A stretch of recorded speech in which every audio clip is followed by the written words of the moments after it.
Focus on the Wukong immediately off the table.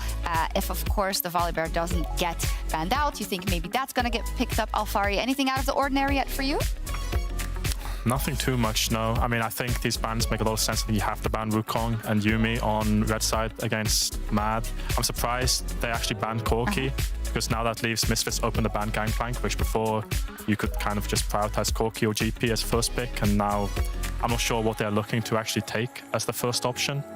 I think we might be looking for a Zeri here, because it's Mad Lions, unless you wanted to... if this is not a Volibear ban right here, which means that you get to have the S tier jungle for the side of Mad Lions, and Lyoya can take it away. So they ban... So they're giving them the choice, basically. Exactly. They have the choice between a Zeri and a Volibear right here, unless they want to default back to the Lucian, which hasn't been as prominent in B1s anymore. Okay. It's Gangplank. Oh, okay. Talk to us, Alfari, please. Surprise. Yeah, so, I mean, you see Twitch in Europe be a fairly common answer into Zeri. I think this is why it's not being first picked right now. Neon, I'm not sure if he's played it, but I think he is a Twitch player.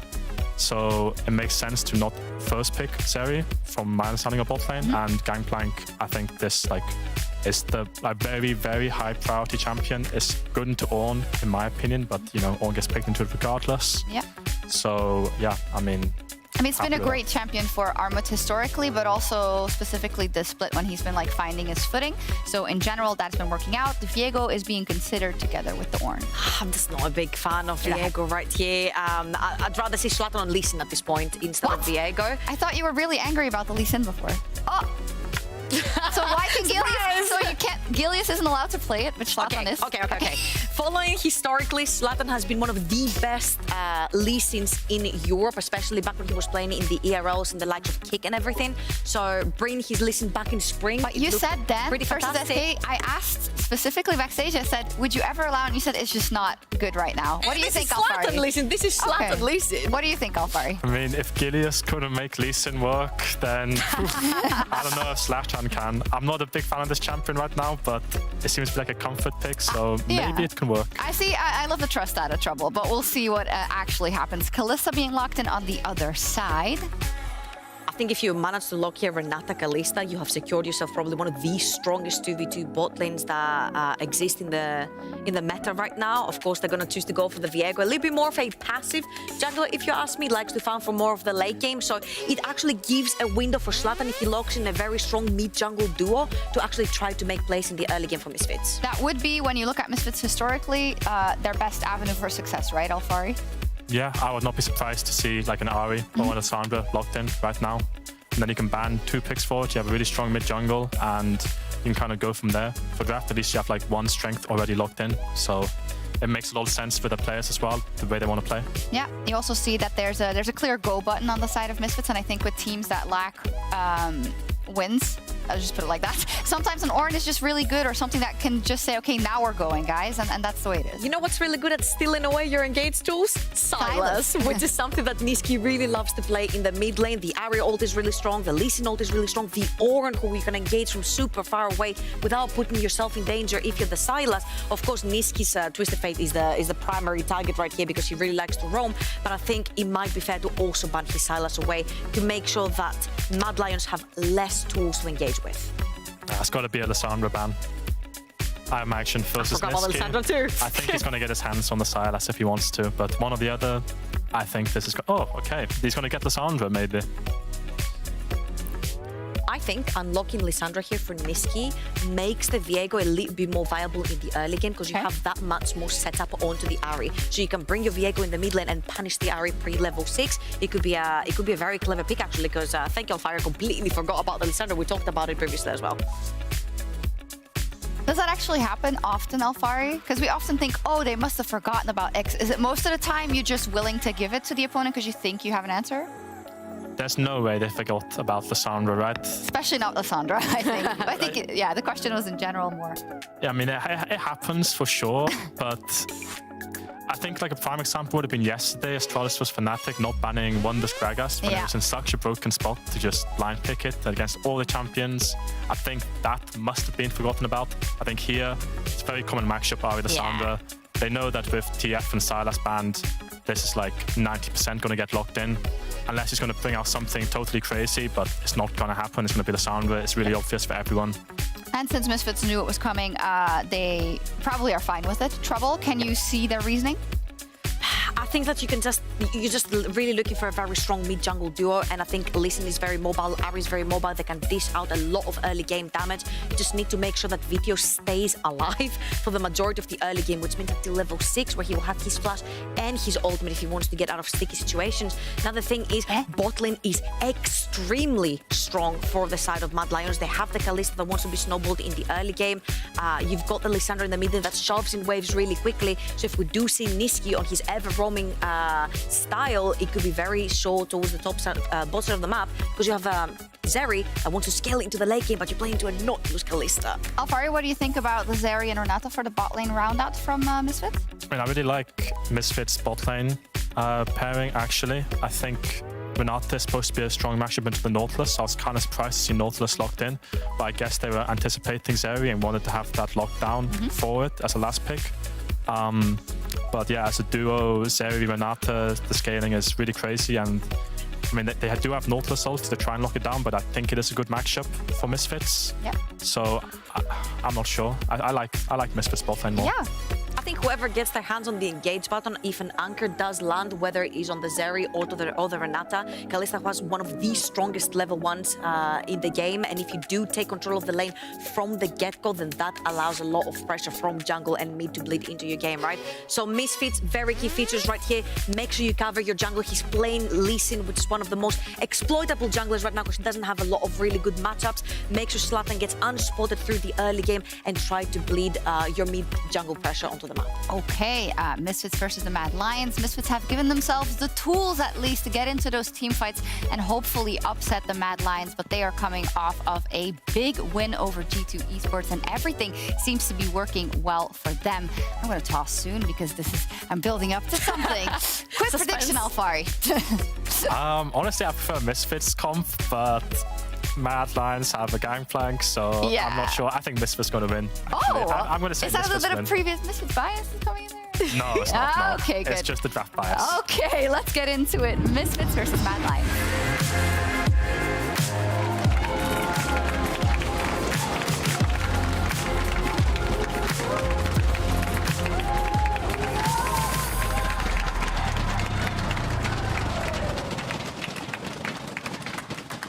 Alrighty, Mad Lions versus Misfits, 4-2-2-4 mirrored score lines, and a favored Misfits draft from Alfari on the desk. I love that man. He's very blunt and very casual Very with his honest. criticism. Yes, it's very funny. You never know it's going to come out. You know, it's obvious to everyone, Lissandra. And he was right. So There it is. yeah, Lissandra got picked up, Nautilus, and then the Zeri last pick. Very surprising to see things like Zeri last pick, but here we are. We won't expect too much action level 1.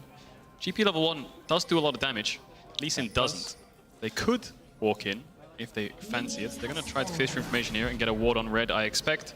See where Zlatan starts, check his pathing, and then go back to Elioya's starting side. Good recognition of their own level 1 strength. High.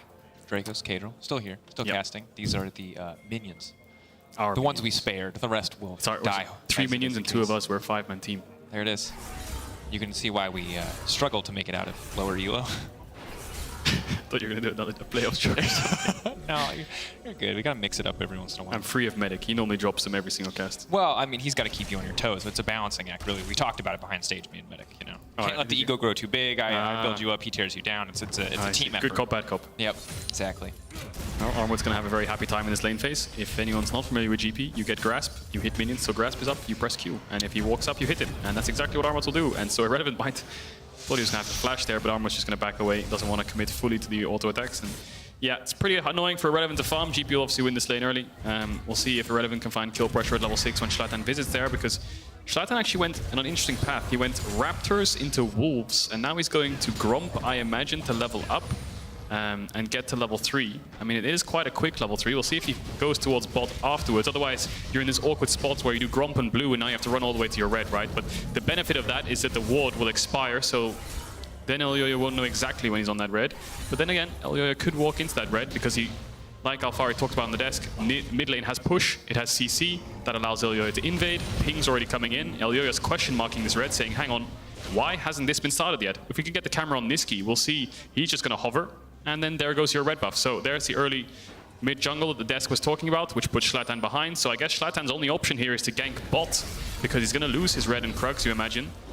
And you can see Mad Lions bot lane, of course, are involved in the play. They're saying, we're taking their red, Lee Sin has to be bot side, try to find him. They found him, Go. and now the question is, do they die? Got Looks the like they're out, information. and yeah, information in Mad Lions' pocket. An excellent early game from Mad Lions. Obviously very solid at the set plays, very good at using that pressure. GP on the top side, the level 1, built a big advantage for himself, while Irrelevant is now finally able to fight back. You can see why that pressure is going in his favor. Lysandra as well. Lots of AoE dive early on in the game. And dives, we saw it go so wrong for Astralis in the previous game. This one much earlier, should be much easier to execute.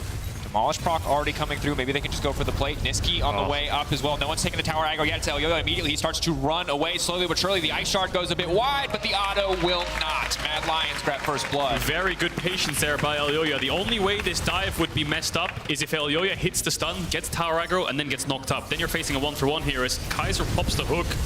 Stepping Gotta look for the all-in. Unforgiven going in. Mersa ticking, burning. What happened to that last Fading auto away. attack? Did Unforgiven just cancel his last auto attack? I wonder if he did, because it looked like the animation was coming off and then he'd press E. I think they had kill pressure there, but anyway, Mersa does not die. And they're going to keep the bot push up. Regardless, they get 2 summoners out of Mersa. Mad Lions use 3 summoners. I think the best thing here is for Mad Lions just push this wave in base and come back onto the lane and try again on the next hook. But you can see Zlatan moved up to that top crab, has recovered a bit in camps because Elyoya looks for the gank. Niski saves TP and gets this mid wave, so great early game by Mad Lions so far. For now, these early advantages are going to continue to stack up, but 1k gold lead in their favor. Mid lane, top lane, 700 divided between them. Very, very good start for the Mad Lions. Of course, VTO's cleanse is going to help him mitigate some of the kill pressure that could come through in the mid lane, but have to be careful, especially for Irrelevant, who really lost out on that top lane dive. 31-18, you expect the Ornn to be at a little bit of a deficit, but this is pretty devastating. Yeah, definitely is. I mean, the problem he had was it was almost like a split map issue going on where Elyoya takes your red, takes your Krugs, his jungler's bot side, you're playing weak side, Ornn into GP. Kind of inevitable you get dove once the stacking waves collapse, and for argument's sake, even if he was a little bit higher HP, Niski was there anyway, so the play was a 3-man no matter what, and it might happen again. Stacking wave, look at Mercer on the minimap. He reads this play very well. He knows this is going to happen. Irrelevant. The best thing you can do here is just try to stay as healthy as possible and pray that your support arrives in time, because here they go again. Niski's very close to 6. We'll see if he tanks to get some minion XP here. No, he won't, so he won't get the level up. Zlatan and Mercer waiting for it to happen. Here they come. Top side, 4v3 if you count the tower. Maybe they can burn down the Ornn fast enough. He doesn't have the charge quite yet. It gets it just in time. Unstoppable. Elyoya flashes out to safety. Arma ticking, burning the oranges. Making it all okay for now. Zlatan going to back off. Good heads-up play from Misfits to respond and put members on the top side. Yeah, really good protection on the dive there. The only problem you have is you give up bot lane, so now VTO has to defend his AD carry from being dove here. We'll see him move towards the bot side. He's going to run over a pink, and now Mad Lions won't dive the Zeri, so VTO smartly covering his weak side there. And Irrelevant can catch the wave. Still quite far behind in CS, and you can see in the gold leads all going towards Mad Lions right now. Kaiser just trying to get as much information as possible. Elyoya will pick up the mid wave. Happy days. Armwoods will go towards mid because obviously with Niski being top, he can just push out. And we'll have a bit of an awkward lane state here for Mad Lions until they swap these solo lanes back, because Armwoods will be losing here and he wants to ideally be against the Ornn.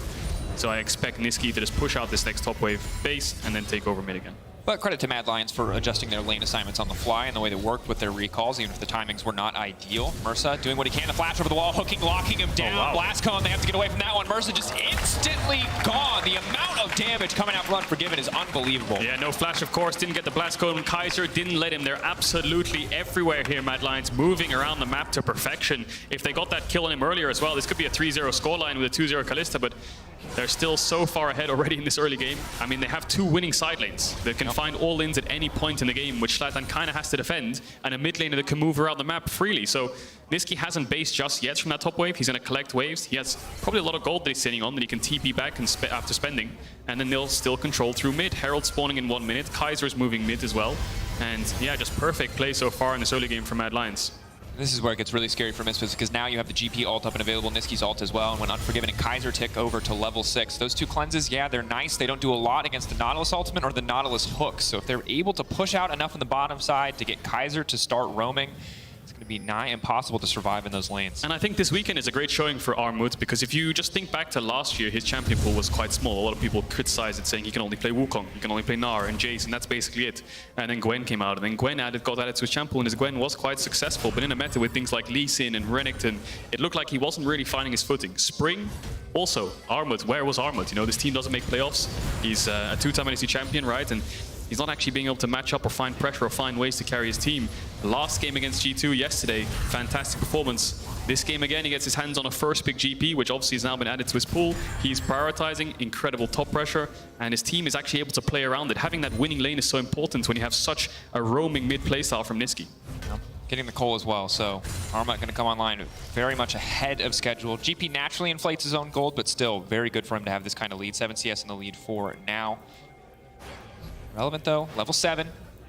Bit of extra XP at this particular moment in time. Herald going to be big here in the early game, maybe a way for Misfits to fight their way back into the game. The Ornn ult obviously much more powerful in the full-on 5v5 than the GP ult. Yeah, this Herald is gone. There's no way Misfits can fight this. Kaiser just hit level 6. They're going to push this mid wave and hover towards the top side. They need to go back and catch bot wave. If Neon pushes it in, you can see Neon's already running back there because I think they realize this is gone. There's no way they can face check Lissandra, Nautilus, Kalista at 8 minutes into the game with ultimates. Now the biggest issue Mad Lions have here is getting back to bot. They need to get this Kalista to catch the wave. The only issue is VTO is around.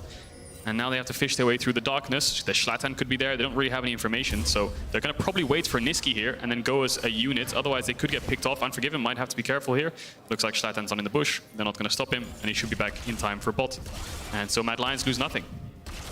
Excellent, excellent early game coming out of the Mad Lions. Clinical. Something you expect from a team this far up in the standings. But still, nonetheless, very well played, very well executed. That said, I like that Misfits are fishing, that they are looking for some of these plays. I think one of the difficult parts right now, Mersa level 4, no real lane for him to go. He's been trying to roam to respond to some of the pressure that Mad have been putting down. And Misfits at least will be able to grab this dragon uncontested.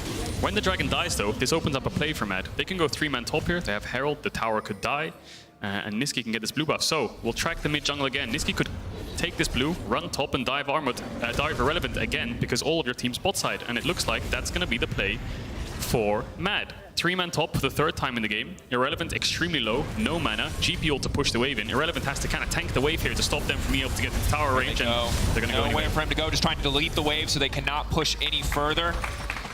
Mad Lions just playing with the information. They have information on everyone the whole game. We saw it from the level 1 when they warded red, where Zlatan is. They know where he is this entire game, so they can just play to the opposite side. And they're just so careful on the other side. Look at Unforgiven. He's doing Krugs. You can't really make a play bot either, so Misfits just losing out everywhere right now and not finding any advantage whatsoever. Mad Lions absolutely dissecting Misfits. Difficult game to play out. At this point, with all the advantages they have across the map, it feels like Misfits, short of a Mad Lions mistake, always have to be willing to give up so much to make any kind of play of their own. Maybe it does get a bit easier as Mersa gets closer and closer to level 6. Neon, of course, a little bit ahead in XP as he's been left alone for a very long period of time, but well, now the problem comes to bot lane. They did enough on the top side of the map. They're going to look for a little bit more here on the bottom side. They know the support is vulnerable. There is no cleanse for Mersa. That is easy pickings. Only level 5. A perfect hook right as one body falls. Another will follow. The Renata Thrall will not find any more purchase, and Neon just barely manages to make it out. Nisqy is everywhere. He was just top 30 seconds to a minute ago. He's dove top 3 times. Now he's going towards bot, forcing out every summoner from the Misfits bot lane and getting a kill. And now he's going to go back mid and catch the wave. What is VTO actually doing here? He's 6 CS up, hasn't really had the push. Every single time Nisqy's at the push, he's making a play. And I guess for argument's sake, VTO doesn't have any lanes to play around because they're kind of under tower most of the time and they don't have any real setup. So he's trying to find something, but there's nothing to be found. Absolutely, and I think, again, credit to Nisqy. He feels like the glue that has brought this team back together. So take a look back at this particular play. And you've seen this one before. You saw it on the top side. It's just mirrored here. Go in, land the CC, this time locking him out under tower. Great recognition that the Renata does not have the cleanse. Yep. This is easy pickings. And then Kaiser, a little bit good, a little bit lucky on the hook right as the body falls, and it all works out. Yeah, good target selection there. And VTO is just kind of chasing his tail this game, saying to his team, well, I have pushing waves, but I don't really have anything to play for here, guys. Now he's actually hovering bot, so maybe they can threaten some kind of bot dive. They have a 4-man play set up here with Pink, so Kaiser might face check, but looks like they're going to call it off and go back to catch the waves. So a couple plates in Neon's back pocket. The Zeri can do a hell of a lot of damage if she can stack up her crit items. We'll keep track of Neon's items as the game goes on, but yeah, I'm just going to keep track of Nisqy for now, because every single time that mid wave's pushed, one side is going to get ganked, dove, or at least be forced out. And when we talk about players as facilitators, sometimes that means they're facilitators, and sometimes that means they're not great mechanically. But in Niski's case, he's actually a facilitator. He is everywhere on the map. He is making everything happen for this team. And I think the fact that he has slotted in so quickly and so well to this Mad Lions lineup is a credit to the coaching staff of Mad, to the team itself, and to Niski as well. It's a fantastic thing to watch because we see across our league how hard it is for some teams to integrate new players. And for Mad Lions, it has been incredible. And it was... Oh, gets cancelled here, Armored. Might be in trouble. Gonna fight off Irrelevant, dodge away from the queue, see if he pops the Ornals here, Irrelevant. Armored should be fine. And yeah, just speaking about Niski, it was almost criminal that he wasn't playing in a major league in spring. You know, this guy was rank 1. He had a really good showing last year, took Fnatic to Worlds, took them to a finals in a lower bracket run. There was a plethora of achievements that he did throughout last year that merit at least an LEC spot. I mean, you can see it now the second he comes in, the amount of difference and the amount... The night and day that Mad Lions look ever since he's joined. Even this game alone, the amount he's providing to his team is unreal. So great to see him back, great to see him in form. And he's going to TV back here. Just 5 CS down here. Once he pushes out this wave, he's going to look for another play. Herald is up in 1 minute 20, Dragon's up in 50, but it looks like they're looking at the red buff here, Mad Lions. It's just spawned. Kaiser and Elio around. A bit risky to go for a red buff at 13, 14 minutes in a game, but they're posturing on this topside river. A lot of pressure, get a lot of time because they clear out the waves here. So at least know this is coming. The Ultra Shock laser comes over the wall. Mad Lions' big lead at this stage of the game. 4K, 13, 14 minutes in is absolutely massive. Already broke down 1 tower, got some plates on the top side as well. Only mid has remained relatively untouched, mostly as a result of Niski never being there. He doesn't like his lane. He's a second jungler, effectively. But now finally he gets to come home and maybe look for a dive here onto Neon. No cleanse, as you highlighted. Locked up as he tries to get over the wall. Give this man a break. Buys a bit more time with the bailout, though, but cannot quite get it done. Unforgiven firing back and finding the kill. Okay, 1 for 1. Not the worst there for Misfits. We'll see if they can find more here. Schlatan's on the way. Mad don't have vision on him. Niski no flash. Unforgiven does. No pullback from Mersa. Looks like they can play towards an objective here. Misfits have tempo through mid. Maybe they can look for a dragon. And small victories. The Dragon stacking up, though, is maybe a way out of what is a pretty big hole at this stage of the game. Good that they got the 1 for 1. Good that they're able to find that. A second Dragon as well will be solid. We'll see what the Rift is going to be for the team, but Soul starts to feel like one of the ways that you can crawl out of this deficit. I bet they're praying it's not a cloud. And Infernal would be top tier. Mountain would be all right. Yeah, Infernal, fantastic for Misfits. That's exactly what they want when you're playing Zeri, Lee Sin, Ahri. We'll see if they can keep stacking those dragons. Of course, if they get 1 more, they'll be on soul point. And then it's just a case of stealing 1 and dying for it, basically, and just keeping it for the rest of the game. Mad Lions going to do some cross-mapping, get the Herald. They've already taken both side lane towers. And this Herald will probably go mid. Yeah, on top of that, Arma's Cole is about to proc. You can see about a 2K gold lead. His second item is now finished for Kalista. Still bits and pieces of the shield, though. Hopefully Neon is going to finish that right as he does recall. Has enough gold. Yeah, and now it's just a case of finding picks. If Misfits overstep, they will die. They have so much CC here, Mad Lions. A lot of kind of global pressure as well from the GP ultimate. Kalista can press 1 button and just basically engage herself, right? So there's so many tools that they have to work with. And it looks like they're going to match Niski into the Ornn, which I expect has been building a lot of armor to withstand the GP. So smart selection there. No TPs up just yet. No objectives for 4 minutes. Difficult game. Keeping our eyes on some of the individual playmakers. Obviously, no matter how far ahead you are, there are still lulls. There are still times where you're going to lose out on some of these pushing lanes. And Armut has now potentially been caught out. Misfits trying to find the weak point right now. Maybe Armut can be dove here. He knows something's up. He's looking for them. He didn't find them, though, yet. He's Still just going to walk. A level 11 GP. Just walks by. Misfits unaware as to where he is. 2 ships in the night. 2 ships in the night. Passing each other. But now they're going to see Schlatan. Looks like Mad just want to get this mid-tier one. Herald will be dropped. Armut's on the way. 5-man siege. Neon. Neon in trouble. Cleanse Timing that cleanse. The root still manages to come through. Kaiser's not going to overcommit on the hook. It's just going to be about breaking down mid-tier 1. Second charge should come out as well. They're going to go for 2 towers here. They don't have Lissandra ult. Relevant off to the side. This could be big. Instead, turning to Niski, though, going for the knock-up onto Lissandra. That's a difficult target to finish off. Trying to just get him out of the fight as Armut leaps out to safety, trying to get away. Stun coming over the wall. VTO going to be away from that one. Here comes the Renan ult across the wall, and they're going to start tearing each other to pieces. Schlatan now stepping in. Unforgiven so incredibly strong. He's still standing. Unforgiven going to get taken down. The bailout coming in clutch. Niski will not turn back, and Misfits find the fight. There you go, Misfits. They punished the mistake from Mad Lions, going way too deep. Niski not having ult, trying to siege a tier 2. Armut gets caught out. Unforgiven dies as well, so shutdowns across to Misfits. VTO picked up 1. Irrelevant gets another. That should weather the gold lead that's been happening in top. So picks are always good. Still quite far behind in gold, but the most important thing is they have the dragon stacking. If Mad Lions keep getting punished like this, then those objectives could get stacked up.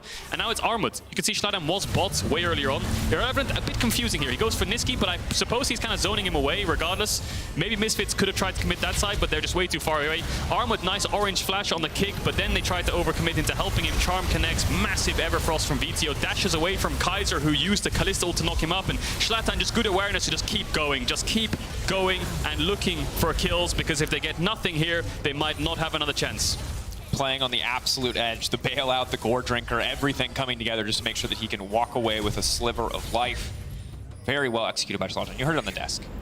Lee Sin, and you know it as a Lee Sin connoisseur yourself. Hard to play in this meta. You either do it flawlessly or you do not do it at all. And for Schlattern, while the early game was not perfect, has not fallen yet and was able to be the big catalyst for that play. Yeah, I got a small AD buff, Lee Sin base AD. 2 AD helps us clear out a little bit, a tiny bit of Q damage as well, but not enough to push him into the top tier jungle.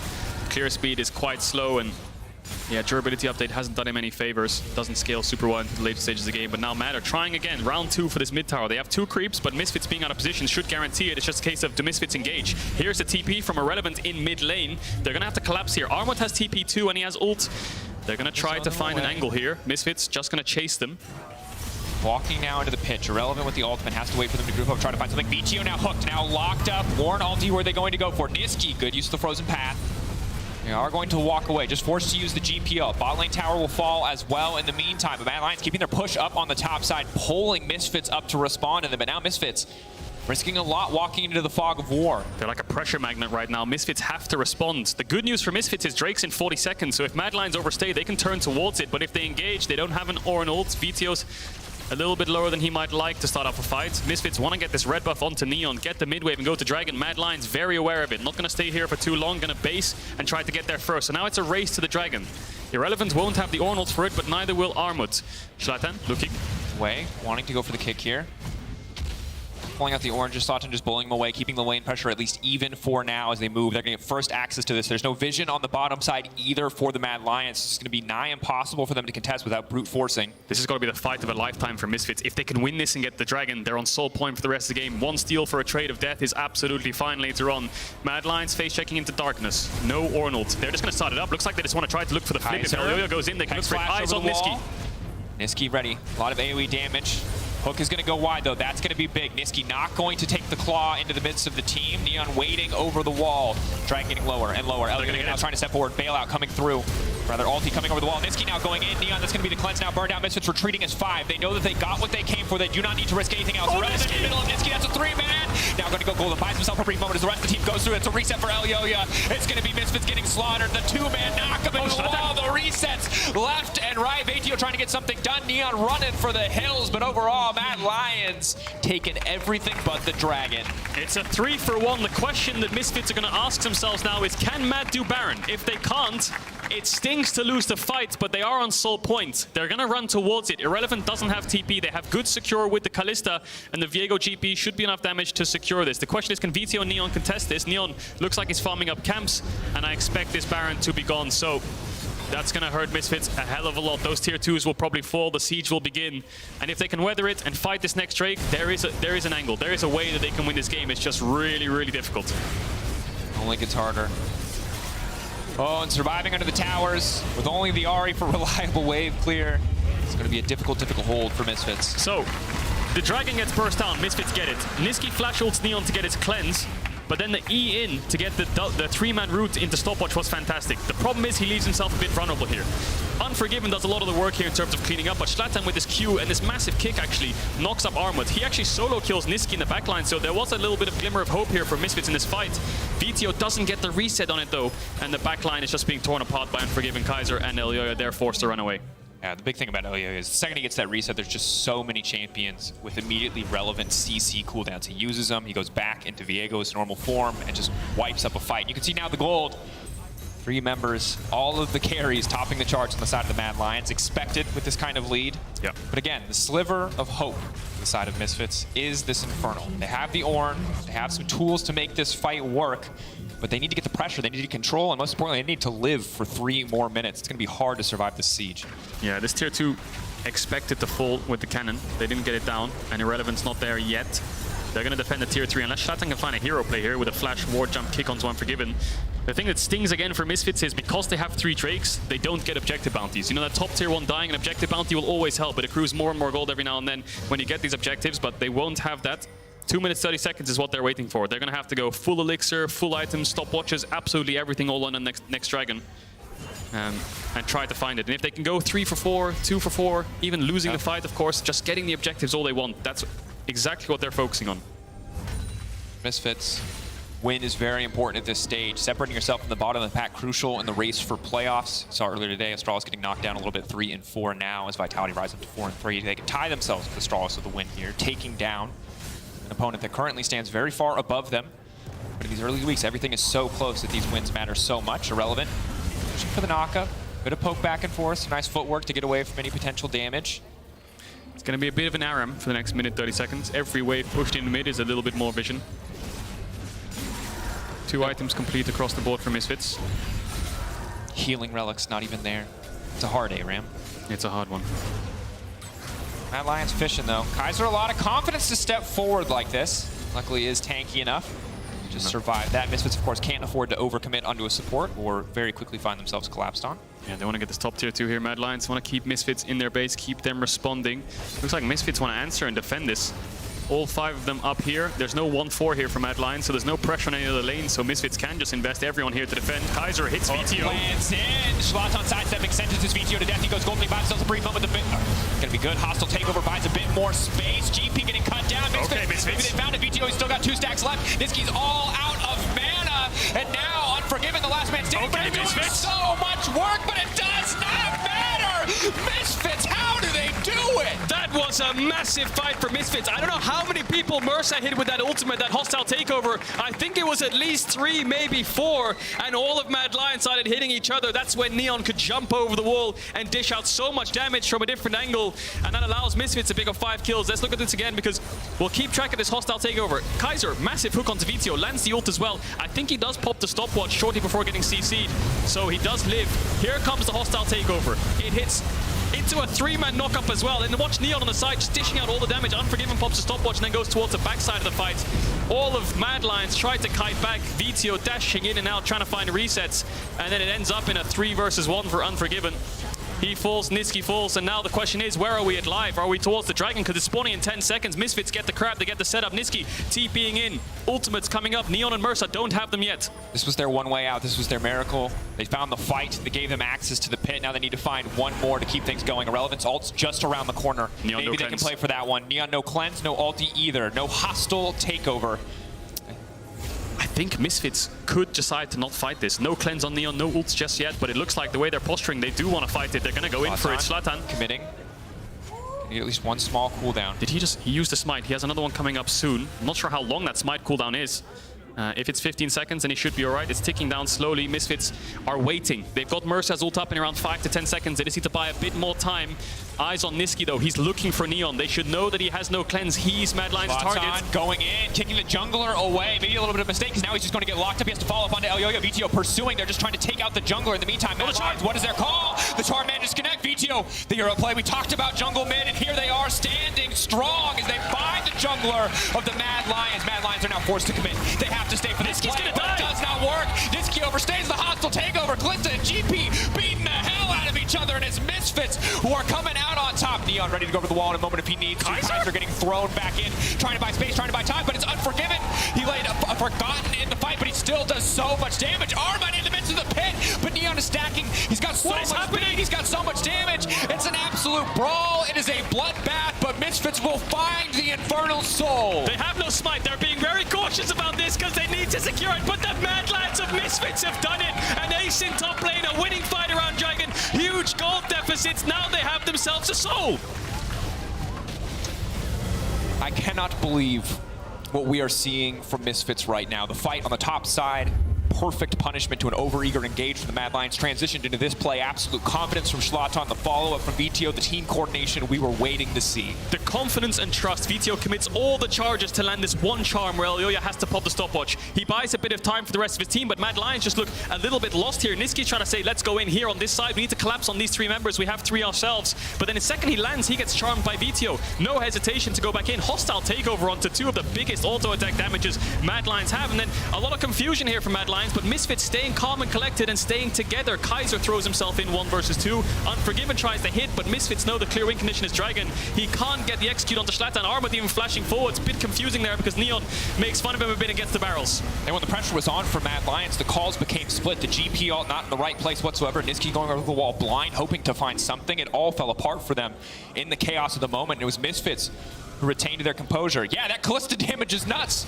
but it doesn't mean anything if you can't get the objective in the end. Charm hits. They can find a kill here if Irrelevant pops the ult. They're going to commit towards it. Callista ult on cooldown. Going to get locked up here. They need resets. They need the Lissandra passive. They need the Viego possession. They will get nothing. They're going to keep going here. We'll see if Misfits turn towards a Baron. It's a very, very risky call, but you have all your ultimates up, so why not go for it? You have the Infernal Soul, which is worth heaps of gold as well. Mad Lions will see their vision. They have absolutely none of it. Maybe a couple pinks in inventory, but support being down makes it so hard. Who face checks? Niski's going to have to be the one to step up. He doesn't have flash, though. 1 CC hits, he's dead. Irrelevant. Eyes on him. Zlatan looking for the kick. Kicking Unforgiven back into the team. The CC is there. The damage is there. The GP ult is big, though. Keep your eyes on the barrels, maybe. Arma can do something. Neon very, very low, but Mad Lions getting cut down as VTO starts to tear through the team members 1 at a time. Irrelevant. The front line that they needed. Misfits find another fight. They will look for the Baron. Massive play by Zlatan. It's just unfortunate he didn't get the bailout as he got the kick, so he falls. They're gonna turn towards this Baron, but they have no smite. Elyoya had to base. He was way too low HP. Armut, 1 versus 4. 1 barrel combo could kill Mursa and Neon, but VTO misses the charm. Orange used anyway. Root connects. Kaiser now coming in. There's no way he can get a barrel on that pit. This is risky. Misfits 4K, have very little tools here. Kaiser's just going to go in. Lower, VTO locked up. Ultra Shock Laser, a bit of poke. Elyoya's almost here. They have to finish. Where is it going to go? Arma throwing out the Q a little bit early. They're going to finish the Baron, but they might all lose their lives in the process. VTO taking down the base as fast as humanly possible. He does. He manages to escape. Infernal and the Baron standing strong on 4 members of Misfits. Misfits are playing with fire a bit there.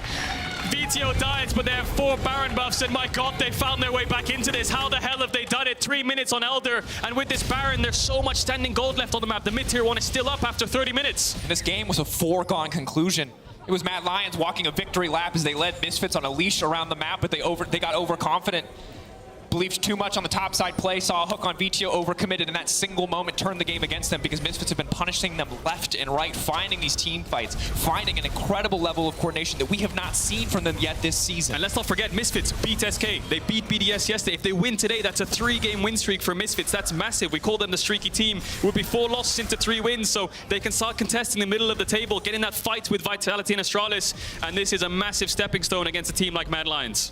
And it's so big, too, for how they win. The fact that they found the comeback. Because against SK, they dominated in the early game. Against BDS, they just outscaled. It was simple. It was clear how they won the game. We didn't need to overcomplicate it. But here, the fact that they found these fights, that they took these opportunities. Yes, Mad Lions may have overstayed their welcome on the top side, but it does not matter.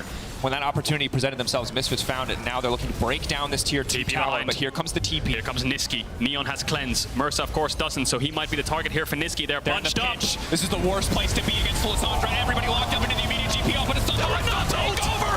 It's so damn good. Misfits turn on an instant, baiting them into the fight. VTO now hunting for blood as everything falls apart. They thought they had them in the pinch, but Misfits will not fall. They can end the game here. They have a wave. It's 40 seconds on the rest of Mad Lions. It looked like they had Misfits in a choke, but it was Mad Lions who grouped up against the hostile takeover, the massive Ornult. Huge plays from Misfits. They're going to push in here. Can they end? The counter engage just too much for Mad Lions to deal with. They have to go for it. They have to go for it. Irrelevant just needs to step up and tank them. Elyoya and Unforgiven. What can you do? 2 men standing. Enough resets, maybe, just maybe you get something done, but they can't. They cannot stand strong. They're too scared. The cannon minions are here. Unforgiven just trying to shred it, but Neon now happy to have a little bit of a 1v1 for a brief moment. The bailout still there to buy him a bit more space, to buy a bit more time. A little bit of an ego battle. Unforgiven. He's gonna lose it in the end. Unforgiven clearing the way. Misfits. Oh no, Misfits, what have you done to build up such a massive lead? To throw it all the way on the back of an ego battle with an enemy AD carry. Misfits on the retreat. TP behind. VTO has one more dash. He has flash. He doesn't have any. There's no vision on him. Mad Lions don't know where he is, but there's 40 seconds on the Elder Dragon, and there's 40 seconds on Irrelevant, 30 seconds on Neon. Mad Lions need to find setup on this Dragon. I don't think Unforgiven will be up, but it's a 1v1. It came down to a 1v1. Unforgiven versus Neon. Unforgiven won. Misfits are trying to hit the Nexus. Neon's trying to hit Unforgiven. Neon loses, and then all the Misfits say, hang on a second, we're losing the backside fight. VTO has to clean up at the end, and then they can't finish the game. Let's go back to live because Mad Lions are looking for a pick here. Mercer might fall for the bait. Dragon's up in 10. Without the hostile takeover in the next fight, if Mercer dies, if he is not around, the engage from the Mad Lions becomes so much more reliable. Lissandra becomes terrifying once again. There's wards in the base. Irrelevant's going to TP in here. There's no Nexus towers left for Mad Lions. If anyone from Misfits can find their way into the base around this fight, they can end the game. But it looks like it's going to be a 5 versus 5. Ornn upgrades coming in. Mercer going to pick that one up, or VTO. We'll see what happens. Regardless, they're going to start up this Dragon. Armwood's going to get the mid push. Doesn't have the level 16 just yet. Who's going to get the Dragon? Elder, bounty on top of the Elder, on top of everything that has happened in this game. And you cannot be a European team if you are not ready for the backdoor, but Mad Lions are committing a lot. The ward will fade away, limiting that option, limiting that potential. Neon, though, very fast. Leap over the wall, could try to go for something instead. Here they go, here they go. Pit, potential 50-50 as they try to burn it down. 4K, they're holding it, they're going to get the shutdown. VTO now running, the Nautilus ult is not going to amount to a single thing. Nitzki's on the backside, but it's too little, too late. The hostile takeover by this space. He manages to make it work. Nitzki in the middle of everyone, but the Lissandra damage on its own will not be enough. Misfits stand tall. Can they get the Dragon? Can they get the Dragon? There's no spite. Maybe they can get it. Maybe they can find the reset. There has to be hope. There has to be something, but there is nothing left in this game for Mad Lions. They thought they had the win on a silver. This could be the greatest play we have seen all year. He's gonna get it. One more. Maybe he can get it done, but no. The Gen G flare to come out. VTR own EU Chovy in the final moments. Misfits is gonna end. They're gonna win. They're gonna win the game that they shouldn't have any business in doing so. But hang on a second, where are they going? Misfits, they could walk in and try to end the game. Kaiser's just respawned, Armut's respawned. It would have been a 2 versus 3, but they choose not to go for it. The game hasn't ended. Misfits back away. And I don't know why they do it, but audience in Berlin, are you not entertained? Is this not peak European League of Legends? Oh my god, what a breakdown here. Armut instantly dies. Massive mistake from him. VTO gets away. Knockup misses on Unforgiven. Now, Niski, fantastic engage, but eyes on Elyoya here. He gets the reset on Zlatan. What's his focus? It's the Dragon. It's not the fight. Perhaps he could have done more and helped Unforgiven and Niski. And then he goes back to the Dragon again. The Dragon resets again and keeps healing up. If he could have finished that with Niski, maybe they could have found the fight, but it kept healing up. And this is where Elyoya ults out of the way. Flashes over. Steals the Elder in front of 3 members of Misfits, and it's here where you think a miracle's gonna happen. You think one of the greatest plays on Viego might happen, the inspired pentakill, you think back to flashbacks, but no. Misfits keep it under control, but they can't close the game. Baron set to fall again. If this one falls, surely it will be game over. It could all just come down to the fight. Here they go. Engage now coming out. VTO off to the side looking for the pick. Unforgiven again! Locked up! It's so Unforgiven damage! Unforgiven! No, he's not! Yes, he is! Unforgiven falling. That is the death sentence. Mad Lions, 3 members still standing, but they are dead. It's over. Men walking. That is the final nail in the Mad Lions coffin. They built half of it themselves, but Misfits are more than happy to finish it for them. Armut running. Misfits running down the mid lane towards the Nexus to finish this game, to move up, to tie with the Astralis, to turn around their season. They will find the upset win. They will take down the Mad Lions. Thank you for watching Match History. Every single week, new moments and legends are born, and today's action is just about to begin. Stay tuned.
I'm Javier Prades, also known as El Joya,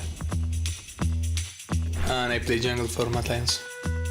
When I was 5, my parents wanted me to do a lot of sports, so they put me into swimming, football, and on my holidays I was simultaneously skiing. I was doing this until then, and then I had to decide between football and swimming. Both were really time consuming and I could only focus on one. So I chose swimming over football. Swimming was all about giving everything I had.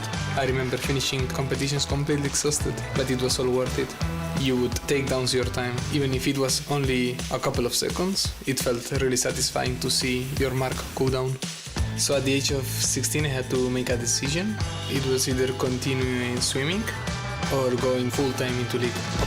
I chose league because it's my dream to become the best. Personally, I think that having done some sports before league, it's really important. I was not conscious that sports really helped me to free my mind. The pressure of being in a swimming competition, the pressure of a football game, it helped me to prepare what this is gonna be, what this world is. From my experience, I have learned that you need to disconnect. It's really hard to distinguish when it's good to separate from the game or when it's good to take a time for yourself. Every time I'm doing sports, I just don't think anything related in league, and I think that that's beneficial for me and for everyone.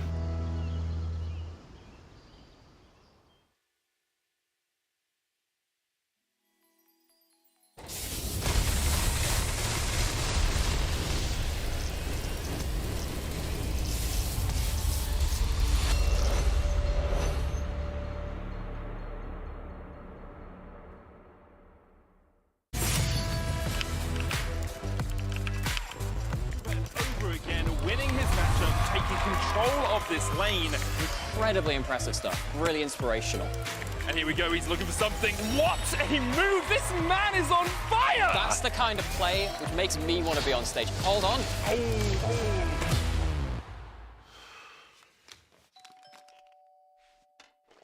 Thank you so much for joining me. Tell me, how do you feel after making that play?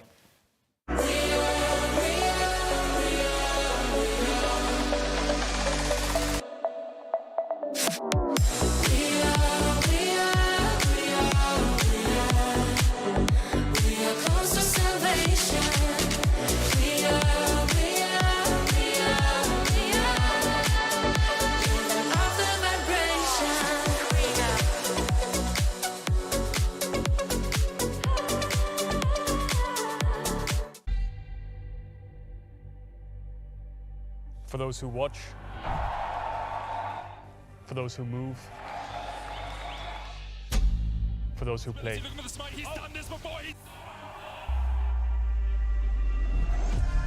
Now it's your turn to move to the big stage and play the match of your life.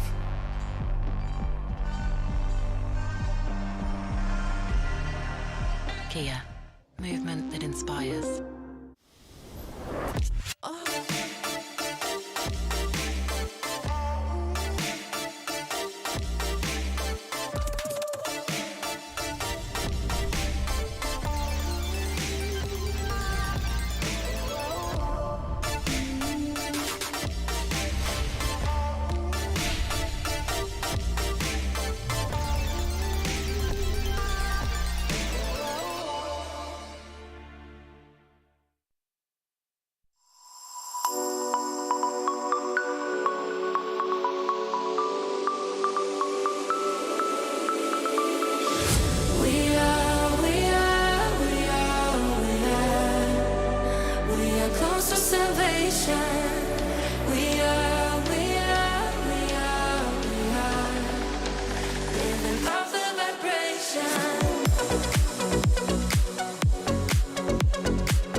I keep on counting hours,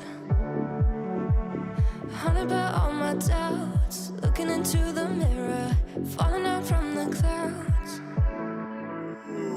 Didn't know what to do, feeling like everything's about to go down. Trying to be cool with it, I know I need to get out of this town. Swallow your poison, I'm dreaming about it, it's the last time for now, for now, for now.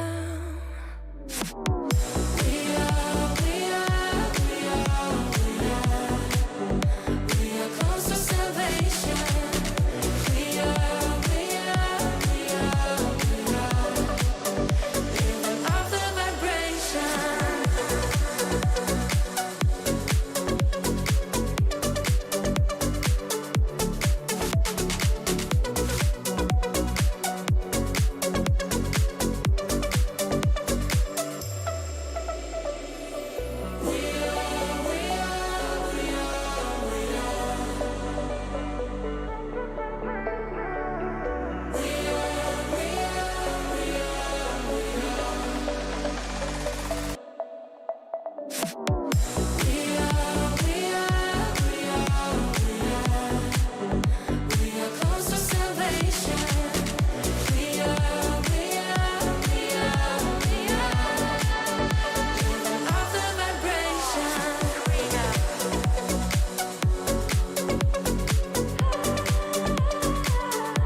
week 4 of the LEC 2022 Summer Edition live from Berlin, Germany. As you may have seen during the opener of the show, it's Star Guardian weekend, and we will close out the first half starting with a clash between two surprise teams, Excel and Astralis. I'm Laure, and I will be your host for the weekend. Trevor, Vedi, thank you so much for joining me this week. Vedi, you look amazing. Thank I love you. the pink. You look great. Thank you. Are you excited about the Trevor, weekend? you're here. A little underdressed, it feels. Yeah, actually, Trev, since you're here, I think it's the right time for me to hand over the magical interview wand. The power of the LEC courses through my veins.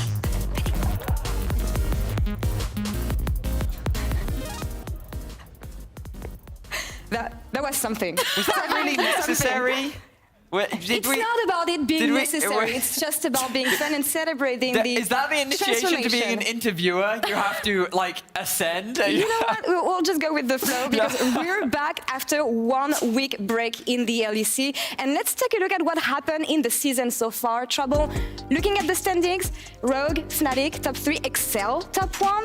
I think this one is a surprise. I mean, it's the usual suspects, the Rogues, the Fanatics, Mad Lions, G2, and there is Excel, the team that just scraped by in spring to make playoffs. Now, of course, if you are watching this season, it's not so much of a surprise due to the performance that they've had so far. The Korean bootcamp seem to have treated them pretty well. The fact that we talked to Young back in an interview and he was like, you know what, we're pretty sure of the style we want to play. We've got our picks ready, and that's also due to the Korean bootcamp. And so far, there's very few teams that seem to have any answers for the early game aggression. They've been doing amazing, and it's a matter of knowing if they're going to be able to keep up with these performances. Very more on Fnatic and Rogue, maybe? Rogue yeah, I think that when you look at their current position in the standings, expectations would be like, well, of course, this is where they're supposed to be, but that's not how they started off the split. If you are just joining us here in week 4, both Fnatic and Rogue did start off a little bit shaky. There were some question marks, in particular around their early game, but as we approach week 3, it feels like that they shored up a lot of their issues. Rogue find themselves on a 5-game winning streak right now. Fnatic convincingly defeated their rivals in G2, and both teams seem to be looking on form and primed and ready to get back into the action here in week 4. Definitely looking stronger, but I don't think that's the case for the spring winners. Trouble, G2 started strong in summer here, even though they said that they didn't have much preparation coming back from MSI. But what happened during week 3? I feel like Fanning 2, Mad Lions, and then Fnatic. Yeah, I mean, like they came straight back from a 0-2. We talked a little bit of Dylan. They were like, we're not sure about the meta, what picks we want to play, how we want our style to be in the early to mid.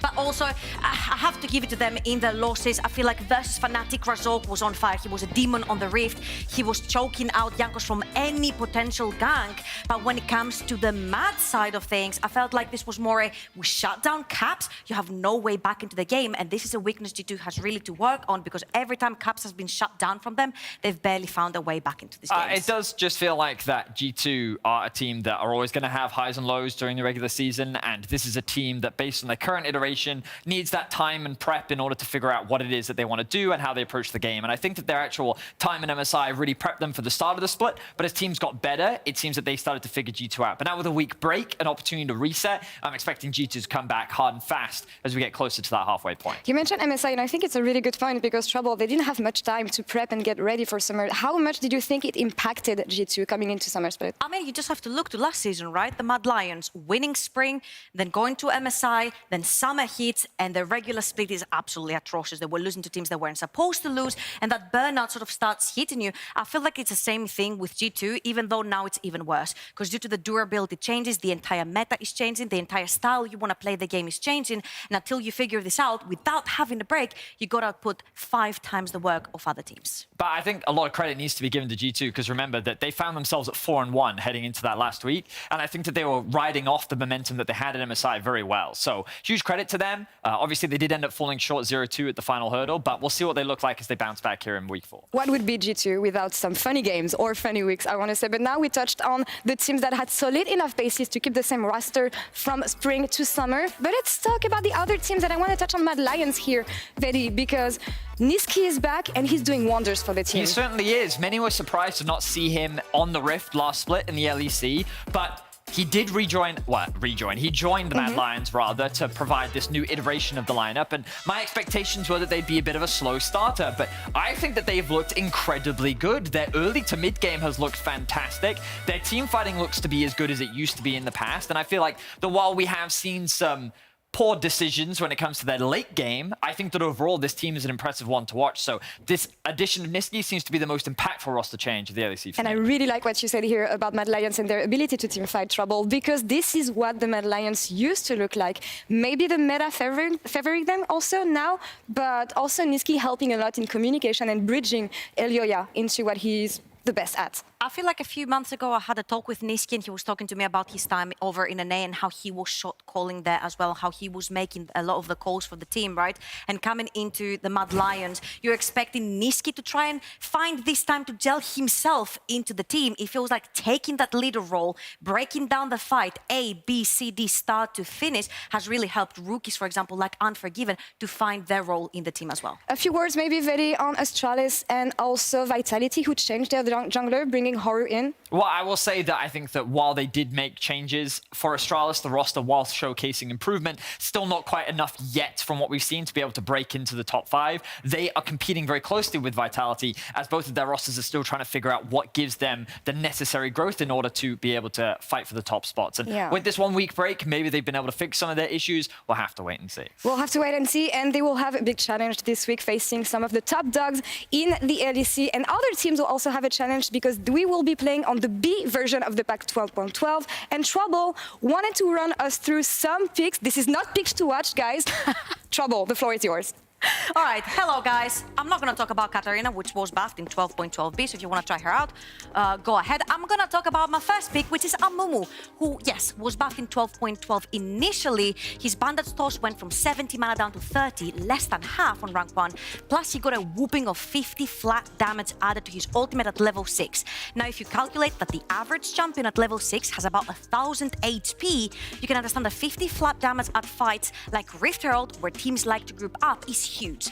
Let's also not forget that due to all the neutral objective fighting in the early game, large area CC tools are extremely valuable. The champion synergizes really well with Kalista, as seen in the LPL, who likes early lane dominance. And since your Bandit Toss now costs less than half the mana it did before, it is way more spammable, therefore it gives Kalista lanes more opportunities for an early kill. Friendly reminder though, we might see the lethal wombo combo of Amumu Misfortune coming back into play that haunted us for previous seasons.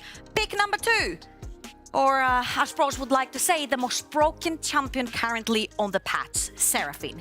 Even after slight nerfs to her stun duration through her E, week 3 of the LEC sees Seraphine with a 100% ban rate.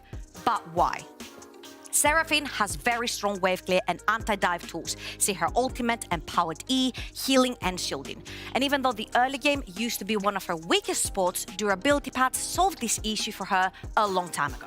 The champion thrives in extended fights due to her kit, which is what the meta is all about currently, and there is barely any other champions that can challenge the utility and the damage that Seraphine brings to a team.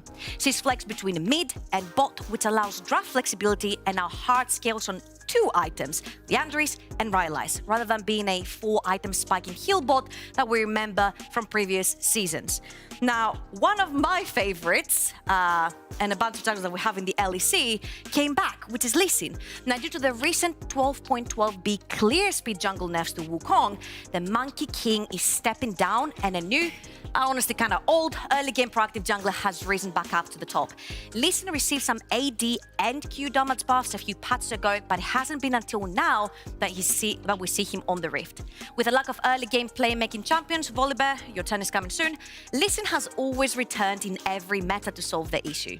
If you look at the mid lane pool currently, we have Swains, Lissandras and Aries as a prominent S-tier picks, which all synergize so well and provide a lot of setup for Lee Sin ganks, but also insect kicks later on in the game. Now, of course, when a new challenger approaches the scene, there needs to be yet another one to counter it, as this is where Poppy comes in. LCK and LPL have almost been perma-banning Poppy when they want to play Lee Sin, because it's really difficult to make this insect plays with her W. Talia is another one, especially over in the LCK, that Faker, well, Rookie as well, has also been bringing out in the OPL as an answer to these highly mobile champions. So excited to see how the meta evolves, given that it is such, in theory, a small patch, but can have large implications. Many things can happen, as we saw in other leagues so far. And I'm really glad we have Star Guardian Poppy here. She was one of the first ones to dress up. And as you saw, we are celebrating Star Guardian Week. And we've already asked you fans home on Twitter to create your ultimate Star Guardian roster. So let's have a look at the couple selections we had, starting with Star Guardians. Brilliant.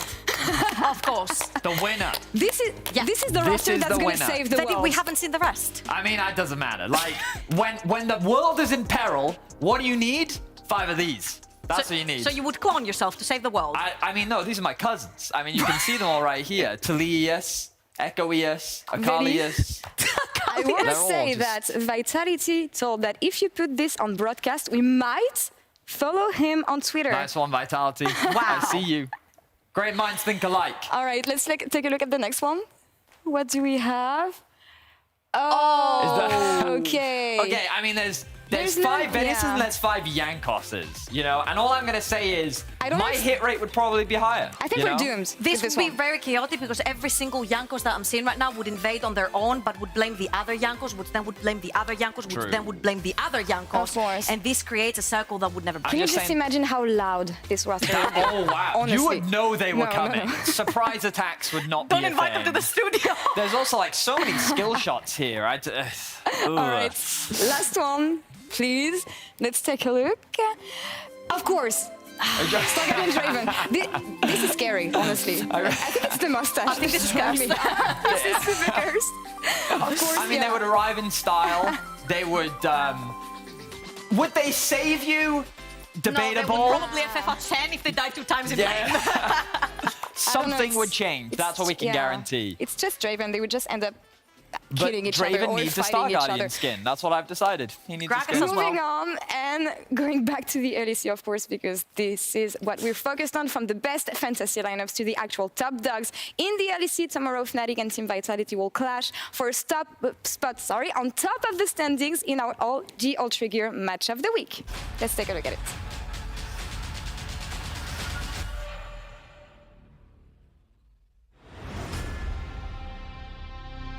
I think it's impossible not to have an ego in League of Legends because you have to believe in yourself. There will always be circumstances where you need to know that you are better and you need to trust. And when the risk comes through, you need to trust in your abilities that you're going to do better, because players who don't believe that they can do better, believe that they will just perform worse, are bad players. This might sound a little bit crazy, but I've never really played against anyone where I thought like, wow, this guy's like way better than me. And I played basically versus all the players in the world. I can see somebody's better on the champion than me, but I don't really feel like I played versus someone and he was just so much better than me and just completely stomped me and I couldn't do anything. Once again, Abadage still doing work here as Upset, just cleaning up the fight, somehow got the triple, somehow got the penta! Upset's a bit of a heartbreaker because to me, he's a guy that has been so good. He never dies. He puts up good damage numbers. He has great CS numbers. Like, these are all things that you want in an AD carry, and yet it's not enough to win. And it's not a situation where he's playing too safe or maybe not taking enough risks, or at least that's not how it looks from the outside. It just feels like there's something missing there that is holding him back from achieving those greater heights. There's none of it for Vitality. There's none of it for Perks. Vitality coming into this year definitely had an ego. The expectations were completely overblown. I think right now, and our new mentality is like, oh, we are a top 5 team. Let's try to get top 1, right? And every time I've thought like this in the past as well, I had pretty good success. I'm still looking to find that success together with my team, right? Which is the saddest part, because I feel like I'm just struggling so much when I don't know actually why it's so hard, right? We're not the best team in Europe. We want to be. I don't think we are far away. What matters in the end is like who takes the title, right?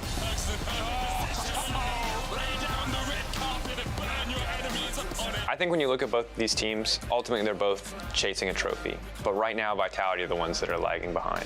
And while Fnatic try to find their way into the top 3, Vitality need to find their way into the top 5, the top 4. Fnatic should be the favorites here. Fnatic is the safer bet, but it still does not feel like a sure thing. Absolute slaughter in the mid lane. You can also see it as a positive thing that people expect him to win or be like top 2 or whatever. You can also see it from the positive side. It's like people really expect me to do so well. That must mean they think that I should be that good.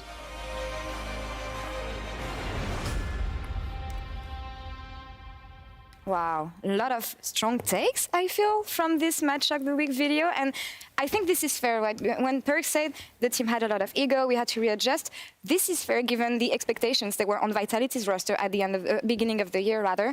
And I feel like it was the same for Fnatic. We expected them to see them in the finals in spring. It didn't happen. Maybe disappointing start of the season for them.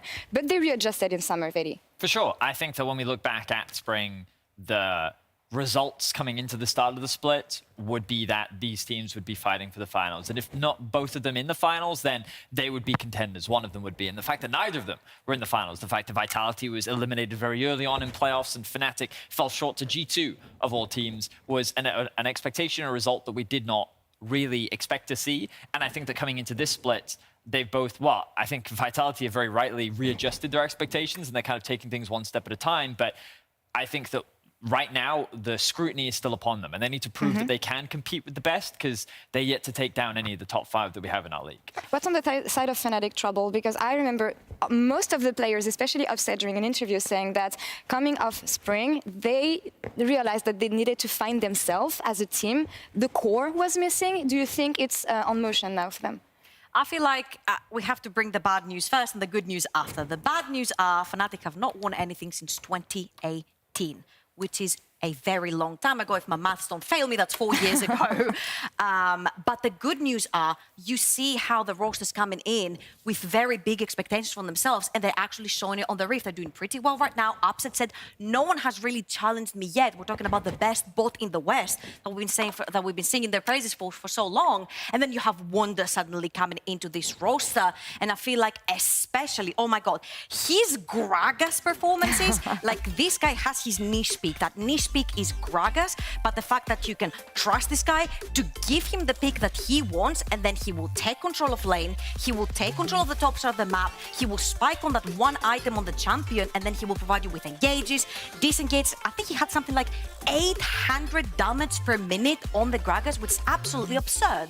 I think that when we think about these two matching up, there is quite a significant stylistic difference, given that Fnatic is a very aggressive early game focused team. And typically Fnatic has always been known as this bot side focused team, but they're investing resources top. And you have a look at some of the stats. We talk about jungle proximity a lot, and that basically just means the amount of time that the jungler is spending around your lane. You can see that it is double for Wonder compared to Alphari. Wonder gets a lot of resources thrown his way. He is put in a position to try and carry, and he does well with those resources. But credit to Alphari, he continues to be that reliable laner, that standout of someone that you can expect to put up a good performance. But does that mean that he and Vitality can always translate that into wins? That right now is the big question for Vitality. Yeah, and of course, a matchup to keep an eye on for tomorrow. But let's bring up today's schedule and see what we can expect in those 5 games of the evening, starting with Misfits Fnatic in Game 3, Vitality Rogue in Game 5. 4 teams that have upwards trajectories, Vedi. For sure, it's going to be an uphill battle for many teams that are facing off today, but I'm just super excited to see what these teams have come up with a week off, right?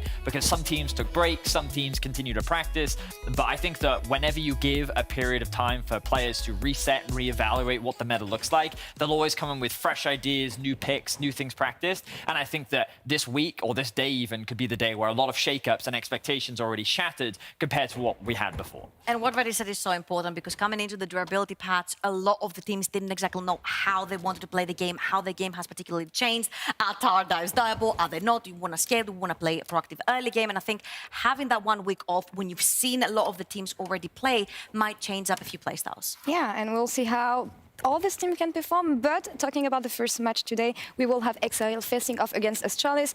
And after reaching their very first ever playoffs in spring, the team is now aiming for a higher summer.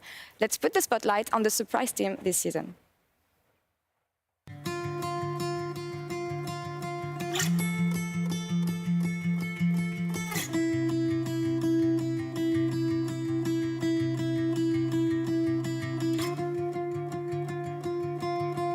I felt bad for replacing Adrian in the first place, because back when I was in G2 and he just joined the LEC, he was talking to me a lot, like during the client, about like matchups and stuff like this. And he was just like, after the game that they played against us, he tweeted me, and he seemed like, you know, a really nice guy. So I enjoyed talking to him, and also felt worse because he wasn't even playing like bad or anything during the first 2 weeks. So I hope he gets another chance at least.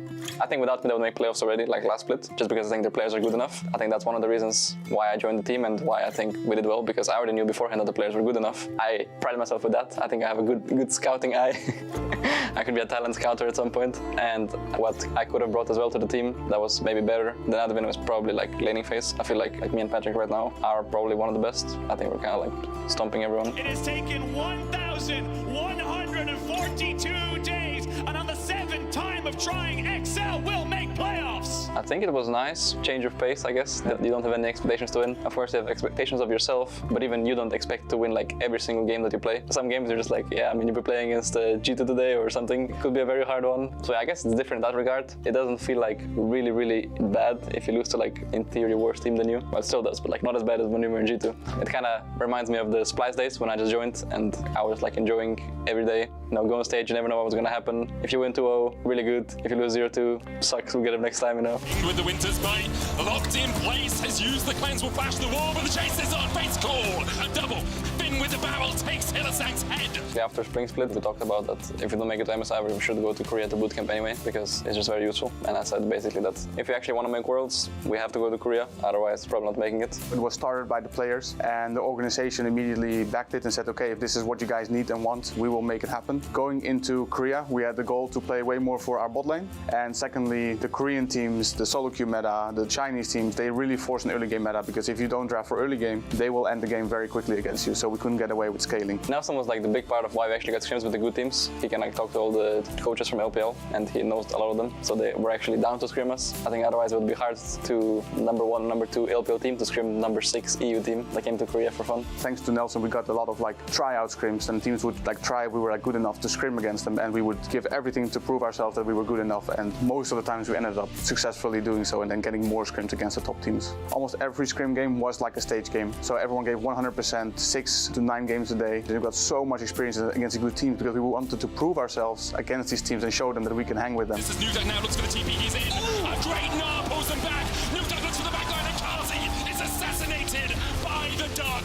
Parks has no stopwatch to stop his death either. Vitality get demolished.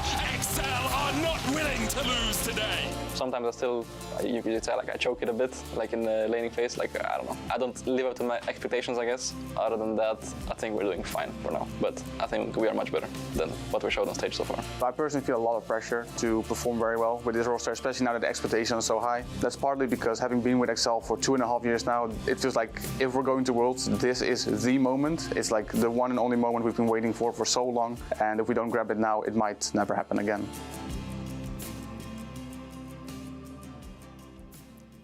What an emotional and super inspiring video piece, I want to say, Trouble, because when you think of the XL roster, the mix is so diverse. You have Finn coming back from NA, Newduck, who's still looking for the top in the LEC, Mickey, who lived through the golden age of the LEC back in 2019, and then rookie Markun to just around everything. I love this roster and what it's shaping to be now. I don't know, the video was kind of emotional, starting with Mickey talking about Advin as well, because it's like the guy wasn't even playing bad.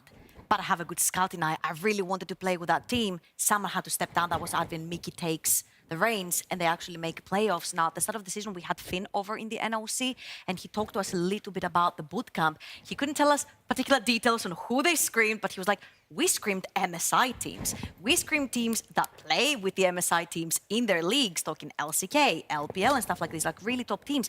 And we were beating them. And in a lot of the games where we wouldn't, we added so much valuable knowledge to our book that when we can use this in the LEC, and it shows to be working. And it reminds me of what Markun said when we invited him on the desk a couple of weeks back about how he learned about the jungle, especially in the early game. And what's interesting here, Freddy, in this first game is that you have the two best specifically jungler in the early game. Yeah, I think that one of the biggest takeaways I think that XL learned, and Youngbuck talked a little bit about it in that video, was how their early game approach shifted so dramatically. And like we often see it in their draft approaches, and you see it in Markoon's playstyle. Even when he first joined the league, I remember his volley bear diving underneath a tower like at level 3. He was someone that was always instigating and looking for plays. And I think that that's now been translated to the whole team. The whole team understands better how to play around him, how to enable him, and in turn he responds by giving them ganks, setting them up for success, and ultimately giving XL a super dominant early game. And on the other side, we see a very similar approach from Astralis. They can't always translate it in the same way, but the way in which Xerxes pairs up with his support in Jonghoon, we see that same level of aggression where a lot of the early game facilitation stems from that jungle support duo. And I feel like this is also double-edged sword, right? Because for Astralis, I feel like the jungle is so pivotal for them to make plays in the early game that when, for example, we saw Astralis on something like the Belveth for Xerxes, and he didn't have the priority lanes, he couldn't farm till that late game spike, it became a little bit difficult for them to pivot the game, and they ended up losing. Now, when you have Xerxes on something like also the volleyball early game proactive jungler, and he can make these plays, he can get his bot ahead, he can get his solo lanes ahead, this is how Astralis seems to be functioning their best so far. And I do think that when we look at these two teams, they are stylistically quite similar in terms of how they like to draft and how they approach, and how this jungle support synergy is super important in terms of being able to accrue early game leads. And when you look at Astralis' games, they actually get a lot of early kills, right? They will fight you, they will contest you, and even in this game against Vitality, they were sitting at like 4 kills to 1 pre-10 minutes. Like, it was crazy how bloodthirsty this team is. The problem is their ability to translate those kills and early game leads into actual map control. They don't always convert it into towers, they don't always convert it into objectives, and that is something that XL is incredibly good at, which is really what separates the two and why XL find themselves at the top of the standings. Yeah, I think it's fair to say that XL is favored here, of course, but focusing on where Astralis should trigger them, maybe we can focus on draft, and especially one draft, Vidi, because when XL draft for late game and it doesn't go well in the early game for them, this is when things fall down. For sure, and I think that it's important to remember that there was a window where XL did find a way back into this game, but the early looked very different, right? When we look at this draft from XL, they don't have the same pushing lanes that they typically get. They're being pushed in by the Gangplank in top. They're being pushed in by the Azir in mid.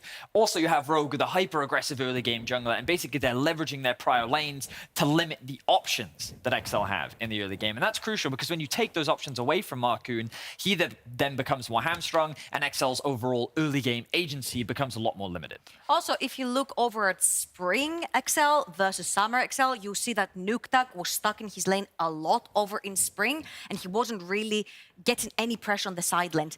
This summer, it's Nuktak instantly pushing in a wave and going either top or bot. Now, with this particular draft, your only play is jungle mid. You cannot necessarily dive towards the top side of the map. You cannot necessarily dive towards the bot side of the map. And when that mid lane is also shut down, it gives you no window of early game play. Now, of course, this isn't an easy thing to do because when we do use this as an example, we are talking in the context of Rogue, which are some of the best laners that we do have in our league. So even if you do have matchups that give you the ability to get that early push, being able to then leverage that is another beast entirely. But the best shot I would imagine that Astralis have of being able to upset and take down XL is by attacking them in the draft. Find ways in which you can draft yourself winning lanes. And if all else fails, just scale for team fights. Because I think that Astralis, if there's nothing else, they can still pick Ornn and they can still look to try and 5v5. But it's this early game that is the scariest part from the side of XL. Okay, not everyone can do the Misfits thing, Venues, come on. Not everyone can go down 10k gold. I mean, if nothing else, just scale. Just Ornn, let's go. Team fight. Okay. We'll see, maybe Astralis can create a surprise here against XL. And it's time for us to send over to Kajol and Dracos for Astralis versus XL. Take it away, guys. Floor, you can see our in-house audience alive, feeling ready. Kajol got to do the crowd warm-up earlier today at Star Guardian Week. We're vaguely Star Guardian themed. Kind of. You have a necklace. I have a necklace. I have an obscene amount of glitter in my beard. Yeah, I don't know. It just looks like I ate glitter Cheetos. It was a good in concept, not so good I don't know if you can see it on. actuality. Oh, you can see it on camera. It's glitter. It's glistening in your beard. That's so cool. And as an update, we've already talked about this with the in-house audience, but due to unavoidable travel issues impacting Astralis and positive COVID-19 cases, we will be playing our first 2 games remotely today. Despite that, our in-house audience remains ever amazing. Thank you guys so much for being as fantastic as you are.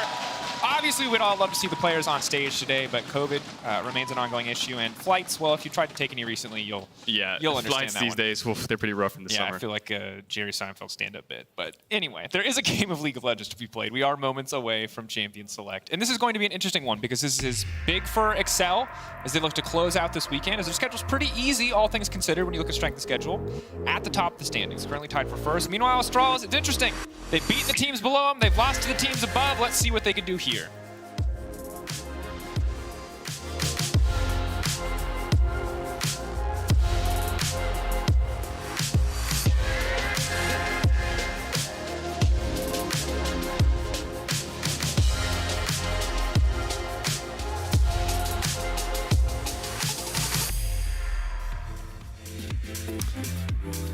Into draft we go, and there's the players on stage.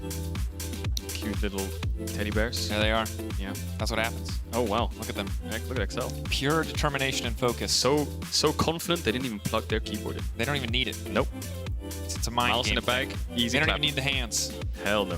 See what they're going to do for bans, however. GP going to remain premier blind pick on the top side of the map, so taking that one away. Finn as well has looked pretty comfortable on the pick. And it's going to be really interesting. You heard Vedius talk about it on the desk earlier, but we had a break week, and we remained on the same patch. This means there's a ton of room for innovation in the context of the patch. Yes, the same power picks are still powerful, like they were in week 3, but more room for counter picks, more room for creativity when there's this much time to practice. Yeah, and over in the LCK LPL, we saw the touch on some champions that are looking strong. Seraphine already taken away. Things like Sylas extremely strong as a mid lane pick right now in the current meta when you're having things like Corki, Lissandra, Ari. It just fits in so well. So Astrala's going to be looking for some target bans here. Zeri's still open, so we'll see what they opt into. Bot lane is kind of like the aim of the meta, the one that takes up the most bans. Lucian, Zeri, Senna. There's the Sylas ban. We'll see Astrala's first pick. They have so many options here. You have Wukong, could go for Senna, could go for things like the Zeri.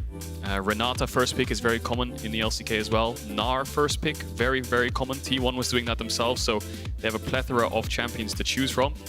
Astralis really leaning towards team fights normally. Is that a first pick Ornn? It would be Chachi if he wasn't blind picking a random tank for the top side of the map. It's not that random, of course. Ornn premier tank option. You can't call it a safe blind pick because it loses a lot of matchups, but it always brings something in the mid to late game, and we've seen, if you've ever watched a Visit Chachi game ever in your life, this man is a master when it comes to executing team fights, finding angles. So it's a good pick for Chachi. It's a good pick for the team because no one else has to pick first. Downside, very exploitable. Definitely is. I think XL should pick their top laner up on 2 or 3 and then pick a jungler, something like Wukong or Trundle that just does so well into the Wukong to deny the team fight that they might want to opt into. And it wouldn't be Europe if it wasn't team fights. Astralis already going for it. Wouldn't be surprised to see some kind of engaged jungler, control mage, the classic Astralis. There's a Trundle one too from Markoon. Could flex the bot with Kalista, but this is probably going jungle. And of course, will do well into the Ornn to take away the resistances. But it does leave open things like Wukong, which I think Astralis can just opt into for an incredible team fight. Yeah. Something that has to be respected too, because remember, Astralis, even if they've struggled a little bit in the early games, even if they fall down in some of the lanes, the coordination around the fights has been excellent. I think due in no small part to the fact that 3 members of this team have spent a lot of times playing together. Bizachachi, Cersei, and Kabi, of course, in Splice rosters in the past. Jonghoon and Dayor working well with the team thus far, but able to just kind of show off a little bit in some of the games they've won. Again, though, Astralis has only beat the teams below them, has yet to beat a team above them. This could really change the story of their season if they are able to find advantage here over Excel. Definitely would, and would shake up the standings a hell of a lot. It's, you know, the classic LEC circle of suck would continue in terms of teams beating each other. I almost made you drink out there for a second. I saw you taking a sip, so I had to take the chance. Yeah, I didn't. Yeah, it's true. That's the circle. I didn't expect it to come out this early in the day, but there it is. Well, there's an Ashe. So Ashe, really good engage. Of course, you can look for picks in mid to late game. Of course, you can toss arrows from base, from bot. Ruler, big standout Ashe player over in the LCK and Gen G. There's the Gnar into Ornn, not a huge surprise. Ashe good into Kalista in lane. We saw Ashe support today from RNG, I believe it was Ming, with Kalista in the lane, and it lost. But he had some fantastic arrows across the map against LNG, sniping out Doinby on some team fights. So we'll see where this goes. I'm expecting it to go AD carry, though. Yeah, Ashe historically very solid counter pick into the Kalista, the slows, really interrupting a lot of the mobility and early lane threat that she normally provides. That said, we'll see matched picks on both sides, jungle, top lane, AD, so some room to mitigate or limit the champion pool. No surprise to see Jungkook's Pyke banned away. Obviously, Even though they did end up losing the game where he popped off on it, individually very mechanically good on the champion. A bit worried for XL right now. I think they have a little bit too much single target damage. They're going to have to clean that up in the 4-5 because I feel like if you're picking Trundle into Ornn, you're matching team fights. Gnar will win out side lane, but you can't stop this engage from Astralis. There is so much of it that you're inevitably going to go into team fights. So we'll see what XL opt into with these bans coming in 4-5. And you talk about all the engages they have, and I love that they're banning away Renata on Astralis' side because they can't risk XL taking it on 4. It's such a good counter-engage option. You've seen how powerful Renata is, how she seems to get more and more popular every week as teams... It's not like she's had significant changes. Teams are just getting better and better at really making her work in the context of these compositions. Swain now getting banned away as well. That Swain ban tells me Lissandra because I remember in 2020 summer, we blind picked Lissandra, and Swain wasn't meta at the time, and Nukeduck was the person to pick Swain into it. And I remember my mid laner is saying, yeah, this matchup is just unplayable. And of course, with the Swain changes, he's even stronger now. So we'll see if Astralis pick up on that one. But I'm just kind of curious what their 4-5 is going to be. What support do you play with Ashe? She needs to be safe. Ahri also banned away the conventional answer into Lissandra generally in the early game. So really easy Lissandra on 4 angle here. Don't know what Dayor's counter pick option would be. Obviously, he's a big Vex fan individually, but I don't love that matchup. Yeah, he's going to have to go something for teamfight. Anything for teamfight. Lissandra normally loses to control mages. I was a Lissandra player myself in Season 8, and playing lanes against Cassio, Victor, Orianna were absolutely horrendous because the amount of range that they have. So they're not so much meta right now. Some AP items got buffs, and Astralis need more teamfight by the looks of it. There's not many champs you can pick here to move yourself into a pick comp. You know, if they pick TF, it doesn't make any sense, right? Yeah. You've got Ashe and Ornn. That's just teamfight. You're not really playing over sides much at all, unless you're cross-map sniping them and then TF's ulting on them. You know, it just gets way too overcomplicated. Yeah, that makes it a lot simpler. Just pick Orianna Wukong, play for wombo combos. We'll see what they round it out with. Incredibly strong champion in the early laning phase. The fact that her passive is so immediately impactful. Lissandra's passive broken in team fights, broken in ARAM. Any other circumstance, completely useless. Still better than the old one, but obviously is going to struggle in the early laning phase. Final pick here, support options. Something aggressive to follow the team fight, something defensive for the team. Hard to say. Yeah, they could go a bit more defensive here. I mean, if you pick Ashe Rakan here, you're going to get countered in lane way too hard, and you have enough engage already. Tahm Kench coming through. We'll see what XL opts into. Of course, Braum is kind of the notorious counter. Not so much to Tahm, it's good into Tahm, but very good into Ornn because you can block the Call of the Forge God, so that negates a lot of engage. Blitzcrank being hovered. Fiddle support with Kalista sounds pretty good. You can go in, pull him out after he's done his full combo, get a couple fizz, but you're extremely squishy against their champs. Is Mickey gonna do it?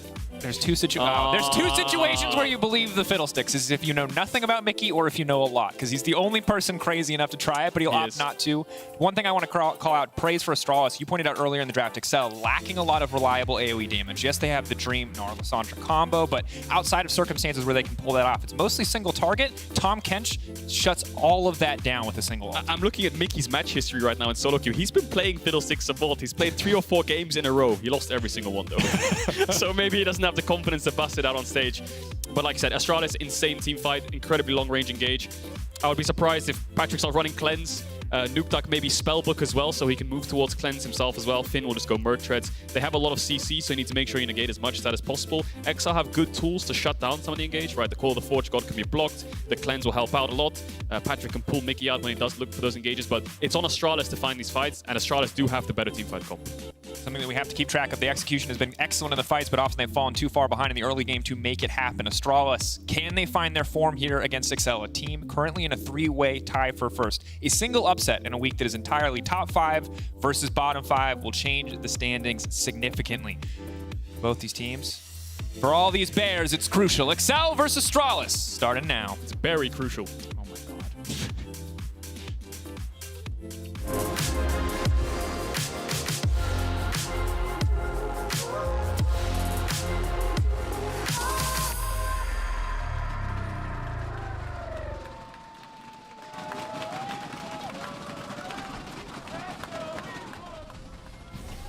I don't know if you can hear it at home, but we just got an XL Esports la la la la poster.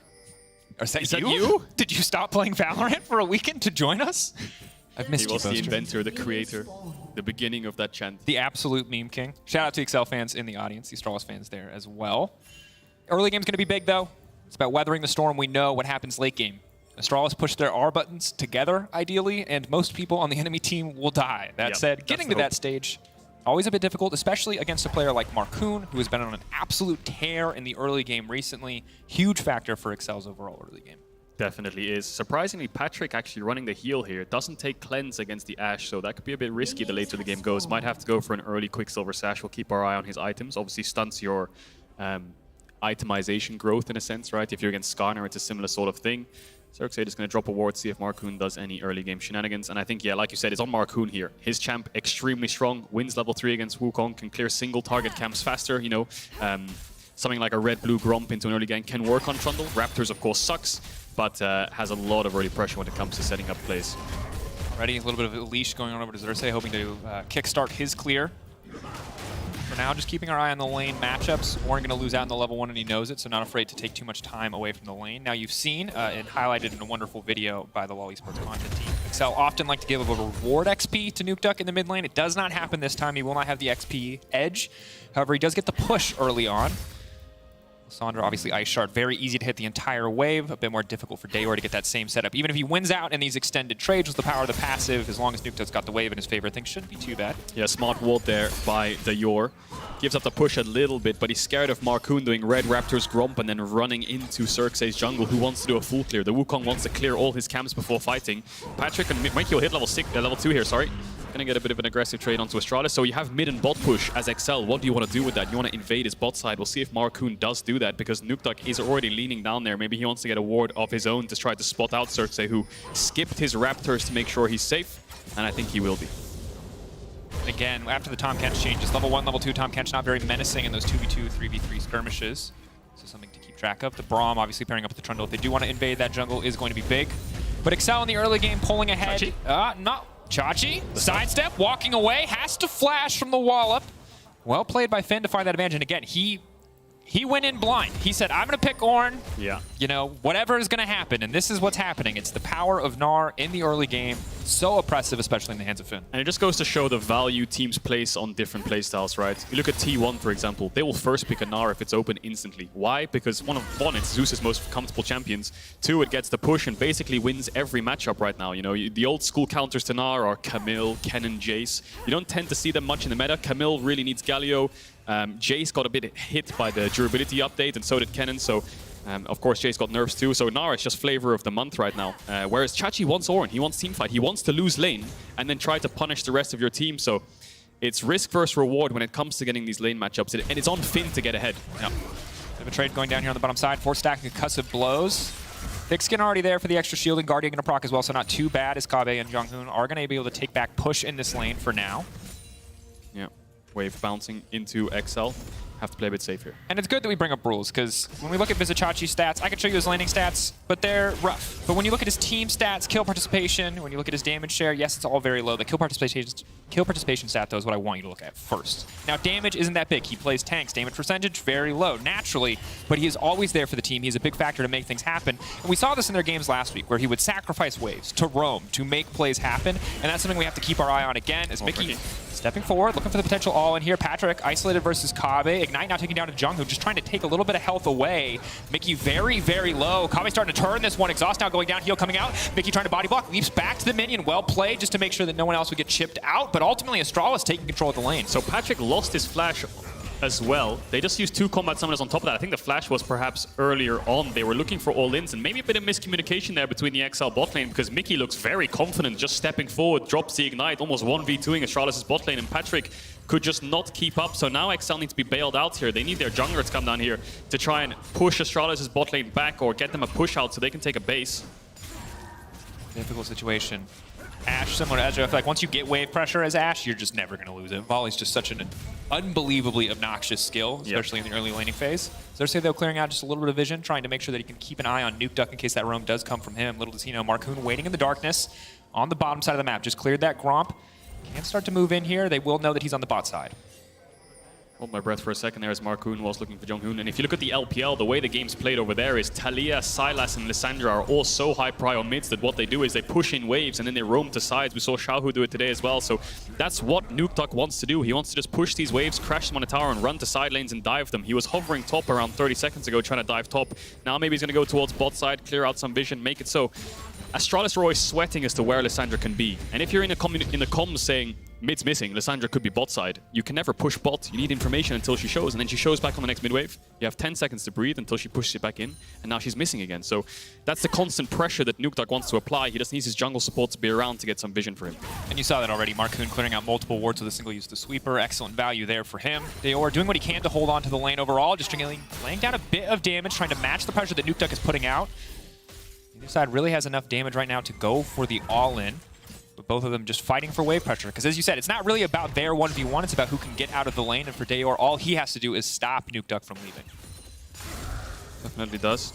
Bot lane seems to be where Xerxes wants to set up a play. No flash on Patrick. Ward has the clone, can't commit. Mickey now backing away. I don't really think there's an angle here, just a bit of poke. No angle at all. Marcoon will get crabbed for that as well, so bit of a blunder there by Xerxes. He just gives up his positioning for no reason. Patrick looked like he stepped too far forwards, but look at the items, right? He's got Berserker Greaves, tier 2 boots, has so much move speed that Xerxes can't even catch up to him, even with Ashe auto attacks. Now Marcoon's around the bot side. I mean, they have good setup here with the Brown, but they both do have flash. Bit tricky. Clean's not going to find as much value here early on, short of the concussive blows, but being able to flash over the pillar is big to stop any potential gank. Is spotted out by the ward there. Kabe now isolated, instead focusing on Jungkook, but they have no way to cancel the dive, so we'll be able to make it back to safety. And so much attention put onto the bottom side from both junglers, but neither one really finding a bigger advantage. Yeah, if they needed to know how to cancel it, they should have asked me. Pull that one off there. I'm supposed to burn you. You're not supposed to burn yourself. Well, you didn't do it, so I had to do it. If Medic was here, he'd have instantly done it. I know he's laughing backstage. So XL do crash the wave. Finn constantly has this top pressure. CS numbers will slowly start to build up. Finn's trying to get information. Question mark ping on the Xerxes there says he must be around there somewhere. And yeah, just pushing lanes right now for XL. Looks like they haven't found anything just yet, though. Back to Finn, has gone for the Swifties. Really just wants to make sure he can stay in range to trade, just outspace essentially the Ornn's potential damage. Look at this. It's working pretty good. Here at home, Swifties versus the Ornn may be the purchase. So irritating, isn't it? What can Chachi do? I mean, Finn can dodge the Q, and then you can't knock him up, you can't use your W, and then you're just getting out-traded constantly. So disadvantageous matchup here. Finn probably going to push in the wave and look to base. Dayor, of course, not running Cleanse against Lissandra. XL, if they find an angle there, I mean, they're playing the Freljord, stun, CC, chain. Ooh, you're getting into the lore comp. Yeah, Lissandra ult into Braum knock up, into Braum stun. I mean, there's no real way Dayor can move, no boots either, so he has to be a bit afraid of contesting this mid push because of the amount of setup that XL have, and it looks like we're going to have a neutral objective trade. I think Xerxes knows Marcoon's on the top side. This isn't going to be too bad for Astralis overall. Again, the gold is within touching distance. The thing you lose with the Herald is obviously, it's always better to get the Herald in the early game, but when you're the team that eventually wants to force team fights, it doesn't hurt to be able to have that third dragon or that soul point as a way to force XL to fight you in a close pinch. Definitely, and you can see top lane 2 plates have already fallen. Astralis going to trade that for 1 plate, but it looks like Patrick and Mickey can catch the wave very safely here. Normally in these cross-map situations, the bot lane has to give up the wave fully, because at this point in the game, you don't have TPs on your solo laners, because they've already TP'd back earlier on, and your jungler's top side, so you're naturally facing a 3v2 at level 6, so you have to back away normally, but Xerxes using his time to do Dragon there allows Patrick to catch the wave, and he's pretty happy with that. Marcoon should repay his bot lane soon with that Herald. 2 plates, of course. And obviously, Excel early game has been pretty fantastic, of course, across the entire season thus far. First tower percent, they are second, and when they're getting Heralds like this, it's no surprise. Getting these gold leads, KD at 14, also very big. Yes, they're dying, they're getting a lot more kills, and they're always coming out on top, currently tied for first. And that's something that Astralis have done an okay job of managing so far, but with a Herald on the map, this is where the decisions get a little bit more high stakes. Mistakes here can cost you very dearly. And indeed, Nukeduck going to pick up that blue buff, should help him get the mid push. Looks like he's not even going to go back to mid, he's going to hover towards bot here. Good warning by Astralis, will spot them out if they walk through river, but this is exactly what Astralis want. They want the game to be very slow and wait for dragon stacking, wait for dragon fights, and they want XL to come into them. They can set up really good pincers, really good engage angles, really good AoE CC, so it's ideal for Astralis if they were to get the next Drake, and then XL kind of have to fight the third and the fourth. And in that game state, they want to be even as possible. Right now, 500-600 gold, not the worst. And if they can keep it like that for the next 10 minutes, they'll be very happy. Well, let's take a look at how the gold is distributed. It's something that we generally keep our eyes on. At this exact moment, Nukeduck and Finn, they're topping out, but not by that much. No significant item breakpoints quite yet in the game. Obviously, early boost 2 rush for Nukeduck and Finn delays the early mythic, and you can see Astralis not in a bad position whatsoever. It really is just the XL bottom lane that is suffering a little bit there in the gold department. Again, small differences, but something we have to keep our eye on as we move later. Yeah, we saw that in the Senton there, total gold. Now XL might try to dive top here. Herald placed for Finn, actually. Ignites used by Chachi. Summoner Spellbook, maybe just trying to clear the wave, just trying to stop this one, getting everyone in the area. Finn now has to walk away. Nukeduck's still standing. The charge is going to go in, but the tower will not. It's going to die. Maybe. Oh, what's the HP of the tower, observers? Can we click on it? 1 HP! 1 HP! 1 HP! Oh, you love to see That it. is brutal. Well, it looks good and it's nice, but it's one of those things where Finn can just walk up and hit it and it'll die. But it looks really But nice. it looks really cool. It's like the Lee Sin montages when they're going to die anyway, but he does some flashy stuff and You know what? just to make it look cool. We take this. Luckily, it's not going to regen. So Finn will eventually just push a wave out and take that one. Yeah. But for now. But the number 1 Astralis- does look cool. Look, that's a little bit less money. And if they can defend it for 2.5 minutes, they'll stop them from getting that last plate of gold, Gabriel. You know what I want Finn to do? I want him to run into River, hop over the wall, run behind Auto at Chachi, once. take the tower, and then kill him. That would be cool. But it looks like Chachi's going to push out that top wave and back away. Finn, is he farming Krugs right now? Dang. I think he was looking for Krugs. If I was Markoon, I would be furious if that happened. Feels like one of those bad Instagram money mogul mindset kind of things. Take your Krugs and the wave at the same time. In 10 minutes. How to get rich. Finn will be bowling once he gets that top tower. I mean, they're even in CS now. It's only a 300. You can see in the middle, obviously, there. Only 300 gold difference really separating them. Once the Trinity Force is online, then things are going to get a lot more oppressive. But Vizichachi, just run past him, get the tower. He's here playing PvE. It looks like he's fighting Finn, but he's just stopping the minions from getting to the tower. This man is more worried about the tower than he is about his own life. Defend the 1 HP But tower. Finn can just take it and kill him. He can't. They can't hit the tower. Finn just walked past him. Maybe he's scared of taking a tower shot that he thinks that maybe he'll die. If this man ever retires, Secret Service. I have never seen someone so willingly give their entire health bar for a 1 HP tower. Finn's gonna get it anyway. You see, Finn, what is the local gold? Finn, the local gold of the tower. Is Chachi No, he's just gonna take it. He should let it Wait, die. he's letting it die? He should let it die. Now you don't get the local gold. Why did Finn not just take it? That's quite bizarre, to be honest. Maybe he was scared of dying, but Chachi doesn't have any mana to set up any kind of setup. But you can tell it's a slow early game because that's not me. They did that one. You can see this. Nukeduck and Finn, though, they're pulling ahead. They may not have gotten that local gold, which would have shot him to the top of the standings, as we now see the engage on the bottom side. Trundle, or not Trundle, excuse me. Tom Kenchalt used. Markoon still chasing forward. Nukeduck on the way. This is going to be bad. Kabi still has the cleanse up. Flashing out early makes sense. That is 1 dead catfish. Running. Stun going to connect. Tower still focused on Nukeduck, though. That's going to be big. Has the opportunity to get himself out with his own ultimate. First blood dropping down for Excel. The Thrall coming out, but will not connect. The rest of the team now retreats. Top tower down, 2 plates down on the bottom side, just seconds before they fall away. Suddenly Excel find themselves with a pretty significant gold lead. Definitely do. Pretty clean dive overall. They'll get themselves out, and they don't lose too much. Looks like Finn took over mid wave, and he's going to go back top and take over top wave again. They're going to get themselves a dragon as well, which was Astralis' prime win condition. And I mean, they're spiking so hard. Look at Nukeduck already got the Ludens. 14 minutes in, has his mythic. I think Finn won't be too far away. Is he taking red buff? Finn? Is he on red buff? Oh my god. If I was Markoon, I would be molding. Takes Krugs and red? Finn is a greedy top laner. It's also just like... I just feel weird about it because he didn't go for the tower local gold. It'd be one thing if he was doing everything in his power to make money, but it's just you know like... what the worst part was? There was plates as well, so that's 160 gold. Yeah. Then there's the we got tower. Then we got the local gold.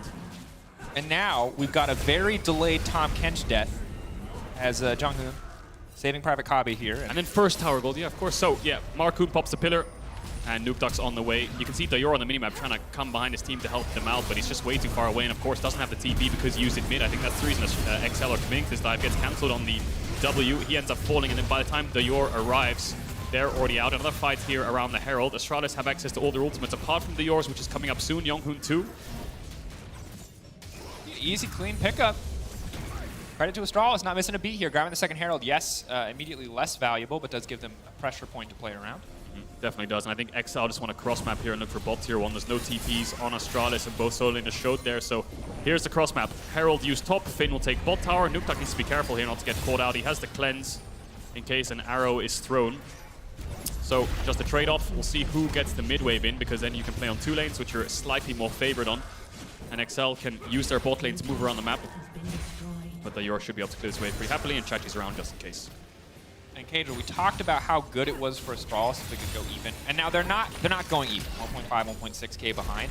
But this feels like, all things considered, a pretty solid early game for Astralis. They don't have all the Drakes they would like. They lost a little bit more in the tower department and the gold department than they would have liked, but Chachi's pretty close to even, especially in a Gnar versus Ornn matchup, and I think this has been solid from Astralis. Yeah, it definitely has. Roughly 1.5, 1.2, 1.3 in that area. Gold deficit is not the worst. I mean, Astralis don't have any mythics yet.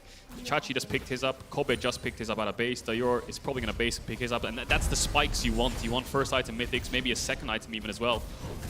On things like the Orianna Archangels, Chachi might opt towards things like Frozen Heart perhaps, so we'll see what itemization they go for, but the more items the better. When you're playing a teamfight comp with losing lanes, which we saw, I mean, Dayor's still down 20 CS. Chachi's catching back up a little bit, and bot lane was the only real pressure point Astralis had in a Kalista lane and everything, right? You pick Kalista to win the lane. And the problem is, I know Kalista is strong because every pro player tells me she's strong, but every game we watch, unless she Wampa stomps early game, this champion is super underwhelming. It is, and I mean, it's not really a tank shredder either, if you think about it, right? Unless you can opt towards things like the Blade of the Rune King. You don't really have things like the Kraken Slayer on Jinx, and I mean, it does spike pretty early to mid-game, and that's the idea behind the Kalista. You have bot push, you get a winning lane, you get early Drakes, profit, right, into the mid-to-late game, and those Drake stacking just means you can get more teamfights forced, and you can force yourself with the Kalista ult, but it's kind of one of those things that in scrims, there's more fighting. On stage, there's less fighting, therefore the Kalista nets you less. There are some games where it still definitely pops off. Just this is the one where it's been quite quiet, and of course Ashe is pretty good into Kalista naturally. And we'll have to track the impact that it has in the team fights with the ultimate sending Mickey in. Maybe they can play a little bit more aggressively, but right now, if the game slows down, if we get to these big major objectives, it does feel like Astralis are favored, at least in terms of the vanilla 5v5 on paper team fight. That is, of course, never how it happens, so execution still remains king. Yeah, execution will be very important because there's a lot of conditions that have to be met for Astralis, right? You know, if Ornald gets blocked, that's already a -1 in terms of team fight. If the Ashe arrow misses or hits onto Nukeduck who has cleanse, that's not ideal. You know, if you hit Patrick and layer a CC or a Cirque can follow up, perfect. Execution comes out on top. Vice versa for XL if Chachi goes too deep on a Trundle ult, or Dayor gets caught on Alessandro ult and chains CC'd, or you stack up too much, then of course you'll naturally lose the fight. Astralis is slightly more favored because they have more tools. And 50 seconds on that dragon, we will see the first fight. I expect as there's only a bot tier 1 for Astralis to trade for. We'll see if they get the push there. But of course it's on the same side of the map as the dragon, so they might be forced into a fight anyway. Tahm Kench on the way out. Not looking to commit to anything. Very quiet game. Very, very quiet. Yeah. I'll be honest. Eerie silence in a lot of these moments. And a lot of trades across the map. You know, a lot of small macro plays, but only a single kill. I hope the next team fight's Fetch. Stop trying to make Fetch a thing. It's not going to be a thing. It's going to be a thing. Oh, Cirque. Forward. This is it. This is contest Getting over the vision cooldown. Mickey wants to get a little bit more vision on this Drake. If we could look at XL's vision observers, they don't actually see anything on the bot side. They see nothing around the dragon. Marcoon's trying to find his way in to find these pings to clear them out. There's the first arrow flashed out misses. to safety, trying to get away from the Tahm Kench. Jonghoon found him isolated. Nukeduck off to the side with Vizichachi, stopping Alessandro from doing much of anything. A lot of kill pressure there. Mickey on the retreat, but he's already had to burn Unbreakable. That means there's no wall to stop it. List ult, though, will save the day. Wow. Ooh. Orianna ult going wide. Definitely not what Astralis needed, but they're now bullying their way into this pit. Yeah, but they've lost a lot of ultimates. The only one they have left is the Wukong and the defensive one of Jonghoon. But look where Nukeduck is on the map. He's saying, guys, we're not fighting this. We have no vision. Marcoon tried to get it. Then Astralis pulled the trigger mid.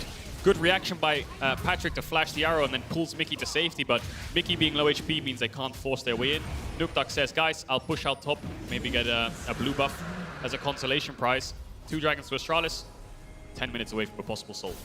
Then on the recall, sticking around there on the bottom side of the map, Nukeduck takes away the enemy blue. Again, the decisions XL are making are keeping them ahead in gold, about 2,000 in their favor. They know he's here somewhere. They're spam pinging. Oh, the blue orb! Losing out on this. They have to be careful. He's going to try to Goomba bounce over, but he misses! He tried to jump on Vizichachi's big head, whiffed, and had to flash out to safety. They'll get a bot tower for that as well. So Dragon and bot tower, you expect. Actually, no, it looks like Astralis are just calling the play off. Maybe they think Nukeduck is base and ran towards bot side, but he's actually hiding around mid. They'll be a bit surprised when they see him show top in a second. So Astralis just calling that play off. Don't want to take too much of a risk, and that's exactly right. I mean, you're in a very, very healthy state in the game right now. Taking risks is definitely something you want to avoid. XL come away with nothing. Yeah. Again, there's a little bit of a push. Blue buff. Not really a whole lot else. It's definitely not going to get any easier as we get later into the game. Nukedog eventually will use the cleanse in a fight. Patrick obviously no cleanse to his name. If Mickey's not there to body block, things are going to get very hard very quickly. I feel like this is going to be one of those games where one team fight just blows the entire game open. You know, one team's going to get 5-0, Nash, and then 5 minutes later the game's over. You know what that means? What does that mean? We can do narrative. Narrative. Here's the deal. Both these teams, incredibly impressive spring to summer transitions. Excel in week 3 last year, 3-4. They're now 5-1. Astralis 0-7. You wouldn't even watch them. You wouldn't look at them. You wouldn't think anything of them. But this team, revitalizing their roster, has now been stepping up. Now they stand as basically the gatekeepers to top 6. And that is a huge, huge turnaround for this team. And again, this game, it's a best of 1. It's week 4. It does not mean everything. But if they can start taking games off top teams, suddenly Astralis are once again a contender for playoffs. You know, both these teams did. They brought back veterans. They never invested into rookies, apart from Dayor, of course, who was already there in spring. They invested in Chachi and Circe and Mickey, players who have an incredibly high caliber or have shown an incredibly high caliber to push this team to the next level for both cases. Chachi taking a lot of damage from Finn here. Marcoon has the pillar. Yep, unstoppable as he tries to walk out of safety. Will force the flash. It's pretty big. But again, we're taking chunks out of people, but nobody's finishing the job right now in this game. It's still only a single kill. It's one of those things where Nukedog say, guys, don't fight. I'm so close to Rabadon, so I could TP in, but I don't want to do it until I have this spike because one fight will blow the game up. Patrick caught out, immediate follow with the Tom Kent's chain. CC, they cannot save him. Mickey goes in, Mickey goes right back out. Nukedog on the retreat. Vizichachi, he wants to keep this fight going. Unbreakable, stopping that one in its tracks. Dragon 2 minutes away. There's not a whole lot else to get here, but excellent kill pickup from the side of Astralis. This is why I was questioning Patrick running the heal. When you're contesting mid-waves, Kobe can always shoot an arrow out of Fog of War from mid onto Patrick. This time gets caught napping and dies. Now, Astralis is going to force this mid tier 1. Nukedog can try to wave clear. He has a stopwatch and ult, but I don't know if it'll be enough. We'll see what XL do here. Trying to zone away. Nukedog just forcing him away, eating the wave. Vizichachi, though, leaping forward into the base of the tower. Jungkook going to use the ultimate, but that means Kabe could be in trouble. Finn off to the side. Keep your eyes on the Mega Gnar. Throws him back. Doesn't quite knock him to the wall. The wall to follow. Kabe immediately forced to cleanse, but no, because of blows. Too much to deal with. They were so close, but no, the Shockwave. Dayor, the hero. The man who could turn the fight, making it at least an even trade. Fighting back and forth in the mid lane. It's even on both sides. It was a 2-for-2 if we exclude Patrick dropping earlier. And it was a little bit too aggressive there by Astralis, looking for the mid-tier 1, actually trying to force some kind of dive. And now Patrick and Marcoon might 2-mana Baron here. We'll see if Dayor can sense something happening here. He knows they're around the Baron pit. He's going to check here. He's going to spot them out.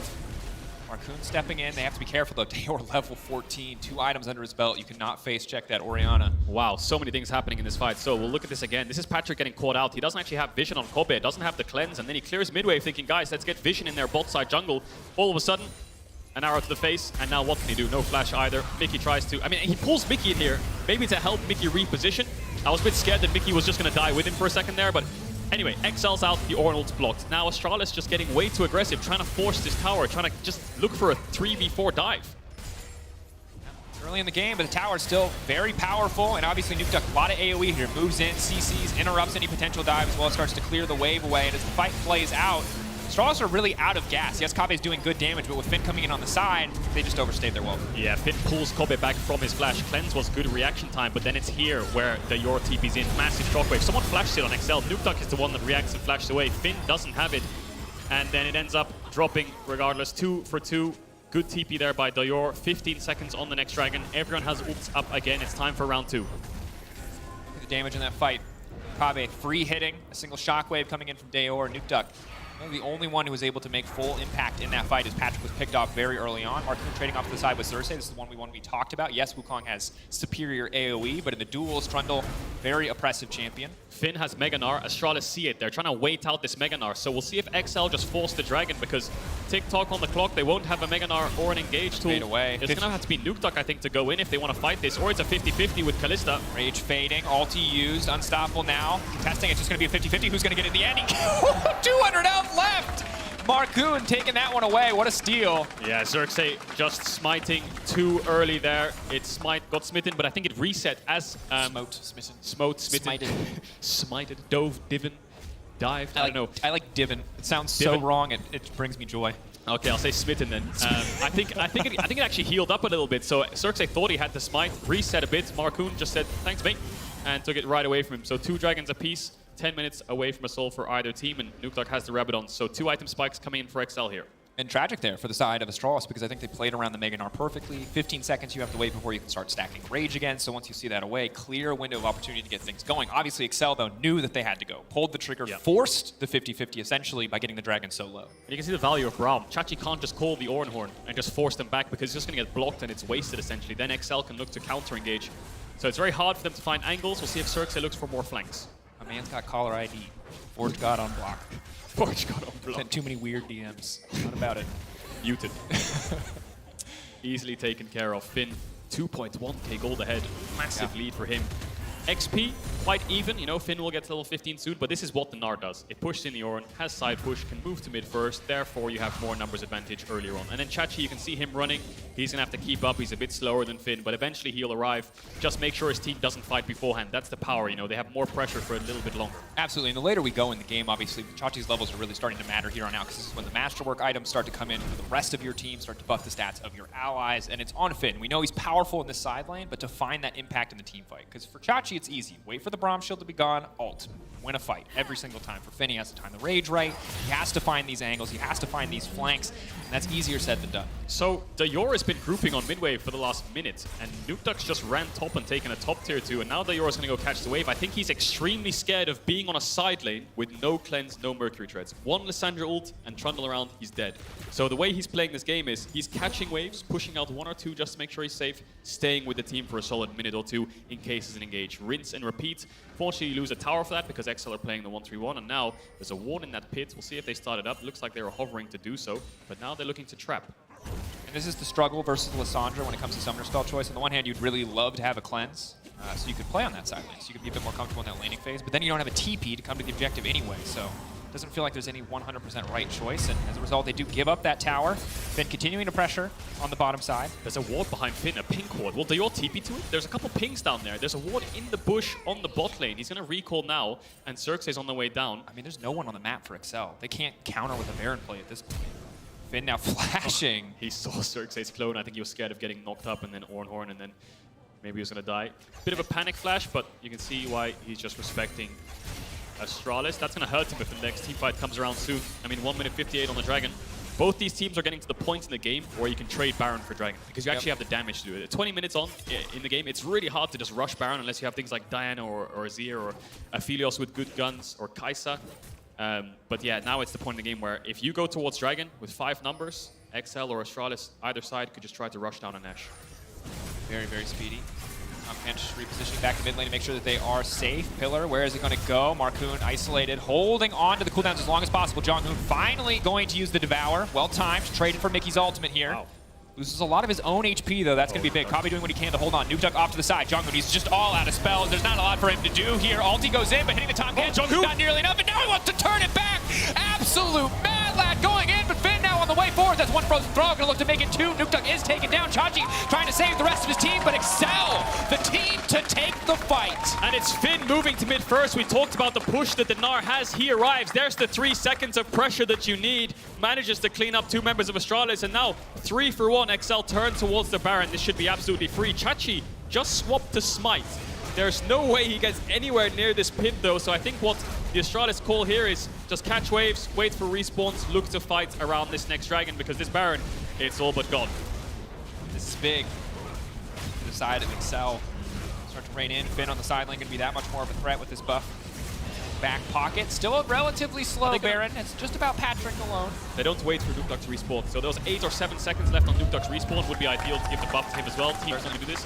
So they started off with a fight in mid. Jonghoon a little bit late on the eat, as you talked about, because Kobe actually gets stunned up here from the Braum passive. Patrick getting some auto attacks in.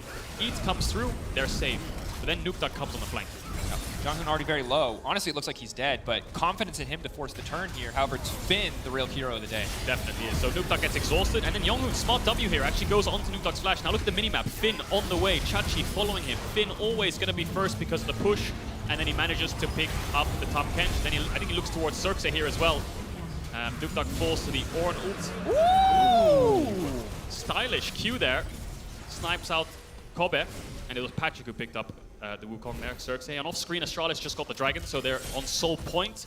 And they're going to get a mid-tier one as well. So XL a bit slow on the bases here, but we'll see what push they can get inside. You can see Nukeduck and Finn already pushing down.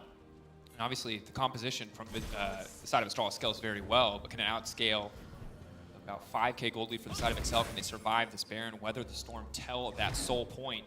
Can't afford to give up their, an open inhibitor, or they might not even get the chance to contest on the next objective. Gonna have to be careful here. You can see Astralis trying to make a pick there because they can't match bot. It's already gone. So let's try to make a play top. Xerxes really They're wants spending a lot of time up there. Finally going to back away, but they're going to give up at least a little bit of damage here on this bot side tower because no one is here to respond. So a tiny bit. They're threatened. They're still not entirely sure, it looks like, where the enemies are, so they are just going to give them respect and back away, perhaps unaware that the potential collapse onto Finn is coming. So tier 2 bot has fallen. We'll see if XL can pick up the tier 2 mid, because you always have to weigh in standing gold when you have Baron. What can you actually do with it? Well, top tier 2 was already dead.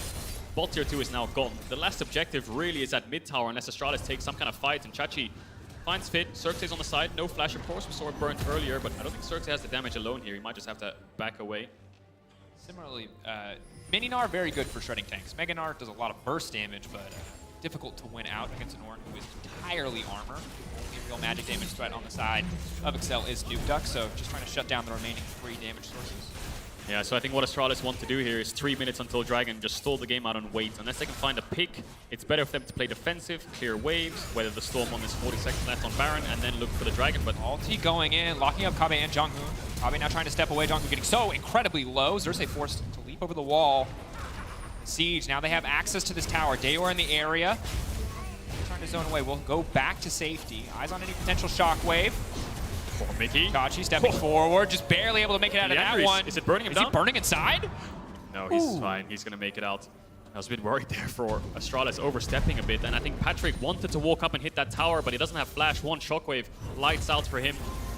Chachi's still unable to use the Ornn ult. He needs to watch Mickey X with his Hawkeyes and see the EUs, and then he can pull the trigger. But until then, there's really not much he can offer his team. Sometimes you see the Ornn's ult backwards, and then they use the ramp forwards to actually knock up the Braum instead of using it forwards and then him blocking it. But then knocking up a Braum doesn't really bring you much value unless you have really good follow-up. So yeah, 2 minutes on this Dragon. That's going to be the next team fight. And the game will slow down a little bit more. XL and Astralis just looking for more and more items. Kobe really wants that Infinity Edge as soon as possible. Patrick building towards things like the Wit's End, Void Staff for Nuke Duck perhaps. Oh, but it gets very scary for XL. Kabe gets that IE. Because at this point, they're all MR. They're just trying to survive that Orianna Shockwave, the Ornn magic damage. Yeah. A little bit of armor coming through, and I believe Finn will probably work towards a Dead Man's Plate as well. Potentially a GA, but very vulnerable. If Kabe's ever allowed to free hit in these team fights, it should be easy for Astralis to take over. You're completely right. I mean, look at Finn's items. Where's the armor? There is none, right? So he is going to get melted through. I mean, Meganar will help him out a little bit. We'll see if he builds towards... Is that a Dead Man's build towards? We'll see anyway. Dead Man's, it could be a GA. That's hard to say, my friend. So yeah, I mean, XL, there's not much you can do here. You can't really siege a tier 3 without Baron buff because 1, they clear the wave too fast, and 2, you're stepping up with short-range champs against Ornn and Orianna, so you're just going to get engaged on and die. And then similarly for Astralis, you don't really want to leave your base until the Dragon spawns. You have no reason to. You may as well just catch these waves, make sure your laners are safe when they're doing so, get those items, and then start a fight. Patrick just picked up his 4th, Void Staff for Nuke Duck. See if Kobe can get that IE before Dragon. Has a minute remaining. You can see Excel recalling, buying the items, as you mentioned, and now moving their vision line towards the bottom side. All those wards on the top side, I imagine, will start to get shifted over. They wanted to play top side earlier, try to siege a bit, but now they want full control of the pit, full control of the Dragon area to deny Soul from the side of Astralis. 50 seconds. I mean, this is one of those things where the game might go even later. Because you know what Astralis could do, Dracos? They could say, you know that Dragon? I'm good. I'm good. We'll fight for the next one. We'll fight for the next one. We'll just stay in our base and wait for that Kobe Infinity Edge and not try to risk the game. Because, of course, if XL do get a fight and they do win, they'll just end the game straight up. I'm not sure if Astralis can. They haven't taken tier 2s yet, so it becomes a lot more difficult. Take a lot of time. That is the route that they want to take. And Excel, just fishing, waiting for someone to step forward, try to clear a little bit of vision. Slow and steady. I like this from Astralis. Trying to push the waves out bot side, maybe to get an avenue back into their own jungle, but as Finn has already pushed the mid lane too, it's just hard to get control back of this area with the threat of Nuke Duck coming over the wall. Yeah, it's smart what Astralis are doing. They're not face-checking their jungle, they're running through a lane. So they're going to push this lane in, and what's their vision? It's the creeps. The creeps will give them the information, and now can they steal it? Can Xerxes get in there? I think it's gone. TP getting lower. Soul point for both sides. Someone's getting a soul on the next Dragon. credit to Excel. Nice, slow, steady, clean, not giving anything up there. Astralis played well in response, but did not want to take the 50-50 to try to contest this blind. So now is XL going to transfer all their vision topside now and make Astralis face check the Baron? Because I think XL can start that one up as well and rush it down with the Kalista. Astralis looking for some mid-push, looking for a target. Chachi stepping up, incredibly tanky right now. And they're going to contest this next mid-wave. Nuketock has a great position on the flank. They have to be careful for that. Xerxes is already trying to spot him out right now. Mid-wave contest comes in. And Nuketock's going to go to bot wave. So he has the TP in case a fight kicks off. Astralis now leaving their base, looking to force something. We're in an interesting position. You highlighted it earlier, but we're at the point in the game where either they're just going to handshake and walk away from each other or have an absolute fist fight that will just end the game. Yeah. It's like, well, we could fight, but I have Infinity. It's the standoff. We both got a gun pointed at each other, and like we could shoot, or we could just put them away and walk away. You know what I'm saying? But you got to shoot eventually, because one of you is not walking away. You got to take your shot. Astralis have one shot left. That's it. If they lose the fight, it's over. So they want to make sure it's a good one. They don't have much vision around this Baron. They have one ward in the red buff entrance. That doesn't help out a lot, though. But the Ashe, fork shot will. What's their response? Do they run towards this? Nuketock has incredibly good TP wards behind them. And is split pushing right now. Finn finds Xerxes. Finn leaping out. So far, purely XL favored, giving them just a little bit of life, a little bit of time, getting all that bot pressure. And Nuketock just staying, waiting just out of vision range to keep this push going as XL now take mid control as well. And Astralis is getting dragged around the map. They're not going to find their perfect 5v5 because XL just are not giving them the option. Well, Kobe is showing bot, and of course he has no global, so that's the call for XL. Start it and finish it. It's going to be too late to respond here. Kobe, Dayor's in base as well. He could TP if he wants to, but he's not going to do it. Yeah, there is TP. There's the arrow. It's going to be a match onto Patrick. He's stunned. Patrick. He can try to step forward and block. Vizitachi now going in. He's only going to find the knock-up onto 1. 2.8k, getting lower and lower. Xerxes still in the pit, isolated. Is he going to try to focus on the Baron instead of the fight's now breaking out? Keep your eyes on Finn. It's going to be massive. Kave trying to find the angle. Knock back in the wall with Kave. Clean cleanse. Buys a bit of space with the stopwatch. Buys a bit of time. Now the retreat coming out from Jonghu. Mickey X leaping forward to body block for his top laner. And still, the Baron stands getting lower and lower. XL will have to fight for it, but they're going to get it in the end. It was a close call, wasn't it? It was anyone's game for a couple seconds there in the pit. Nuketock almost dropped before even being able to use the ult. Patrick was stunned for so long by that arrow. And XL get the Baron. Doesn't look like they can end the game just now. Dayor being alive gives them enough wave clear, but you can see all of XL just trying to shove as many waves in as possible to try and look for as many towers and inhibitors from this push. 15 seconds left on Xerxes. Chachi up in 25. It's on Astralis to hold on. We're at a 10k gold lead. Baron buff will still be up. The pressure will still be on for Astralis when the next dragon spawns. Ocean Soul standing in front of XL. Should be theirs to take. Flash here. Nuketock, though, pressing for a little bit more. Jonghu just chain CC. No one's then turning their attention towards Kave, but Kave does so much damage for now. Uncontested as he tries to free fire. The pillar there, they leap into him. He flashes away, out to safety. One frozen throw. Finn off to the side. XL! Oh, no, you're biting off more than you could chew. You got the wrong queen of the Freljord here. Ashe stepping up. Marcoon walking away. Yes, they grab the inhibitor, but losing 2 members in the process. Oh, Finn's not done yet. He wants to get this bot in him. He just cheekily sneaks back in as Astralis think the fight. Oh, he doesn't get it! Oh, no, does the cannon minion turn to it? No, it doesn't. What is it with 1 HP on these towers and inhibitors? XL. Now Finn's going to try and run away. He does have the Deadmans, it looks like, so he has a lot of move speed. Kobe doesn't have the ult, and Xerxes is not in range to gap close. So it was a 2 for 2. XL getting a little bit too overconfident there on the dive. They end up dropping, and Astralis can keep holding on 1 minute until the soul. Shout out the observers who just followed Finn, the walk of shame all the way back through the lane. If you take a look back at this one, you can see the stun from the arrow, so long as you highlighted the follow-up there for Vizitachi. Yes, let's watch Nuketock. Goes in, gets knocked up, gets knocked back with the shockwave, just gets the ult off. Finn jumps in, zones away Kobe, zones away Dayor. He's dealing with the carries, so the rest of XL can play this 4v3 against the frontline. Stopwatch bought him so much time there. And then lucky for him, by the time he comes out of that stopwatch, XL have cleaned up the front line. So they need to get their carries a little bit further forward, Astralis, if they want to be able to contest XL in these fights, because despite Chachi being so tanky, it looks like they have way too much damage. A terrifying prospect, especially once that first kill comes through. And Marcoon, though, starting to step back. That's an ultimate from Xerxes. That much easier again. We're 26 seconds away from the next objective. They're trying to take out at least 1 member before anything else breaks out, but Patrick going to take him out to safety. Shockwave is now gone. XL think that this is their fight to take, but Mickey so squishy in the face of this Ashe. Patrick so incredibly powerful. Nuketock now stepping in, but Kave is absolutely popping off. The front line is doing their job, but still Astralis called the retreat. Finn's ending the game. They don't want to overstep because Finn is ending the game. Astralis would have won the fight, but Finn is off to the side, making sure if they try to take it, they lose the game. XL aren't done. They want to keep pushing here. It's still a 4v4. We'll see what happens. Mickey's is incredibly low. Finn needs the Mega Gnar if they want to contest this fight because Kobe has no sums, Dior has no sums. A lot of ultimates went wide there for Astralis. The Wukong ult, the Orianna ult, none of them did anything. And it looked like Mickey's engage was fantastic onto Dior, but Kobe just shredded through Nukeduck in an instant, in a blink of an eye. Even know his last item yet. He's only gonna get scarier. Good news is, they have the soul. They might have won the fight, but Finn off to the side, buys the time, buys the space. Patrick taking the soul, that's gonna be big. So Astralis, coordination maybe not on the same page here. Maybe Xerxes wanted an Ornn ult there onto Markoon. His ult's gone. Then we'll see Younghoon go in. And now watch the ball from Dior. Shockwave misses completely. So now Dior looks like he's caught here, but the Ornn ult saves him because Patrick has to run backwards. Now we'll keep our eyes on Nukeduck. How quickly does he die to Kobe? Instantly gets shredded. 2 auto attacks and he's gone. He looks like he used the ult onto Dior instead of himself, and then Chachi's dead. All the meanwhile, there's a push in bot from Finn, so Astralis have to call the fight off. Maybe they would have liked to have chased down there with the numbers advantage. And this is the struggle. Because the Kabe is really most, if not all of their damage. He's going to offer the GA as the final item. Full build now. So if Kabe's not in the area, no one is really too threatened. That's a 6-item Ash, but also an almost 6-item Orianna. You can see the gold and the CS that Dior has. 467 CS and 42 roughly minutes in the game. He's actually ahead in gold of Nukeduck right now, which, I mean, doesn't really matter for the Lissandra because once she hits her core, that's all that she needs for team fights. But Dior is going to do a lot of damage. Cell needs to be very careful. These carries are so strong. While Astralis have so much power in the team fight, it may not matter. Excel have been dragging them around the map. Yes, they've given up members here and there, but they've always come out on top in the long run. Their massive gold lead, the Soul standing behind them. Astralis have to be flawless in their execution in the next fight if they want to get anything done. But it looks like Excel, they're not going to take any risks. They're just slowly but surely going to burn down the base. Mickey now looking for the knockup. Xerxes off to the side, zoning away Markoon.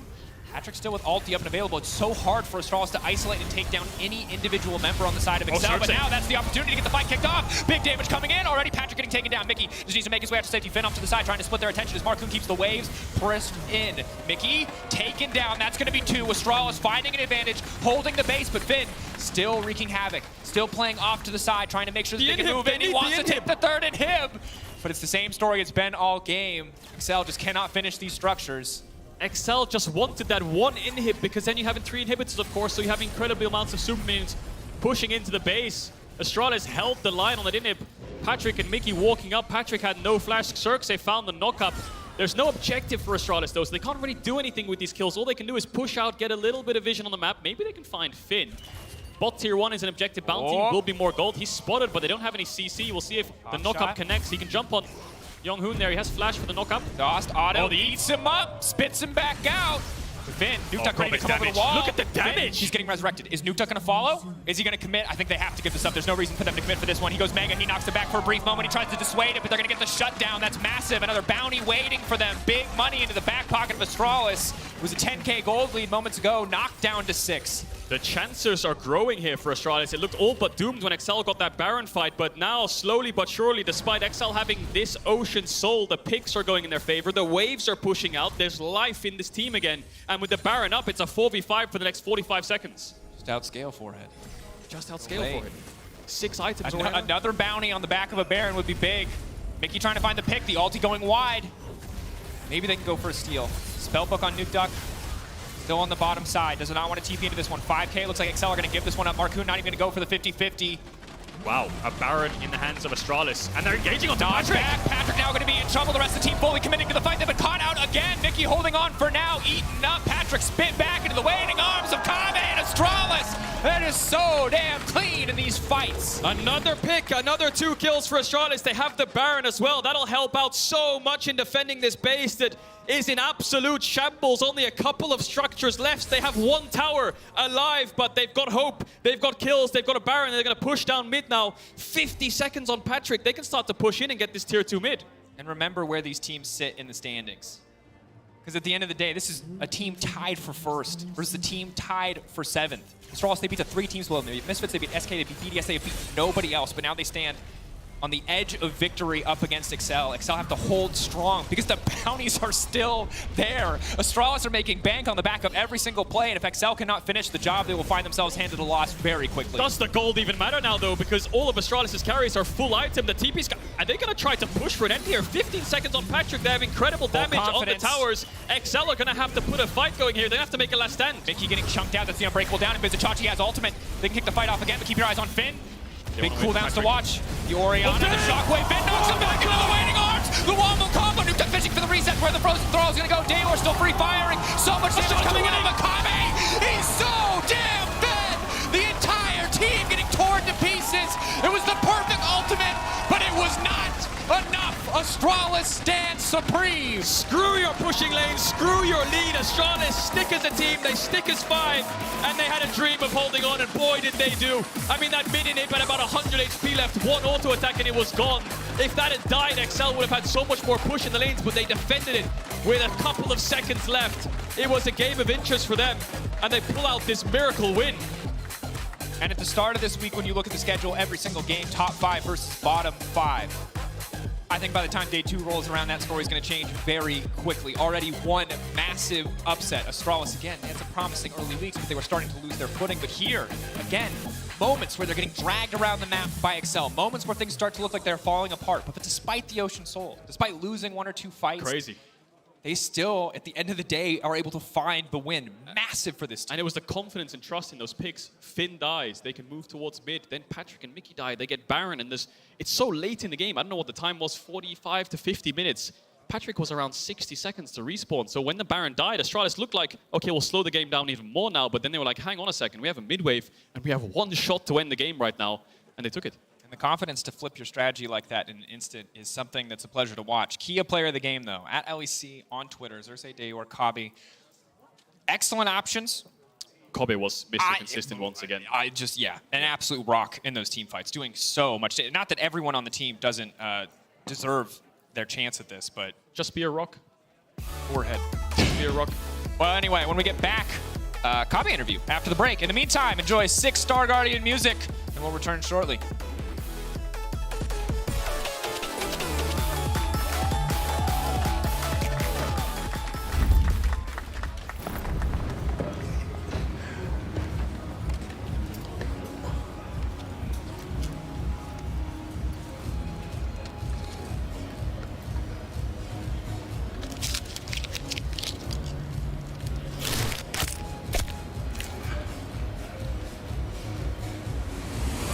Even the biggest champ needs a break. Did anybody see Vegas KitKat?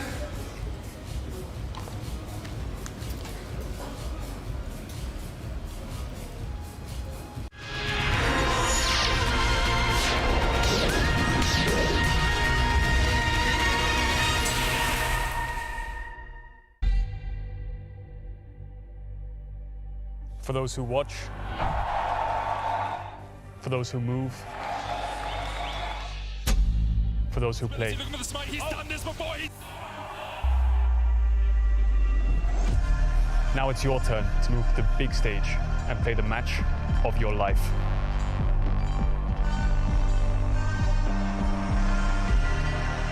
Kia, movement that inspires.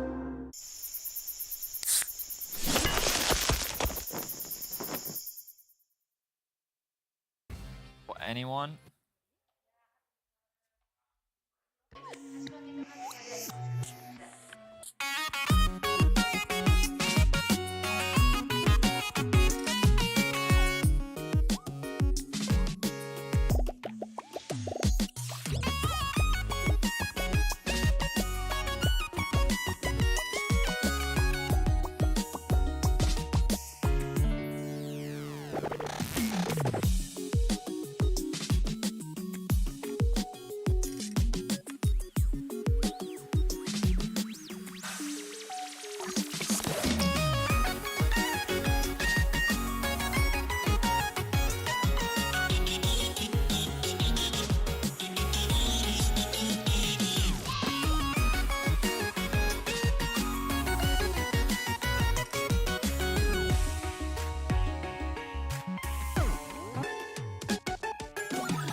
weaker. I mean, they did go 3-0 in the final Super Week. Obviously, playing 3 games of TF. Maybe Mac and the coaches didn't see enough kind of established in this player and established in the team from spring to take them to summer and push towards Worlds, which I expect their goal to be. Niski, he's been sitting at home streaming, playing solo queue, got rank 1 on the ladder. A lot of experience from Fnatic, and Mad Lions think that the injection of Niski will rise into playoffs. I thought, to be honest, that our play just as a team and individual would be way worse than what it is now, but I feel like everyone's trying so much more. I didn't expect our games to be kind of clean. We, I guess, improved on a lot as well during the off-season, but we already had like a really good basis, and I think that's why I didn't really understand how they did not like work that well last split. Fortunately, the Mad Lions did not make it to the playoffs. So fitting into the team, I think, was pretty easy for me, because I feel like the role I had to fit in was kind of what I'm good at. Helping with jungle, helping communication in mid-game, kind of bringing the mood up when it's bad. It felt good from the beginning also, because I didn't really have to change my play style or like my way of communicating, my way of being. I was just being myself, and it seems to be working. I mean, it's been a bit of a blessing having Niski in our team. I think he brings a lot of positivity and good energy. Just not only the players, also the coaching staff. I think they fit really well, and Mac and Niski have already worked together in Splice, so they already knew each other, and they're just really cool to work with.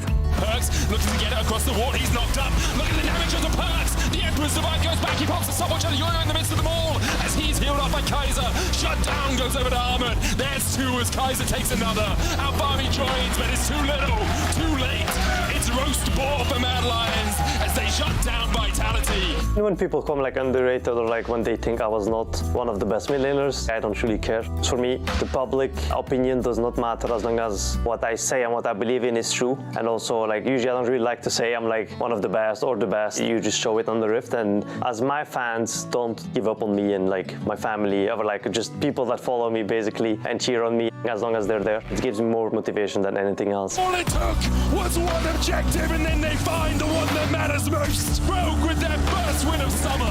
First one was to Rogue. I think that was one we actually needed. We were playing the game a bit too fast, we were a bit too hyped, and we wanted to kind of close the game pretty fast. That loss made us play better and just play slower in mid-game. We know they don't deserve to win, like it sucks, but at the end we learn. Unforgiven on the flank finds the fight that Mad Lions were looking for. And now through that roster, man, looking to secure another win. If I don't make Worlds, then that would be, I guess, a failure on my part, because I think anything I bring inside of the game, outside of the game, is enough or should be enough to go to Worlds. That's my hope for this team, and I think we will make it if we keep going on this trend.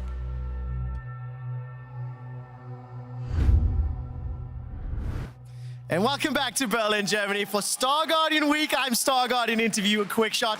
In just a moment, Mad Lions will be taking on Team BDS, and we're working through a few technical issues, so I'm hoping Cobby's with me, and I'm hoping Cobby can hear me. Cobby, first of all, congratulations on win. How the hell did you do that? I don't know, honestly. I do know. We had a good draft, and I think we played pretty poorly throughout most of the game. We played way too scared, even though we were playing from home. But in the end, we managed to get it together, like in the good old days. It was kind of a splice game, I would say. Kind of a splice game. I actually really like that. Cobby, when you were saying you're playing a bit too scared, there's a few fans in the audience that had a very loud, yes, yes. I want to show you some of the gold lead that had been accrued. And you managed to come back from an 11.6 1,000 gold deficit. So if production can bring up that post-game breakdown for me. Throughout the course of the game, it felt as though Excel were kind of stalling out or slowing down, and then you were able to start punishing them. But look at that gold graph.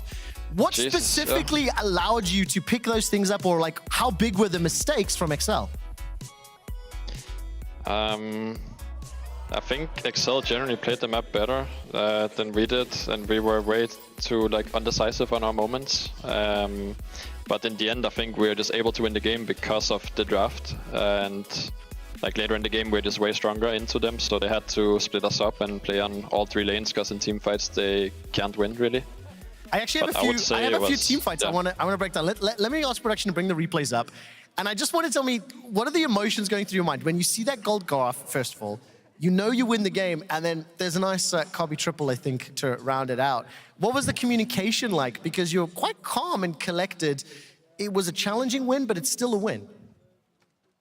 Okay, so honestly, the comms were maybe not the best throughout the entire game, not the highest energy as well. But as soon as we won that team fight and realized we could end the game, I think there was so much stress on people. They were just like, everyone was relieved. So one guy starts screaming and then we all start screaming. So that's basically what happened. It was pretty funny. And of course, coming into the week, a little bit of challenges in terms of just health, playing from home. Did that impact like the mood? Did it impact the prep, especially after break week as well? It definitely did. We tried to do the best with the situation, but honestly, it was very, like a really bad situation what happened.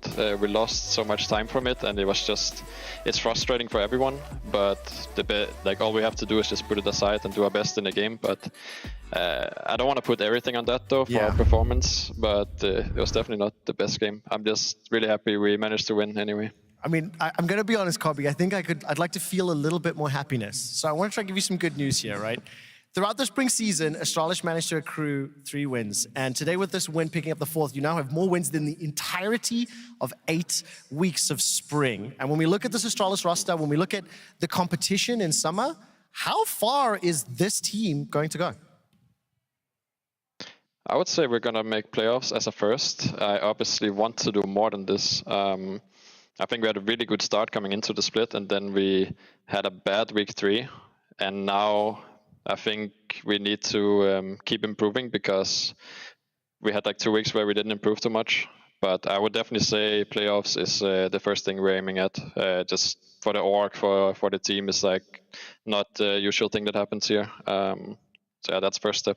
Well, definitely on the path to that 4-4. Congratulations on the win. Just before I go to Vedius, he doesn't like my outfit and he said I wouldn't be allowed into the Star Guardians. Kobe, yes or no? Do you think they'd let me in? I really like it. Thank you, Kobe. It looks amazing. Thank you. Congratulations on the win. We're going to head over to Vedius to get us into Mad Lions versus VDS.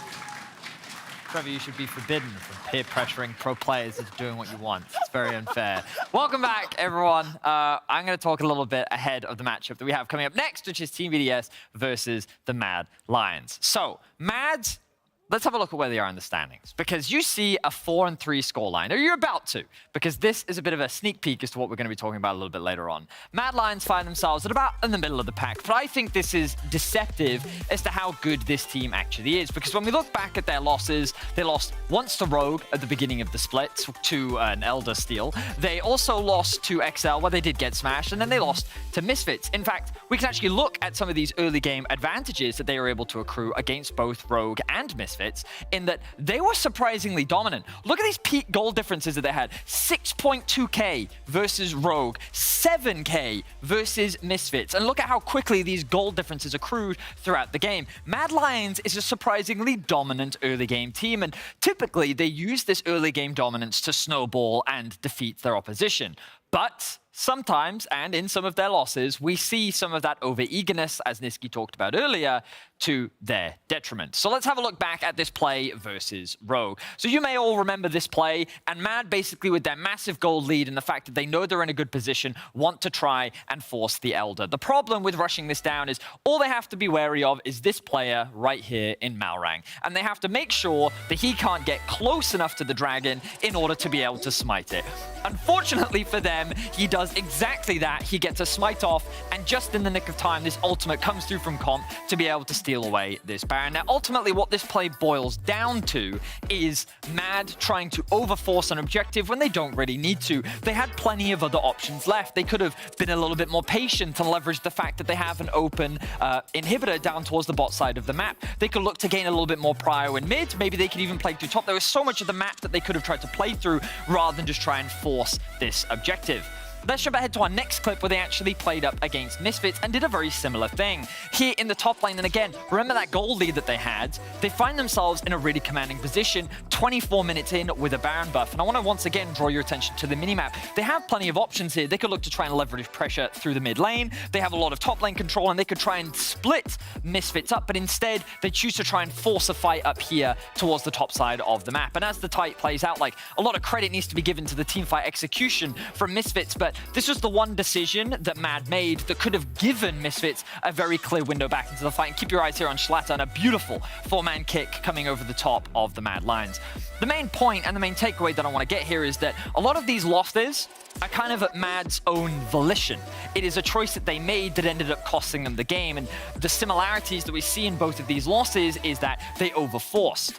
The reason why I wanted to draw attention to this is, yes, this is something that ideally they can look to fix and work upon moving towards the future, but their coaching staff has a proven track record of, during the regular season, very quickly identifying problems and then fixing them. I think this Mad Lions roster is a lot stronger than what their scoreline suggests, and I think that they are a roster that, as the season progresses, will only get scarier and scarier. Let's see if they can maintain that level of performance as they go up against BDS today. Kedron Drakos, over to you. Thank you very much, Fetty. Fantastic breakdown of the two massive throws that Mad Lions brought to the table across those games. Now, here's the thing. When a team throws like that, when they should win a game, it's like really hard to go into every game and be like, they're surely going to win. Because I can tell you, they're surely going to build a massive gold lead like they did against Misfits, like they did against Rogue. They'll surely be close, but they may also just throw it away. And that's the thing that makes me very nervous about Mad Lions, is that even when they were winning, last year, their mid games were still shaky here and there. They still had moments where they just absolutely griefed him. Yeah, but the Mad Lions of old, I remember the team kind of losing in the early stages and winning in team fights, right? Sure, Whereas Rogue was the Rogue time team. You know, there's inevitably going to be a time in the game where they just throw it all away. And now it feels like Mad Lions are picking that up. I don't want to jump to conclusion. There's only 2 games. And of course, when you're a newer team, having a good fundamental in the early game is fantastic. It's about learning the mid to late game macro and how you want to communicate and move around the map. That's what basically dictates how you play the game and how you snowball these leads. So it looks like, from what Vedius has broken down there, fantastic breakdown, they just get very kind of narrow-minded when it comes to the later stages. They see an objective like Elder, they're like, we need Elder. Tunnel get Elder now. They tunnel vision too much, and they think this is the only play, we need to get it now. But like Vedius pointed out, you can push out other lanes and force them to show somewhere, get numbers advantage, get a bit creative with it. They're gamblers, which is a great trait when you're behind in a game and an absolutely awful trait when you're ahead. That said, we'll see what the adaptation is today. Again, I want to remind people that because of the break week, and a lot of these teams really didn't take much of a break, maybe 1 extra day, maybe 2, still scrimming throughout that break week. I'm curious to see how deep the meta adaptation will go, and especially curious to see how much Team BDS have been able to develop, because we know they went to Korea. We know that they expected to hit the ground running. We expected them to hit the ground running with that kind of boot camp in the same way that Excel did. Sadly, that was not the case.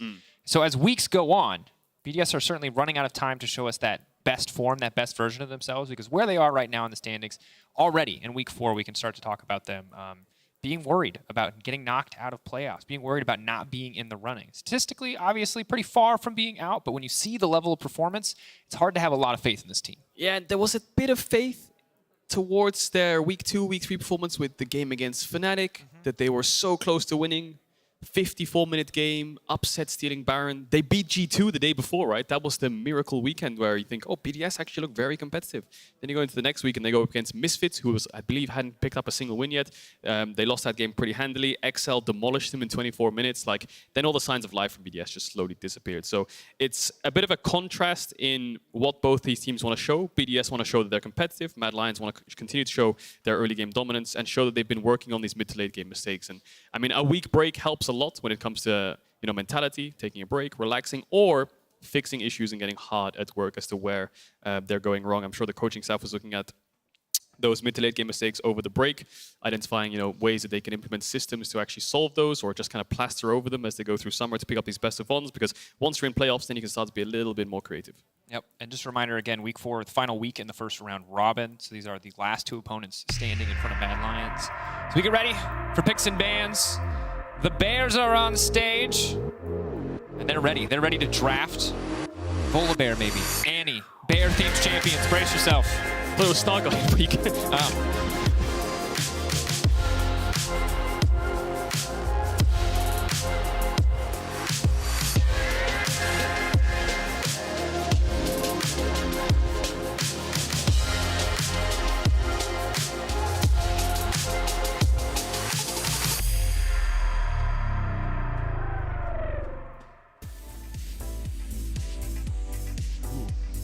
Smooth stylings of the Star Guardian music this week.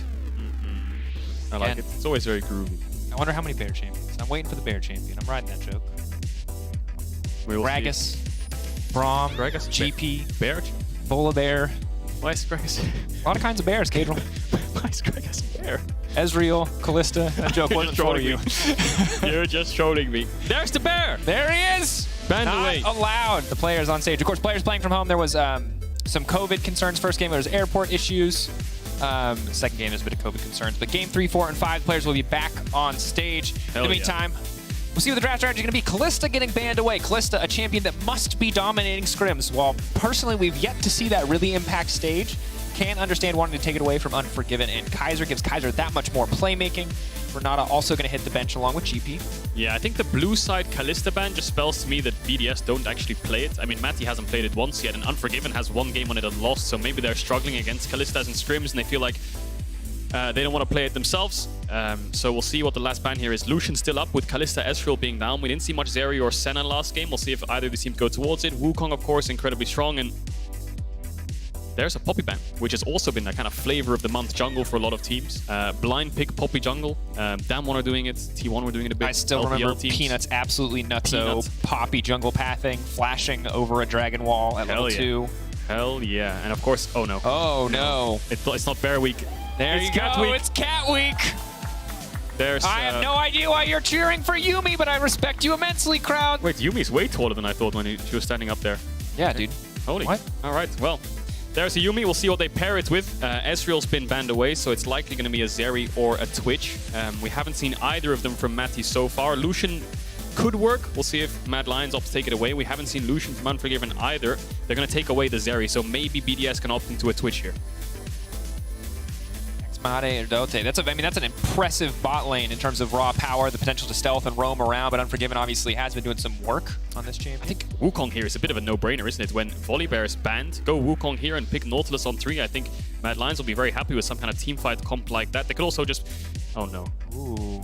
Are we going to get Zeri Lulu? Enchanter versus Enchanter. That's what I think of when I think of EU supports. Let's do it! Okay, no, engage options! Woo! So maybe it's going to be Twitch Yuumi versus Zeri Lulu.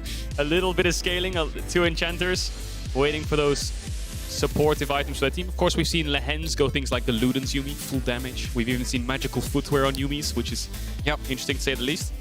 Regardless, anyway, BDS here. I mean, Wukong is just a no-brainer for BDS as well, surely, you right? keep saying that, and it keeps not happening. Oh my god, it's going to be a Gnar instead. Are they going to pick their AD? It's going to drop to 4-5. They are going to have to pick their AD. So it's, what is it, the LCS Emily drew this awesome thing, the Rat and the Cat? The Rat and the Cat. The Rat and the Cat. Written by Dr. Aframu. Dr. Aframu, Rat and the Cat has been picked up. You know what I would like here from Elioya? A Jarvan, actually. You know, Jarvan into Twitch. Lock down those immobile champions. Yes. Because, of course, the Twitch will be incredibly... Ornn. Ornn is all right, too.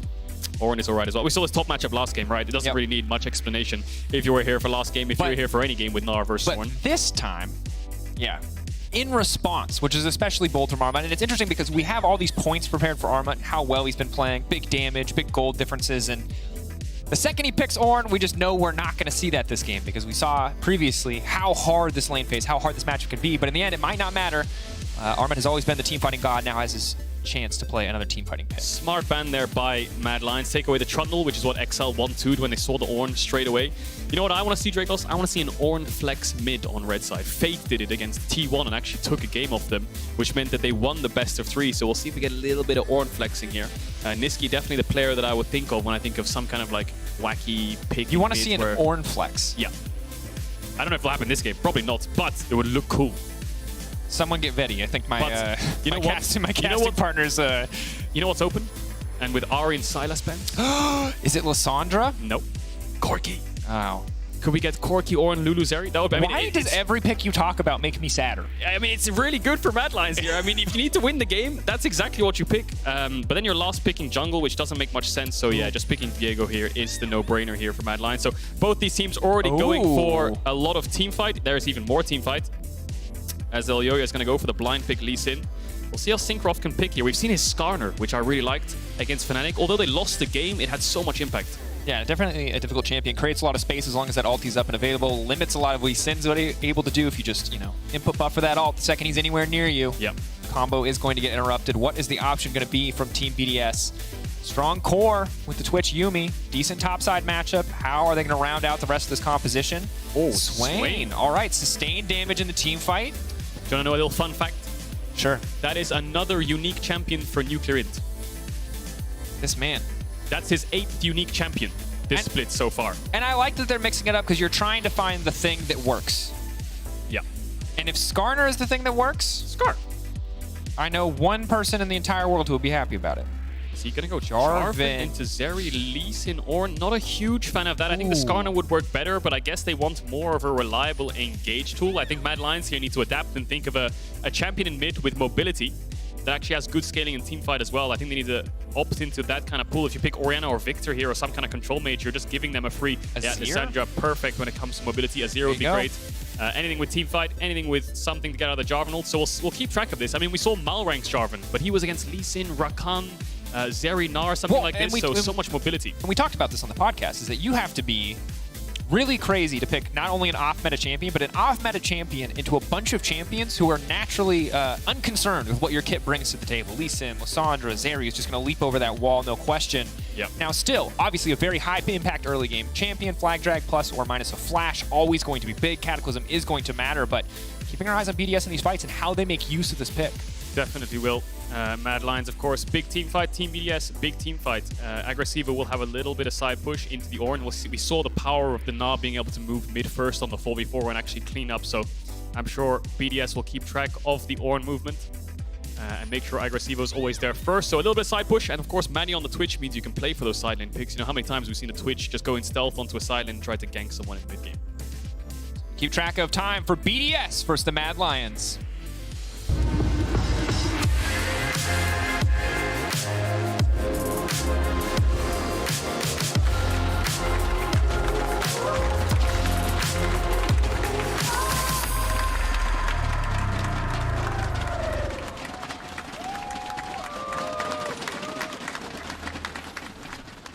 Team fight versus team fight.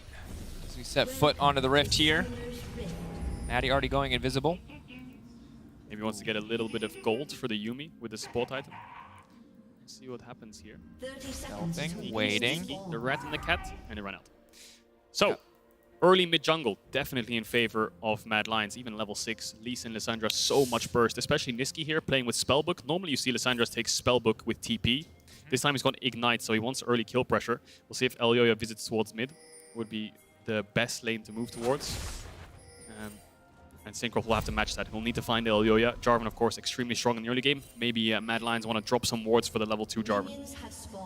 Trying to get as much information as they can. Again, because we have two compositions where it's going to be about team fighting Lissandra Ornn versus the likes of an Ornn J4 Twitch. Early game is even more important. These edges, these item spikes early on, finding bigger leads. So it isn't just a full-on 5v5 at every objective. It's going to be big. Looking at top side. Again, we've talked about Arma a decent amount recently because he's been on a bit of a tear. This is a guy who was often criticized for his laning, but recently has been doing pretty fantastically in terms of damage output. His GP last week was a pleasure to watch. Obviously, when you're playing the Ornn, it's not going to be the same role and responsibility, but I feel like Armut stocks are on the rise, and curious to see what he can do up against Aggressivo here after we saw this matchup go so poorly for the Ornn in our previous game. Yeah, and it was mentioned before, but I'll just touch on it again. I mean, champion pool was always the biggest crutch for Armut when it came to, like, 5v5s in drafts and things like this. They would always have to early rotate the Gnar or blind pick the Wukong at MSI last year, and it was not optimal. It's not something you really wanted. But with Gwen coming out, GP being buffed, he really has found his champion pool. Now picking up the Ornn, which he's currently sitting on 100% win rate on this split, he's definitely found his groove in the current meta. So he has. Early lane phase, though, you can see Aggressivo just fighting for a bit of push. Kaiser Unforgiven trading back and forth, Niski getting a fast level 2 in the mid lane, but trading a bit of health here is Kaiser just trying to poke out the rat and the cat. And again, this mid lane, or the bot lane rather, gets pretty explosive around level 6. Stealth up Twitch with a Yuumi snare on top of it can always be terrifying. Have the additional summoner spell, but expect Lulu to have more raw laning combat power early on. Yeah, and a little bit of trading in mid, and we'll keep our eyes on Niski as well, because he was doing so much work in their Misfits game. Despite them having lost that game, he was playing Lissandra, he was roaming around the map absolutely everywhere. Top, mid, bot, every single second of every wave. I'm sure he wants to do the exact same here, and Elyoya already looking to invade Syncroft, trying to get a bit of information. He knows the Raptors are up, he could just take them away, so Syncroft went red, wolves, blue, Gromp, skipped his Raptors, and now he's hovering around the top side. I don't think they can dive Armut, so this should just be a winning trade for Elyoya here if he just takes the Krugs as well. It's a 2-for-1 camp trade, and then Elyoya can full clear to level 4. I mean, yeah, very solid early start for the Lee Sin. Moves in, keep his jungle clear going. Don't think he'll go for Krugs here, but just goes back into his own jungle. Will build up a CS lead. For now, it's relatively even. Elyoya, you can't be doing that. I love the observers today. They followed it like Finn through the entirety of bottom lane after he whoopsied the tower. They're following Elyoya. It's savage. The observers are savage. They are savage, aren't they? I mean, of course, doesn't mean anything, but it's still every now and then you gotta get your keck out. You know what I mean? Yeah. Without pro view, these are the things that the observers have to do. They have to remind us. Pro players are human too. You know? Yeah. One of those things you'll just laugh off.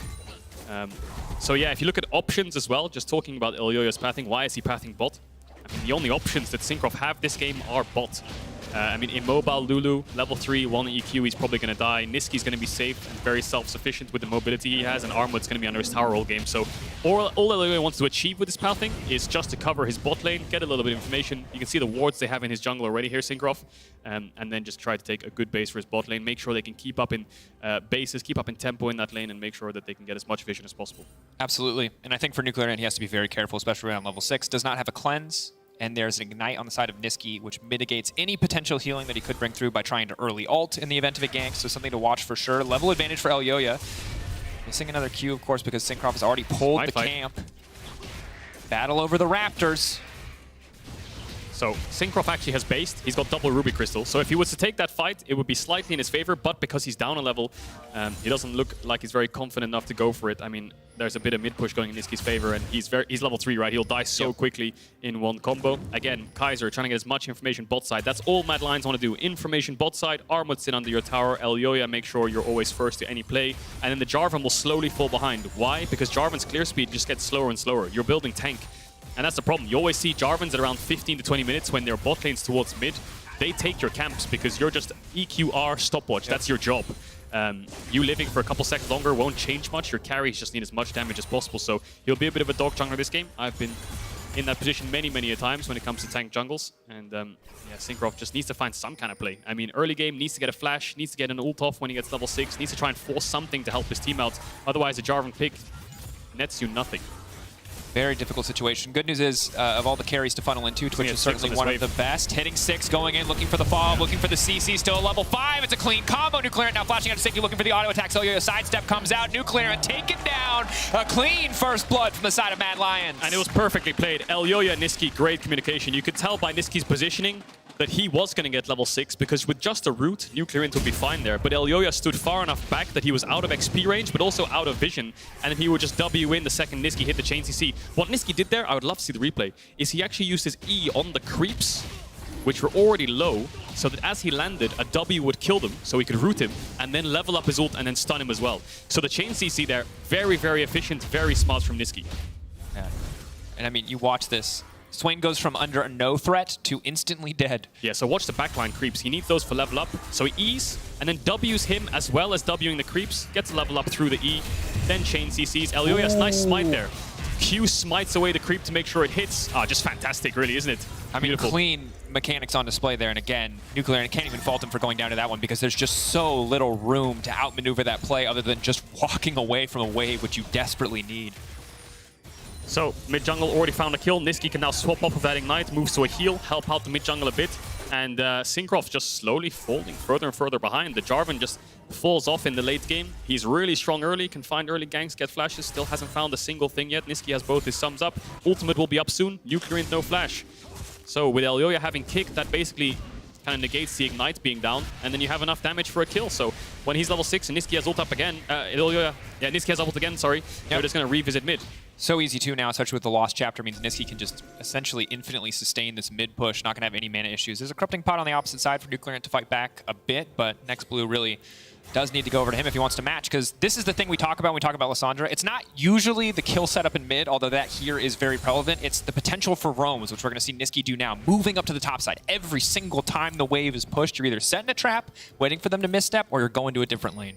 Yeah, he's going to go top here. I think he's going to try and dodge the scuttle. No, he's going to show now. Armwood's probably going to pop the ult. Can they get the kill? Like Arceva needs a good flash. Flashing out to safety. Very early on, just has to respect it. No other major cooldowns burned, a bit of Niski's time. This nuclear ant really trying to force this wave back in. And now it becomes incredibly hard for Aggressivo to get a pushing lane, right? His matchup in isolation is winning, but the fact he has no flash is the next Armut's ult comes in, he's dead if he has no information on where the jungler is. So good play by Mad Lions so far. We've seen early games like this before by them where they've got incredible leads, but of course, as Svedia showed us, they throw it away. Now Syncroft's trying his best to look for something around mid, but again, Nisqy just so mobile. I mean, he has a self-ult, a heal, a flash. There's really nothing that can be done. Stopwatch will be up soon as well.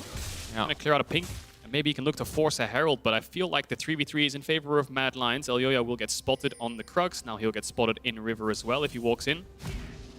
Herald obviously big for potentially breaking the game open. Now spotted out. I don't think they really want to take this fight, but we're hoping to get him at least out of the area by popping the Scryer's Bloom there. Yeah, what would be ideal here for BDS, is if their bot lane was around. I think in a 5v5 situation, they stand much better chance if they can get level 6 on the Yuumi, but Mad Lions starting it up quite early on. So Syncroft, what's the play here? He's going to hover around and watch them finish it.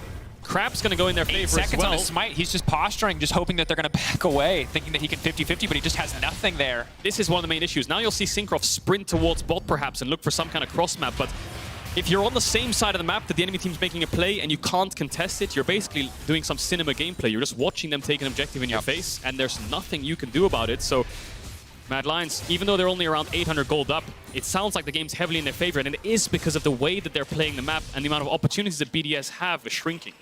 Certainly. And what's tough here is Xmati and Ardate would love to get out on the map, would love to be a part of things. They have a super strong combo, but because their top side is so quickly falling behind, because they're so under threat, there's really no space for Syncroft to play around them without giving up something else on the opposite side of the map. And Zeri Lulu, very safe on the bottom side, can just walk away from most things. Unforgiven has the cleanse. It's a very defensive option from the bot side of Mad Lions. So now Syncroft options have gotten a little bit better though, because he's level 6. We'll see if he can force something bot. He'll get level 7 off this. Ardate is level 6. Now he needs to look bot. He needs to look for something onto Kaiser. You know, Unforgiven, very hard target, but killing the Lulu will be pretty easy. But we'll see what Mad Lions do here. Their bot lane's around mid, their junglers around mid. They're playing 4-man on one lane for vision. And if we could look at BDS's vision here, observers, they actually see nothing on the map. The second Nisqy pushes this wave in and disappears, you can't actually do anything when it comes to contesting vision. Syncroft's going to try to walk up here because he spotted out Nisqy. And now it's so dangerous. You can see he's so hesitant. Where's Sandra? Man. What can I do? I can't really walk up. Zeri could jump over the wall at any second, but he has to do it eventually.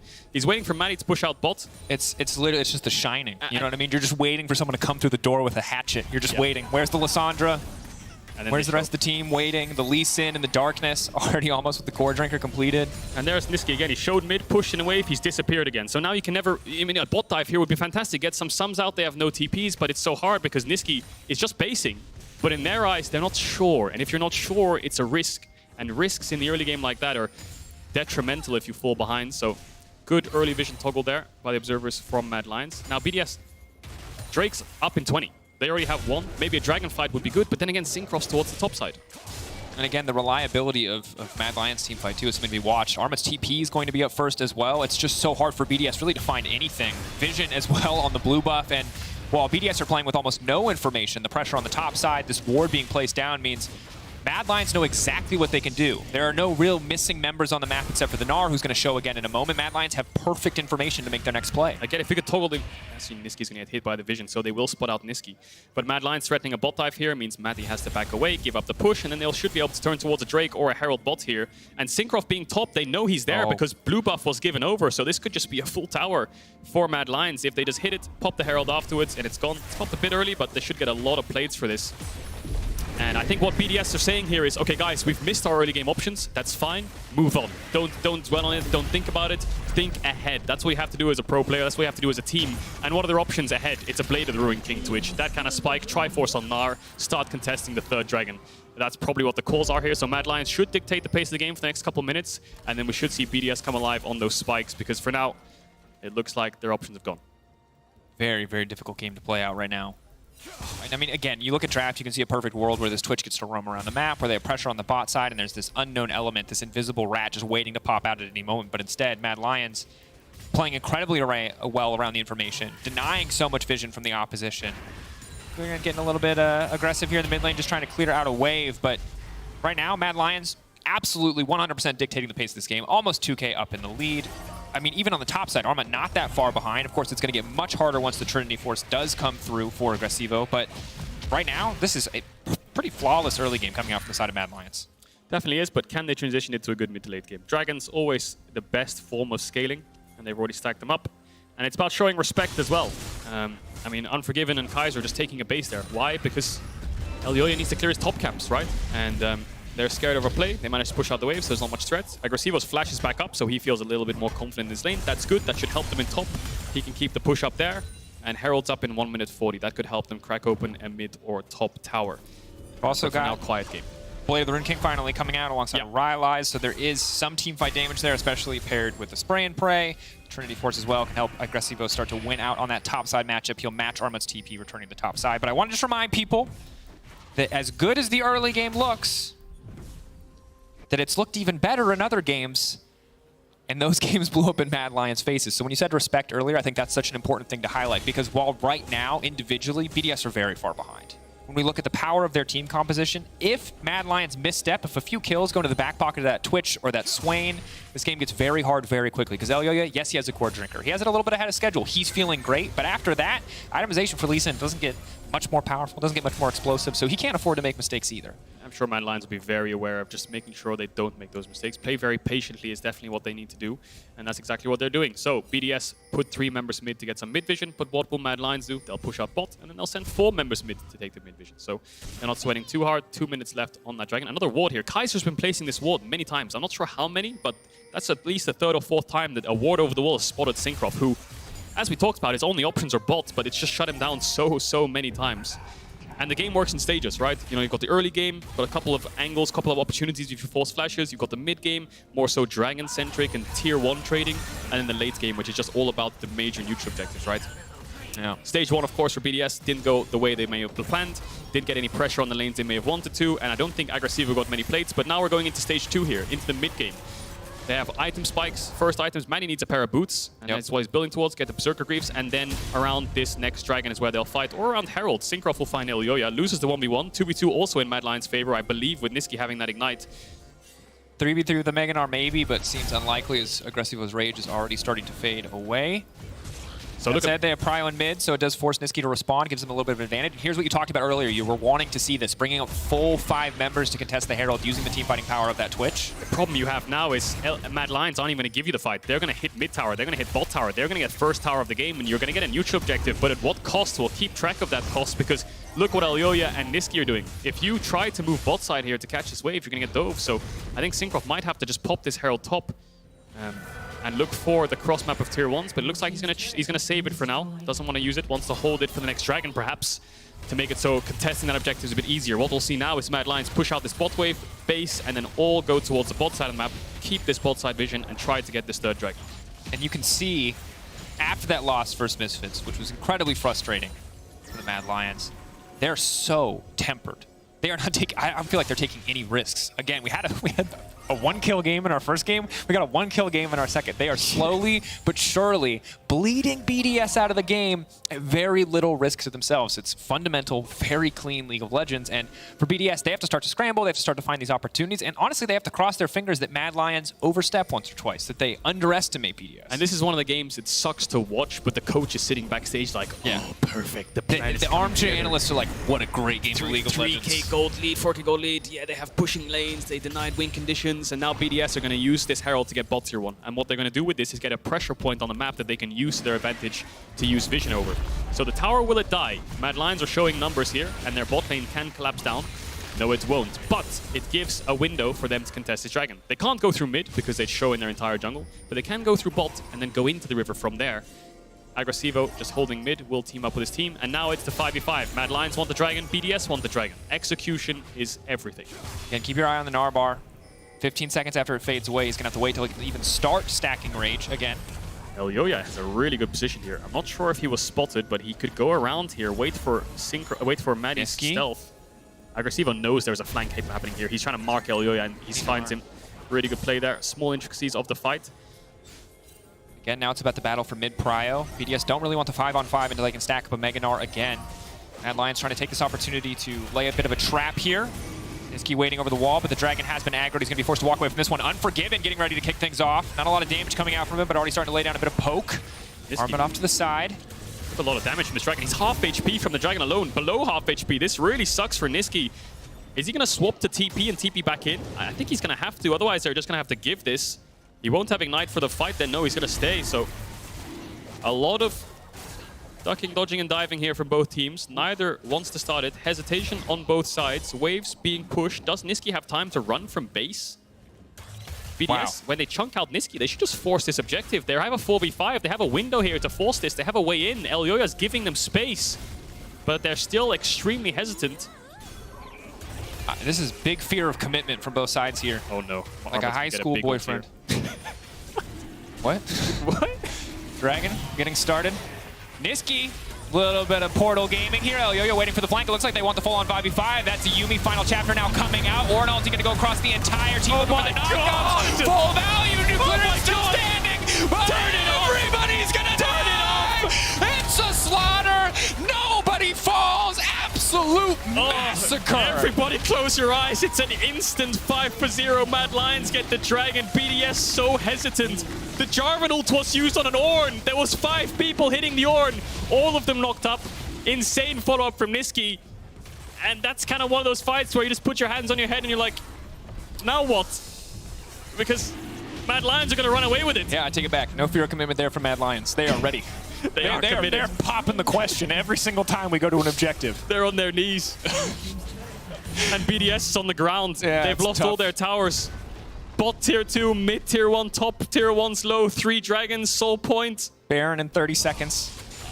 Zeri with 2 items. I mean, the list just goes on and on.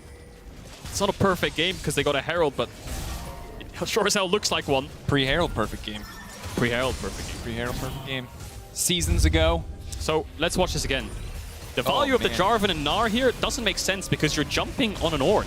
And the Ornn just pops his ult. Oh, there's the horn. Cinematic. Call it in, baby. Oh my gosh. He's not ghosted anybody. He fully goes for it. And then Nisqy just goes for the full send down the inside. Armwood's got the Lulu ult. He lives. Everyone dies. And that's the the massacre. And this is the thing that's so frustrating is you've got Jarvan and you've got Swain. And if you're ahead of the clock, those champions do so much damage. They're impossible to deal with. But if you're behind the clock, he did 1,000 damage. He stood there in like front of 3 people for like 6 seconds. He did 1,000 damage. Look at Ornn damage. Hell yeah. And this is the thing. We get such feast or famine. Like we saw the Vizicachi early game in the previous game. He was not able to do a lot until those late game stages. This game, Arma hitting multiple members with an ult, getting the knocks to the wall. That is one good night, sweet very, prince. very dead rat. Take the Maddie out his name because X marks the spot. He is gone. Bars. They're going to force Baron. 20-minute Baron. Cheeky little Baron start. Agresivo is going to have to TP in. Syncroft needs to find a way into this pit if he wants to steal it, of course. This is the biggest flip I have seen. Flip. Elyoya waiting off to the side is just going to maybe look for a kick. Engage. He's going to kick. He's going to look for a They know they're coming. On the way. Agresivo, no Mega Gnar. Now going to kick back into the team. Whoa! Oh, the alley-oop! Going for it. They're absolutely styling. Nuclear, good damage. So he's got a Yuumi strapped to his back. Maybe it's going to be enough. He just doesn't have the damage. The healing. He finally gets one back in return. Oh, man. Agresivo going to run for the hills, getting a few more stacks. The Yuumi goes down, tries to body block the Q, I believe. Agresivo. Erdota just jumped off the roller coaster. Why did he do that? Mad Lions are like the Harlem Globetrotters right now. It's all style. Oh, are they going to start Baron again? Nisqy could swap the TP. Maddie, this could be your moment. This could be the montage moment. No. This could be the... He's a cat. Now he's a snowman. Yeah. They're going to chase down the snowman. Unforgiven. Doesn't have enough gap close. Surely the play is over here. Nuclear has TP. They have to get out now, Mad Lions. Good force, good turn. One person dropped. But Nisqy just picked up a Rabidons at 21 minutes. 4-1-5, 4-0-7, 3-0-7. Oh my gosh, this is dominance. So Syncroft tries to get some vision, and then he realizes, hang on, this is a trap. I want to get out of here. Elyoya just kicks him straight back into the team. Slam dunk, he's gone. Nuclear actually, for a moment here, I thought he was going to 1 versus 5 with a Yuumi. He was healing up so much, and I don't know if Mad Lions have any healing reduction or Ignite was used there. Got one, maybe an item there, and he could have killed an item more, and they could have killed them all. And I think Erdota here drops off to get the passive auto attack, and then dies to the... dies to the Lee Sin E. Maybe Agresivo could have ran with Yuumi speeds, but he dies. And yeah, I think Mad Lions are just going to do the same thing over again. Push out mid, try to force this Nash, set up a trap and get a kill. Or they could play for the Dragon Soul. They can do whatever they want. They are very far ahead. It's 22 minutes into the game, and I'm not going to run the graphic where it shows that they threw. They have thrown twice, but... Surely not, right? I don't want to cast or curse it. Surely they don't throw this game. But this game feels very unthrowable. Their gold is literally so heavy that they cannot throw it at BDS, no matter what they do. Tell me more. But I have cursed better teams with bigger leads, so I don't know.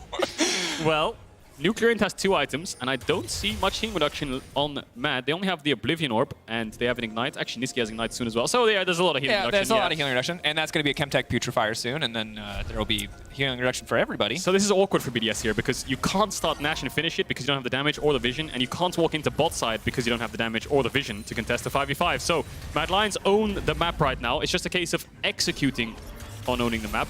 Gonna push them back mid here, make sure they're around their tier 2, and then just turn towards the dragon once the waves are crashing. And by the time BDS realize it's happening, it's gone. Now they just want to engage. Unforgiven, locked up. A lot of damage now coming up. They've used everything on Syncroft, but they want to get the fight going. Syncroft, is he going to get taken down? Kicked out of the fight as the Swain. Slowly but surely, the ulti will fade away. Mad Lions focusing on the remaining members. They split up BDS, and they take down 1. Jungle's down. 15 seconds on Dragon. BDS are just going to have to give up the soul. Nuclear Int doesn't have ult. He can't find a way in. Agresivo might die here. Has to be very careful. Going over the wall. Yeah, Easy does it. I mean, BDS, they had no real options left. They have to engage mid and pray that you can kill the AD carry or the mid. I mean, they hit a knock-up. Maddie? Flash. Armor wants it. Oh, they spotted laser! Oh, baby! It's like Halo, isn't it? The Spartan laser. God, it just knocks them out. I missed the Spartan laser. That's the thing. You're a rat. You're worried about rat poison. You're not worried about the laser. No one expects the laser. Pew pew goes the laser. Yeah. Down goes the Twitch. Yeah. And there goes the Dragon Soul. Now, Mad Lions don't even want to start up the Baron yet. They want to base, get a couple items. There's the Infinity Edge for Unforgiven. And man, does he deal out damage now. And it's just so painful for BDS, because after that Dragon fight, you realize that this is your fate. This is what you're going to have to play up against unless Mad make a mistake. And so far, they haven't made any. Flawless gameplay. It's like the Black Knight from Monty Python, where like they're just like out of limbs, but they're like, one more fight, we can do it. And it's like, but even it's a flesh wound. Yeah, it's a flesh wound, and it's like, at a certain point, you know, I respect it. There's no flesh. There's no flesh left. You know, it's all gone. Well, they're gonna have to fight this Baron. I mean, if they want any way back in the game, they have to fight it. This is the case of like, are you playing? No, I mean, they nerfed that. They nerfed that. It still hits like a truck. Yeah, it hurts. This is one of those situations where are you playing to win or are you playing not to lose? Because if you're playing not to lose here, stand at your tower, save your stats, and then do nothing. But if you're playing to win, flip it. Flip it. And, well, it's probably a 1% chance on their flip, but you got to flip that coin. BDS have to fight for this Baron. Elyoya's looking for a flank here. He's going to look for Maddie. No flash. He could just flash forward, jump, kick the rat once he shows. Oh, there's an angle He knows here. he's there somewhere. Horn, there he is. right in the middle, kicking him into the entire team. Wombo combo. Where you at? It's not Falco, baby. It's Mad Lions. And they're making it work. It's over. I think they can just end 40 seconds on Nuclear Int. Agresivo is left against the world, and the world is coming down on him. Mad Lions only have a small wave. Cannon minion and 3 range creeps. There is a melee in there as well. A lot of tower damage. 26 minutes on the clock. 1 kill for BDS, and just a little Gnar in the way. Yep. Unthrowable. Mad Lions. Surely, right? Finishing this one off in absolute style. The last few plays, just clean mechanics and a massive, massive gold lead. Wow. Taking them down cleanly. Mad Lions find the win, moving up to 5 and 3. BDS getting beaten down. What a stomp. My God. My God. I have not cast a game that one-sided in a very long time. Credit to Mad Lions for their unwavering discipline right up until they were so far ahead that they could play fights any which way they wanted. Look at the vibes as well. Niski giving hugs across to everyone, just pointing at damage to He's like, I'll damage you. And they're just laughing at each other. Yeah, but I carried the game, bro. Yeah, stat padding game, easy game for them. BDS never really stood a chance. The second the Jarvan was spotted, the game was basically over. Mad Lion just managed the vision so well, respected so well, won every side of the map. And then there was one team fight where everyone engaged on an Ornn, but you just don't engage on an Ornn. There you go. Back to the drawing board for BDS. Now a 4-game losing streak. We'll see what they can do in the games in the weeks to come. For now, though, it's Mad Lions Day. Kia player of the game at LEC on Twitter. Armlet, Elyoya, Unforgiven. Let us know who you think deserves that one. That's hard. I mean, all of the team was like slowly winning, but then BDS tried to kill Armlet and he didn't die, so it kind of But Arma didn't really do anything. They just kind of came into him. So it's like, who do you give credit to? Unforgiven dropped over the wall, and then Elio, you got the kick on the Twitch. Get Rat kicked, died, but then that Arma wasn't did the Falco, knock-up, and and then it wasn't I have no Falco. Yeah, weird. Anyway, it says buy time for break, but they're playing the music that plays us off, which means we've said enough dumb stuff that they want us to leave. Anyway, Kaiser interview after the break. Don't go anywhere. Listen to the stylings of Sessions Sound Guardian as we take the break.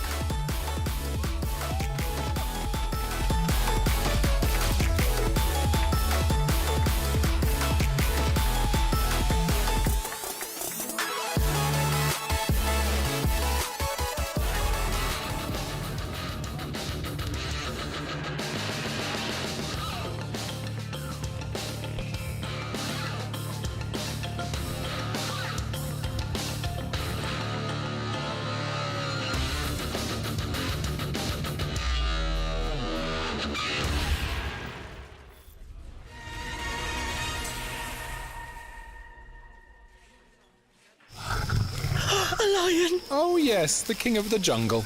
Time for a quick Red Bull? Red Bull? But you still won't be quicker than the lion. I don't have to be quicker than the lion, just quicker than you. Red Bull gives you wings.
Welcome back to Berlin, Germany. After one of the most impressive and beautiful stomps that I've seen all year long, I'm joined by the king himself. Isa, my man, why was that game so easy? I mean, I think everything just happened really quickly. Like we won one dragon fight, and yeah, the game just snowballed off that. Like I think it was like a 5-4-0, right? And at that point, we were so far ahead with like a scaling comp as well that I feel like they just didn't have a chance anymore because they just missed their window, right? Like maybe if they won that fight, maybe the game would look differently, right? But yeah, I think at that point we just were too far ahead and we outscaled them, and we just you could not have set me up better. You could not have set me up better because I actually have a replay of that exact dragon fight. Now the thing is, I don't necessarily want you to react like a pro player and analyze this to me because frankly, Team BDS just got airtime for days. What I want is your emotional response when you see this dramatic camera angle. When you watch this back, how does it feel, Kaiser?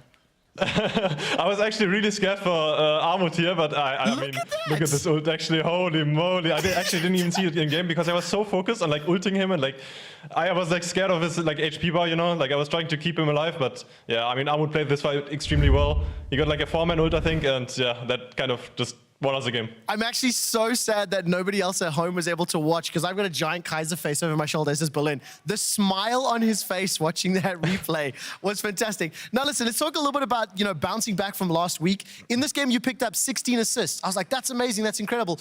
Last week, you conceded 27 assists to Mercer, who has one of the most impressive support score lines. To bounce back from week 3, the break, and now, how are you and the Mad Lions feeling? I mean, honestly, like this week was pretty rough for us in terms of scrims.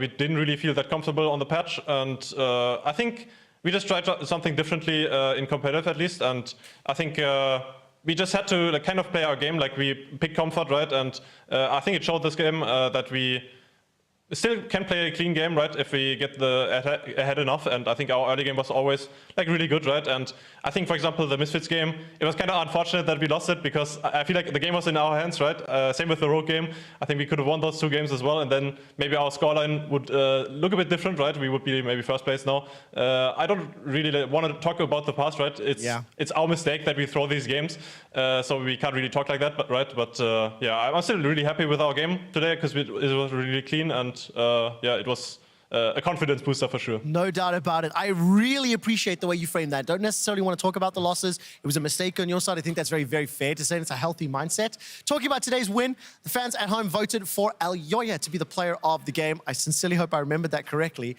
Let's talk about player of the game. How much bragging rights does that hold within the team? Honestly, nothing much at all. We don't really talk about it too much, but because it's of course like a bit a fan favorite vote, right? Yes. I think Ayola played really good this game. Like he had multiple good kicks, so I think he deserves it this game. But I think everybody did, Kaiser. The whole squad played well, right? Yeah, exactly. I think it was mostly a team effort, right? Like everyone had his moments. So I think he deserves it, but I think everyone could have gotten it today. Well, listen, Kaiser, I've got one last question for you. I'm in a very unique position where I have both Fnatic and Misfits setting up for their next game, meaning they can hear what you're saying, but you're not here. So, do you want to give me an unrestricted prediction of who's going to win this game and why? Well, I mean, normally I would say Fnatic, right? But I think Misfits has shown time and time again that they can like come back from impossible situations, so I'm not really sure. I would still bank on Fnatic taking this win. I think they have better players, I would say, and I think they should be able to. There was a smirk. There was a smirk when you said maybe Misfits. Yeah, we'll see how this turns out. Kaiser, congratulations, phenomenal performance. We'll see you here tomorrow. We're gonna head over to the analyst desk where Law's gonna carry on with the pre-match for Fnatic versus Misfits. Thank you, Big Shots. Always nice to hear from Kaiser, and also nice to have a bit of prediction for the next game. Fnatic, Misfits coming up next on the Rift. Of course, Fnatic is favored here, but when you think about Misfits, they beat SK, they beat BDS, 2 lower teams in the standings, but they also managed to upset MAD during the week 3. So, are they back, really? Because this is what keeps them in playoffs contentions, at least. What keeps Misfits always and brings them back is a 10k goal deficit. It feels like this is their comfort zone. Every time the clock ticks to minus 10k, this is where they turn things around. And I feel like for Misfits, it's always been the case where they bring a lot of players up from their academy, they promote them, they develop in the academy, and then bring them on to the LEC. And I feel like the run they have over in spring, even though it was pretty impressive, I think it wasn't over it, and that was really good for the players as well. But right now, if we're having the same expectations of them still finishing top 3, I don't think that's very realistic. I think that Misfits are just a team that at this point it is standard to expect the unexpected from them. Like, it doesn't really matter how you define them. They're a team that is always interesting to keep an eye on, because the truth is they had a very difficult start to the split, and everyone just thought, okay, well, things are returning to normality. Last split, it was a bit of an anomaly. They kept getting wins they shouldn't have gotten. They didn't deserve to be in that position, and they got knocked out in playoffs. So, like, surely now we'll see that, you know, that resolve itself in this split. And once again, we're already starting to see it. So I feel like the Misfits is a team that you always have to respect, because the reality is that the talent is there.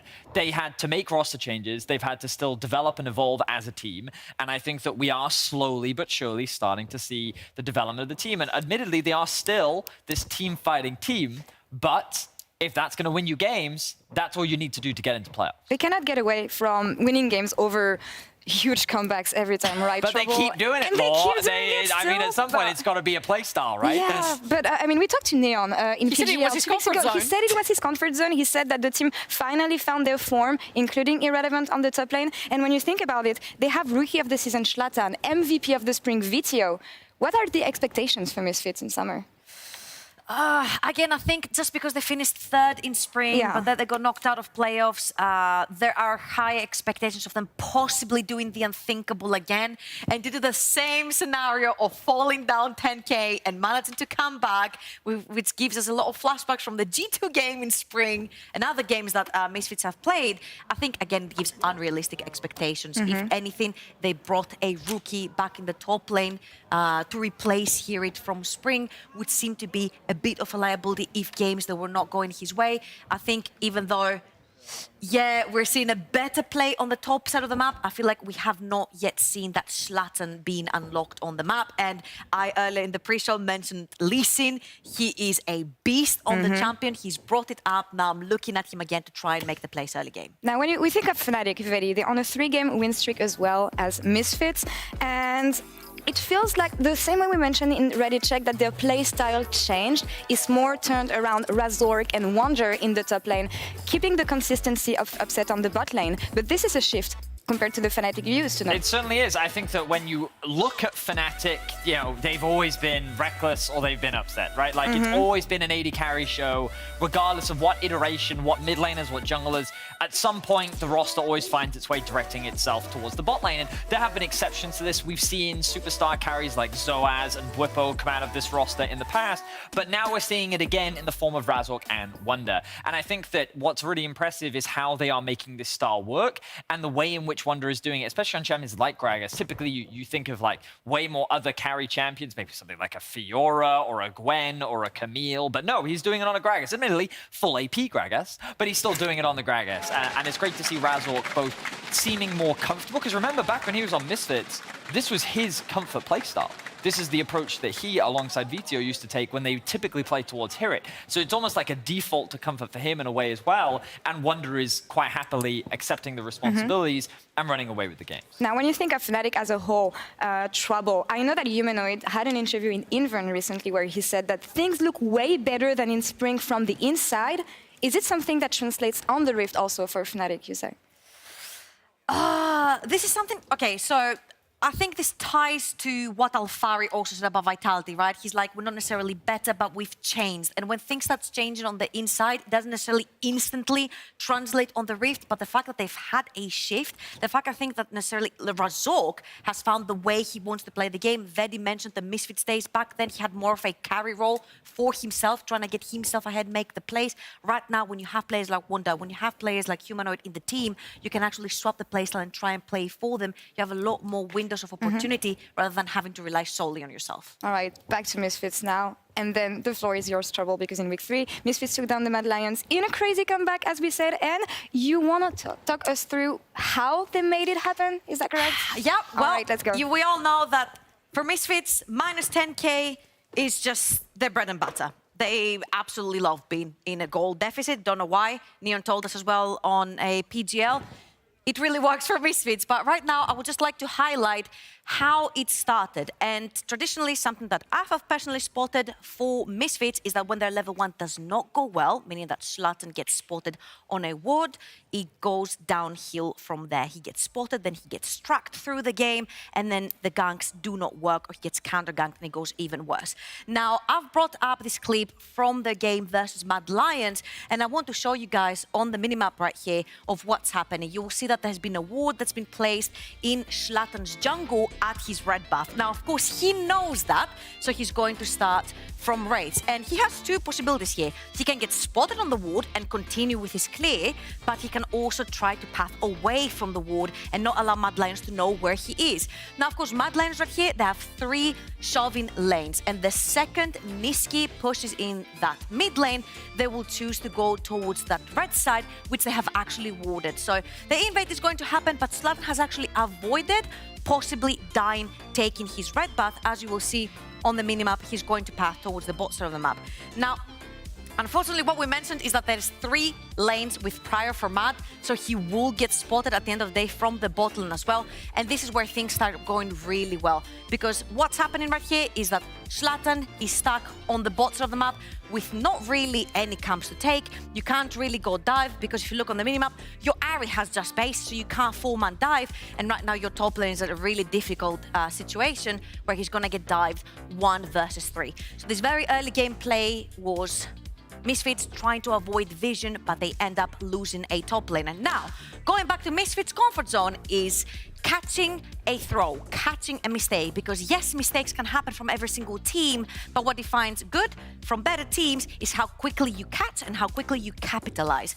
Right here in this particular point, I'm gonna bring minimap up again. There is a Rift Herald for Mad Lions. So what will Mad Lions do? They will bleed their vision and their pressure from every side. So you'll see Nisqy coming from the side, there's a Rift Herald in the middle, and if you also see Armored, he's wrapping up from the right as well. So they're trying to pinch in, get these 2 towers, and focus on more tempo on the map over Misfits. Now, what will happen right here is Nisqy will find Neon. Neon stays safe due to the fact that he does have the cleanse on him, so the kill doesn't go down. And very crucially, I'm gonna pause it right here, he has a pretty healthy HP bar to try and fight the later on fight to come. Now, I'm gonna bring up the minimap one last time because it's very important. Armut is stuck right here, and as you can see, Zlatan is right behind them. I lost all of my tools, but it's fine. Zlatan is right behind them on a flank.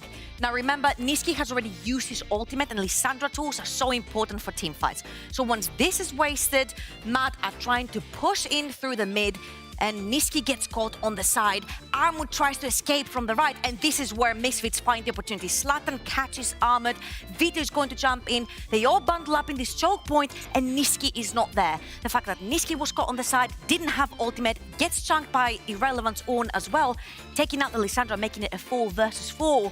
Ahri gets a shutdown, Owen gets a shutdown, and this is where the goals start shuffling towards the sort of Misfits, and more importantly, this is where Mad lost the tempo because Misfits capitalized on a very important mistake from their opponents. Now let's see if they're gonna capitalize on any more of these mistakes. So that's all from now for me. Let's send it over to Gulbok and Medic for Fnatic versus Misfits. Thank you very much, Trouble. We are here for the 3rd game of the day, Fnatic versus Misfits. And before we get into the game, I want to tell you a quick story. I actually used to play basketball in the team in my high school when I was in India, right? Yeah, that's quite tall. I was quite tall, and it makes sense that I played basketball, right? I was a very good player. I was playing point guard, and the coach was actually like, "You're one of our best players." And then I got injured. You know, I had to have surgery on my knee. A couple of years later, I came back, and the coach was like, "Medic, we're so glad to have you back, because now we have our star guard again." You know how few that laughed at that as well? That was such a good joke. Oh my god, okay. We have time to You've fill, really which is why you set get the that tone one. here as well for what we're going to be expecting today. Starcard, well, good job, Medic. Thanks. Yeah.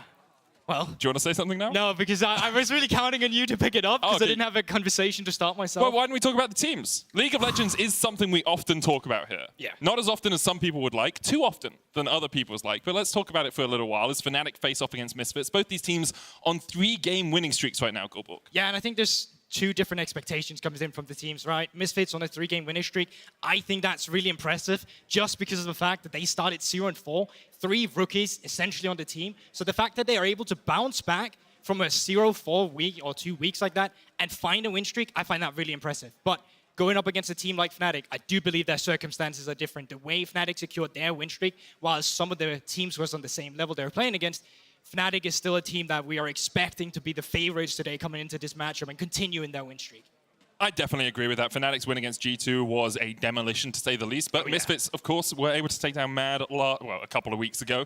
I think when we look at Fnatic, eyes are drawn to the top side of the map right now. Wunder is on a tear, probably playing the best split I've seen from him in a couple of years, I'd say. Yeah, and I think that's great for him as a player as well. Last year, just, you know, people were saying, is Wunder really still that good, right? And I think he's proven himself this time around. And I think Fnatic as a whole is kind of subverting expectations, not only for fans and viewers alike, but also sometimes maybe from the teams they're playing against. I think Razork has been incredibly creative with some of his ways of pathing in the jungle to the point where he starts topside, he'll go down to get blue, he'll move up immediately again and gank top, where a lot of teams probably be like, well, he's going to gank upset for sure, right? He's ganking upset.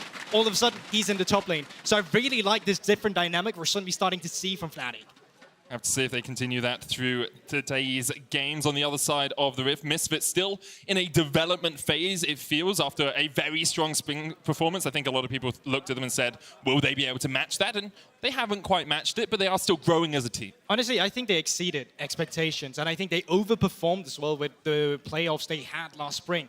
I think a lot of people, because of the history that Misfits has, of course, with being back at Worlds, building a super team that unfortunately didn't work out, but still the kind of idea behind it has the idea that they have to be a top team in Europe too. But I think they have established themselves as a development team.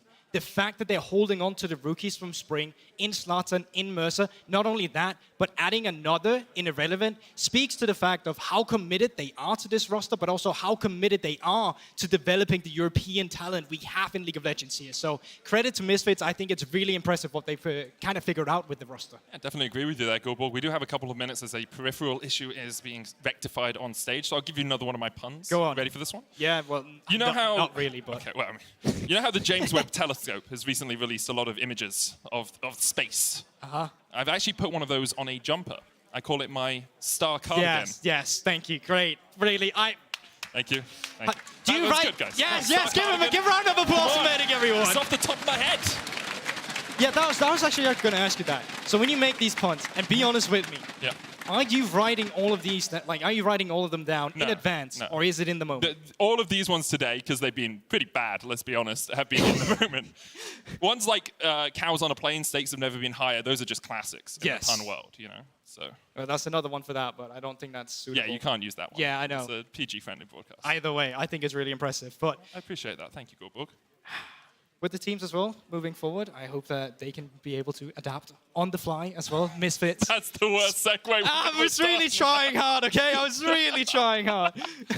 It'll come with time. Don't worry about it. I think Misfits as well, one of the teams as well that, while they obviously build around rookies, a little shaky every now and then in their approach to the game. I think Betty has had a really good point that you may not always understand the stylistic that's coming out from Misfits, but they make things work. Like last week, well, not last week, but week 3, essentially, came in with a scaling option as well, locking in the corki, room for mistakes, just sit back and wait for it to happen. But they were actually super proactive in the early game. Then the next game was against Mad Lions. I don't know what to make out of that, but they came out of it with a victory. So, stats don't lie. I mean, sometimes you have to be able to fight back from those sorts of holes. And it's something Misfits have been able to do a lot, Yeah. Those 10,000 gold deficits seem to be their comfort zones. Fnatic, on the other hand, have been in control of most of their games across the last few weeks, especially the win against G2. Like, G2 really struggled to ever find purchase on that game, and Fnatic seem to have a good read on what they want to do and how they want to play. Their mid-game, obviously, was something that we looked at a little bit last year and wondered if they could correct things, or last split. And Humanoid now seems to have really brought them into a position where their mid-game is very strong and cohesive as a team. Yeah, especially because I think in Super Week, there was already questions about Humanoid with the way he was playing, right? Even still going back to playoffs with the Twisted Fate and the stylistic and identity of Fnatic. Yes, thank you! Yes, bless you all. Bless the peripherals. Thank you. Am I shutting up now? Am I talking?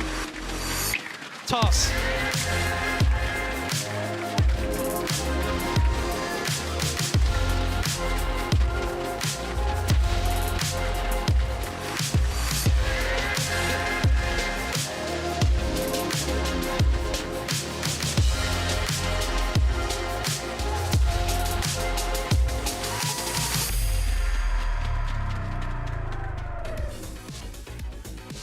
and into draft we jump. 12.12b is the patch we are playing on.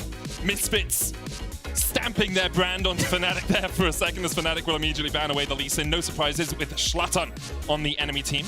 Yeah, I mean, it's just blue side as well. It kind of allows yourself to have some more target bans rather than meta bans, just due to the fact that you pick first. So some of the OPs will have to go out of the way. Yumi still being one of the champions removed, I expect Seraphine. While we are on 12.12b, Seraphine was kind of nerfed with her E, but essentially what makes this champion really broken as well is her W, the shielding, the extra mobility she gets. I still think she's in a great spot for this. The champion that's in a lesser good spot, I think, would be Senna, coming compared to at least week 3, where we saw her productivity and really just a priority from a lot of these teams on a champion like that. Yeah, Senna was very high in terms of pick prio. With the Corki banned away, we'll see where the mid lane does go. Things like Azir. We saw Humanoid and LeBlanc earlier in the split. Didn't work too well with the durability patch, of course, but there's the Twitch ban. I wonder if we'll see a Zeri ban as well from Misfits. That's the thing. So there's a few core bans coming out. When you ban Twitch, usually you want to play Zeri, but when you ban Corki as well, then you're usually looking for the likes of Azir that you mentioned as well. We see it a lot in LFL as well, or other European regional leagues where I've seen a lot of this, where it's like Corki is so annoying because he's got so long range. So a lot of the normal control mages can't really contain him. But when he's off the table, it opens up for way more of these control mages. But Razork finding priority in this Viego already kind of just speaks to the fact they want to get him going in the jungle. And 2 games, 2 wins on it so far for Razork. He's had some great performances in the jungle so far here in Summer. Aphelios locked in for Misfits, giving Neon a little bit of scaling power. He's gone towards the Kai'Sa and the Ezreal a little bit more, but obviously every AD carry in the world learned how to play Jinx Aphelios last split. I'm curious to see that pick up early. Usually from Misfits, we see them go for the likes of On with Irrelevant. They don't mind blind picking their top laner, but picking AD carry here, they actually just not going to go for jungle. They're still going to keep the blind picks going here. There's still champions up like GP, Wonders Gragas as well, if you want to play that into it. So it's the idea of Misfits that you like to kind of sack top lane a little bit to enable the rest of the map, and that's also why we see their picks being picked so early as well coming through. Working through some of the picks here. Azir Humanoid, big nods on his head. Looks like that's going to be locked in. Doesn't have to play into the Corki anymore. We do see some Azir into Silas's over in the LCK. That's quite a common matchup over there. Yeah, I think it's also just down to the laning phase, but I think like they can round it up with Ezreal for Opposite here themselves. They create a lot of... Oh, it's Shyvana top! Dude, okay. So Wonder backstage, we were like, what are you going to play? And he said, I'm going to play Shyvana top today. I sat next to him, we're getting makeup, we're sitting there, and I was like, Wonder, what are you going to play today? And he just looks at me and he goes, Shyvana top. And I for sure thought he was just joking with me. But Shyvana has been locked in. I will say in some of the European regional leagues, we have also seen this being piloted in the jungle. So it's not just yet that we want to kind of put this in the top lane. But BTO, you mentioned Silas. Akali also one of the champions that can find kill pressure on an Azir in the mid lane once they've reached that level 6. But you also need a jungler to kind of facilitate that. You're getting pushed in the early game, you're giving Fnatic room to move around with, and you need to wait for that sweet spot where Misfits come online now. Going into the second ban phase, no AD carry has been picked for Fnatic, no support either. So I think it makes sense to just try to get rid of a few of those, and the AD carry pool is already very limited with Seri, Twitch ban. Of course, there's still the likes of Lucian, but I've seen a few nerfs moving into this patch, of course, as well. And Misfits really just can pick for any of the litter here. I think they're just going to be looking for a jungler themselves, wait for that R5, get the support matchup, put Neon in a good spot. He's shown up recently for Misfits, and he's actually been a great caliber AD carry on this area as well, and specifically against the Mad Lions victory that they had. And yeah, one of your favorites gets taken off the way, Medic, with the Rakan ban lost. I mean, Rakan ban doesn't really surprise me too much. Firstly, you're playing against Hylissang. Secondly, if a Shyvana jumps onto your backline, Rakan has a very easy avenue to get in and follow her up. Getting rid of supports when the bot lane for Fnatic hasn't been locked at all makes a lot of sense to me. I do wonder if we'll see something like the Zillion out of Hylissang, something he has had banned away from him a couple of times, but I feel they will work relatively well in this Fnatic comp. They may want a little bit more hard engage. Lulu going to get taken away now by Fnatic, and Misfits have to look towards the jungle, you feel. Usually we see jungle picked here and then support as the last pick, counter pick on red side. Yeah, I just feel like there's so many options for Misfits. They can go into the likes of Sinsao, where you just play that front line that Asia can't really damage. You can even go for some other facilitators like a Jarvan we've seen earlier today, although into Asia can be kind of tricky. And Wukong, while he did receive nerfs on his jungle clear with the E-speed, it doesn't really, or the E-attack damage to jungle monsters, it doesn't really change the fact that this is a champion that does an absurd amount of damage on towards the carries. Still very strong, especially if you go Sundere into Black Cleaver. You can absolutely melt a backline. Jinx could work here for Fnatic. They might look for something with a little bit more pressure in the lane. Caitlyn Morgana I like this. Totally controls that bottom side of the map. Also gives you the Black Shield to get away from the Cyclone, to get away from the Gnar, to get away from the Graviton out of Aphelios. So I think right now for Misfits, you're looking at two options. Either you're saying, all right, we lock Karma here. It's a good matchup into the Morgana. It's great utilization for the rest of the composition. Or you look for more Engage, which is not really going to pair well into the Morgana, which is why I actually really like it. It puts Misfits in this spot where they have to choose in between them. Ooh. And they go for the Engage with the Amumu. But Morgana is still a phenomenal pick into that. Fnatic's composition right now has a lot of range to play around with that Misfits Gaming's composition is going to have to deal with. You're going to need to stay in touch with and a Seer on long range, Offset on long range as well, with a Morgana with coverage, of course, gives you that Black Shield. So I think there's a lot of safety in the Fnatic roster. Misfits composition, though, very explosive. I think once we reach that level 6 mark for this team, we could expect skirmishing. We could expect fights around this the first Rift Herald, second Drake, if that's what we're looking for as well. It's all about the team fighting for Misfits, where Fnatic, loads of room to play around with on their side. Do you want to guess how long it's been since we had a Shyvana top in the LEC? I think it's probably had some jungle or top lane 1.5 years ago. So that's like 500 days? Potentially, yeah. 2,555 days. Okay, that's a while. Since we last saw a Shyvana top. That is 3,679,200 minutes. Or thereabouts. Well, it was Whirlim for Giants as well. Wow, okay, Whirlim now that's a name I haven't heard in a while. That's a little bit of history for you there. That wasn't even LEC back, that was EULCS back then, mate. EULCS, a long time. Wonder here is going to bring it out. We have seen it in other regions a few times. Been picked 6 times and has a 66% win rate. So 4 out of 6 wins. We'll see if Fnatic can pilot it to glory today. Fnatic versus Misfits up next.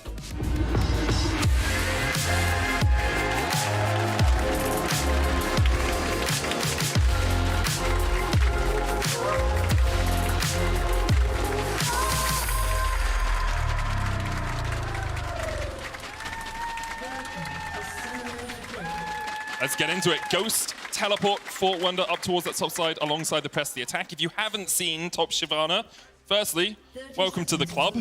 Secondly, it tends to be a tank build. So Frostfire Gauntlet, sometimes you go Titanic Hydra, you can go for a Warmogs as well, depending on the matchup.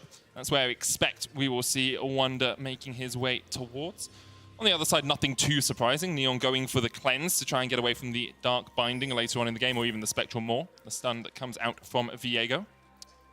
Just looking at how they start off their pathing here, I'm looking to Zlatan potentially just dropping a ward and recalling for the blue buff instead, because I think bot lane from Misfits, they're going to be pushed in, which in turn, of course, gives Fnatic some room to play around with to invade. So I think starting topside for Zlatan here can be a little bit dangerous. VTO is going to be pushed in the mid lane, Offset and Hylissang will get pushed in the bottom lane, and that could look to influence the jungle matchup. So I think eyes on Razork, how he paths out on the first clear now with Zlatan actually starting on the top side.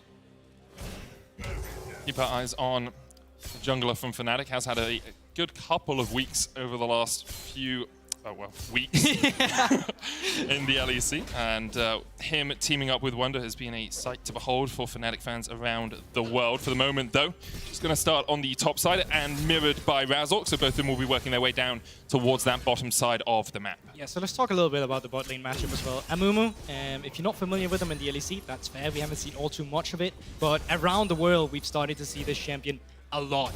And it's mainly for the engage options you also give.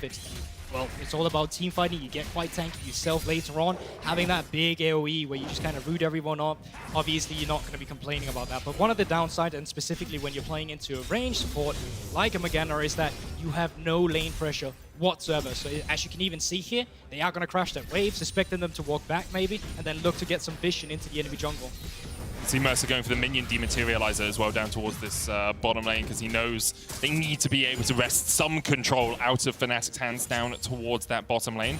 Ward already placed as well by Upset and Hillsang as they walk up towards the river in case Schlattern was looking for an early gank or even a slightly later one as he's currently on his blue buff.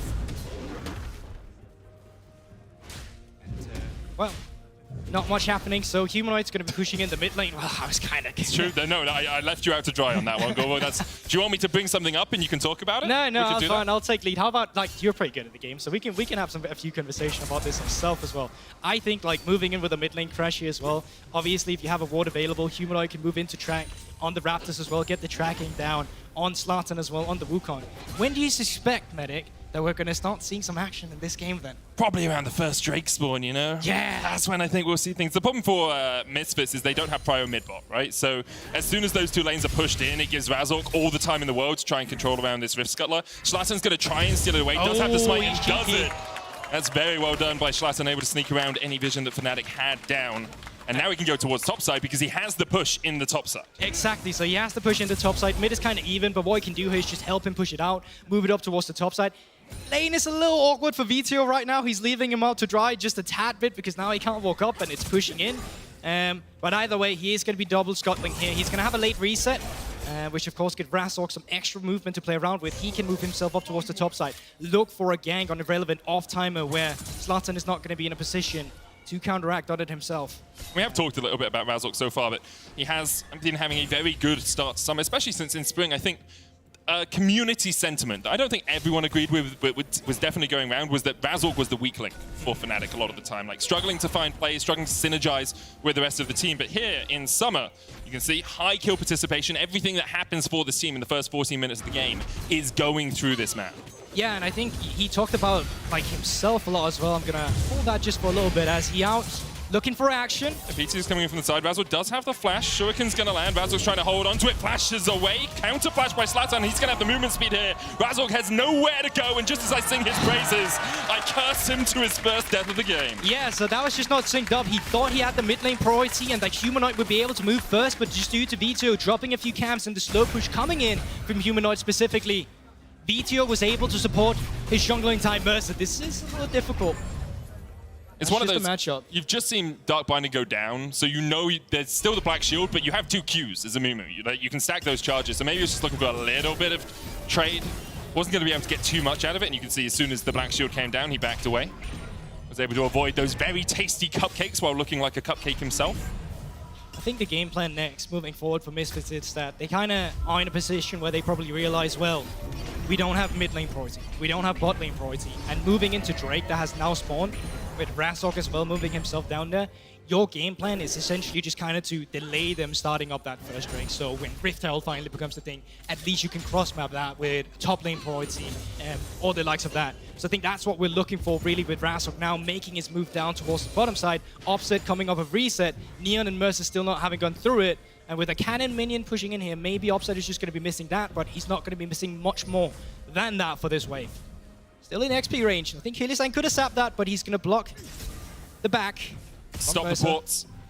Makes sense. You stop the reset timer coming out from the Amumu, means that he now has to go all the way back to the tower and is delayed by 10, 15 seconds. He actually might even stay around to make sure that this wave doesn't crash all the way in, but if he does that, then he's susceptible to Upset and Hylissang just catching him out. So it's one of those little plays from Hylissang that we see him often do, where he's just a nuisance, a thorn in his enemy's side, but it actually makes a big difference in these sorts of situations, because you can see Hylissang now already resetting at the same time as Mercer after catching that wave for Upset. I really like the way that Misfits are hovering, though. They understand that if they want to be aggressive, they need to be on the top side of the map. Yeah. Even VTO just backing off the mid lane is hovering up towards that top side, just threatening a potential dive if they ever want to go for it, just because of the fact that Irrelevant is the one stacking these waves. He's the one moving forward. And that's usually not a position in we see him too often. Like, quite often he's been put on the own. He's been put on the one that had to sit back and come online in team fights later on. But speaking of rotations, attack, Mercer actually made his move out here. Razork may get baited in for a fight. Razork's going to look for it. No smite available for Schlattern, but already they caught out Razork. Great chase by Mercer. Mercer with the second kill of the game. The movement from the Misfits support absolutely coming up trumps there. Schlassen's going to steal away the blue as well, and Misfits are off to the races. What a beautiful read from Mercer. They understand that they need to attack on the top side. They knew Hylissang was on a reset, so it took some time before he could get back into lane. Now is the question, can Fnatic attack on the bot side, or are they just going to be starving Neon a little bit? Just going to be able to push him back a little bit, but without that cleanse being down, Neon is actually relatively safe to try and catch some of these waves. He will be a little bit behind in CS. You can see the gold slowly swinging in Upset's favor, but we'll have another look at this. It's a great read, as you say, by Mercer to come across for this. And it's just beautifully baited as well. Zlatan is just standing there pretending like he doesn't understand what's really going on. And remember, they already burned the flash earlier when Brassork went on an invade, so it's an easy point of attack for them. They might still be looking, still no flash. Red Smite comes down, Zlatan double buffs in the Cyclone, no chase across the wall, Wonder coming across as well. Does have that Dragon's Descent, Zlatan's now going to have the Cyclone again, VTO trying to join in, but it's the 3v1 and the Emperor's of Eye will knock him back towards the movement speed. The Rift out there as well, Razork able to get the Smite down and the kill goes over to Wonder. Irrelevant now trying to join in, has that Mega building in. VTO, oh Razork, Irrelevant across the wall! Okay, in the end, one of them dies as Mercer continues to chase forward. Wonder, no flash on him, the Shyvana nowhere to go. Double kill for VTO. Double kill going over to VTO, and Mercer once again with a great read on where the aggression is going to be on the map. But Misfits, they're starving out their AD carry quite a bit for all of this, because every time they make a move on the top side, well, Upset, Hilly, they're going to be pushing in the bottom side, they're going to be getting plates. Neon is going to be forced off the turret. But everything considered, him only being behind 20 CS, of course, is a good lead to Fnatic, but it's not all too back in terms of what Misfits are getting on the opposite end. And the replay starts out with Zlatan looking again. Problem this time around is the fact that Wunder finally had the reset timer, or the priority down at the top side, due to the reset timer of Irrelevant. I think the Cyclone stops to play just a little bit here, with him going invisible, almost staying alive. The play looks good here, but as soon as that Mechanarch comes in, that's where I start getting a little bit dicey. Oh. So he just Heartbreakers in, and then autos in a place you don't want to auto. He's just right-clicking there, trying to get away, but hits the blast cone, of course, and then VTO's here for the follow-up double kill, and VTO on a Akali Fed is a sight to behold. 2-0-1 now. Already got his Blasting Wand and Dark Seal up to 4 stacks on this Akali. And in terms of win condition, this is exactly what you needed from Misfits. Even just going back to the success they had in spring, this is how they got it. This is how he earned himself the MVP as well, with pop-up performances on the highly mechanically requiring champions, like the Akali. That ward's outside the bush. Oh, that is definitely outside the bush. Razork Wonder on the Rift Herald, Irrelevant moving down. Could be another team fight. Dragon's Descent available for Wonder. That's the Shyvana ultimate. Razork, though, once again caught out. The bandage toss follows the Heartbreaker. The chase goes in as Mercer looks for more. Glacial Orbink's going to get the slow onto Razork, with the rest of Fnatic on their way up here, and Upset is going to join the party. Cyclone going down. VTO and Zlatan trying to retreat. No AD carry here for Misfits. VTO uses the perfect execution to get himself away, but all that's going to be executed is Zlatan as he does a fall. Quite messy from Misfits. It was a 4 versus 5. Neon now down in the bot side, finally picking up a few plays for himself. I mean, what guns he got? Oh, red, he's white, got actually. the great guns. The Danish guns are coming out here. Red and white, that's how we like them, Medic. And immediately he changes away from the red and white guns. It's like, don't want those Danish guns over here. Get him out of here. Cycle through them. Gets 2 plates down towards that bottom side. A single plate goes over to Fnatic and Wonder. So Fnatic actually now with a slight gold lead as we watch this play once again. I think this is where it becomes messy, because there is definitely a world where Brassork just completely gets run down. If you're unfamiliar with the changes the world to Muma a while ago, it's the fact that you now have 2 charges of bandage toss. I feel like Misfits, they're in a situation where they're hovering onto Rift Herald and they're hovering onto getting the kill. They went different ways, and because of that, they get split up. 5 members from Fnatic all of a sudden join up, and a beautiful binding from Hylissang to solidify the objective kind of just puts an end to that story. If you look down towards the bottom as well, the gold just swings in Fnatic's favor. Lead in the top lane, lead in the mid lane, and now they're looking for a lead. Even more as VTO flashes away. Humanoid still going for the chase. Razork on his way as well, but there's a lot of vision here. Humanoid flashes forward. Just needs one more Q to get the kill, and now Razork's going to try and turn around onto Mercer. Cousin Sad Mummy already been used. Retail charges in towards that bottom lane as well. That was gifted over to Hylissang. So with that charge forward, Fnatic now already taking the first tower of the game. 2,000 gold their lead, and it all seems to be falling apart for Misfits. Question is, how do they keep exponentially growing that lead now? If they could get a second charge of the Herald, it'd be great, but it's forcing pressure from Misfits, which in turn is allowing Humanoid to just stand at the mid lane turret, get plates for free. Wunder now getting aggressive. Don't know how aggressive you can get, but of course, building up that Fury easily on Shyvana never hurts just to use the ultimate whenever you have it.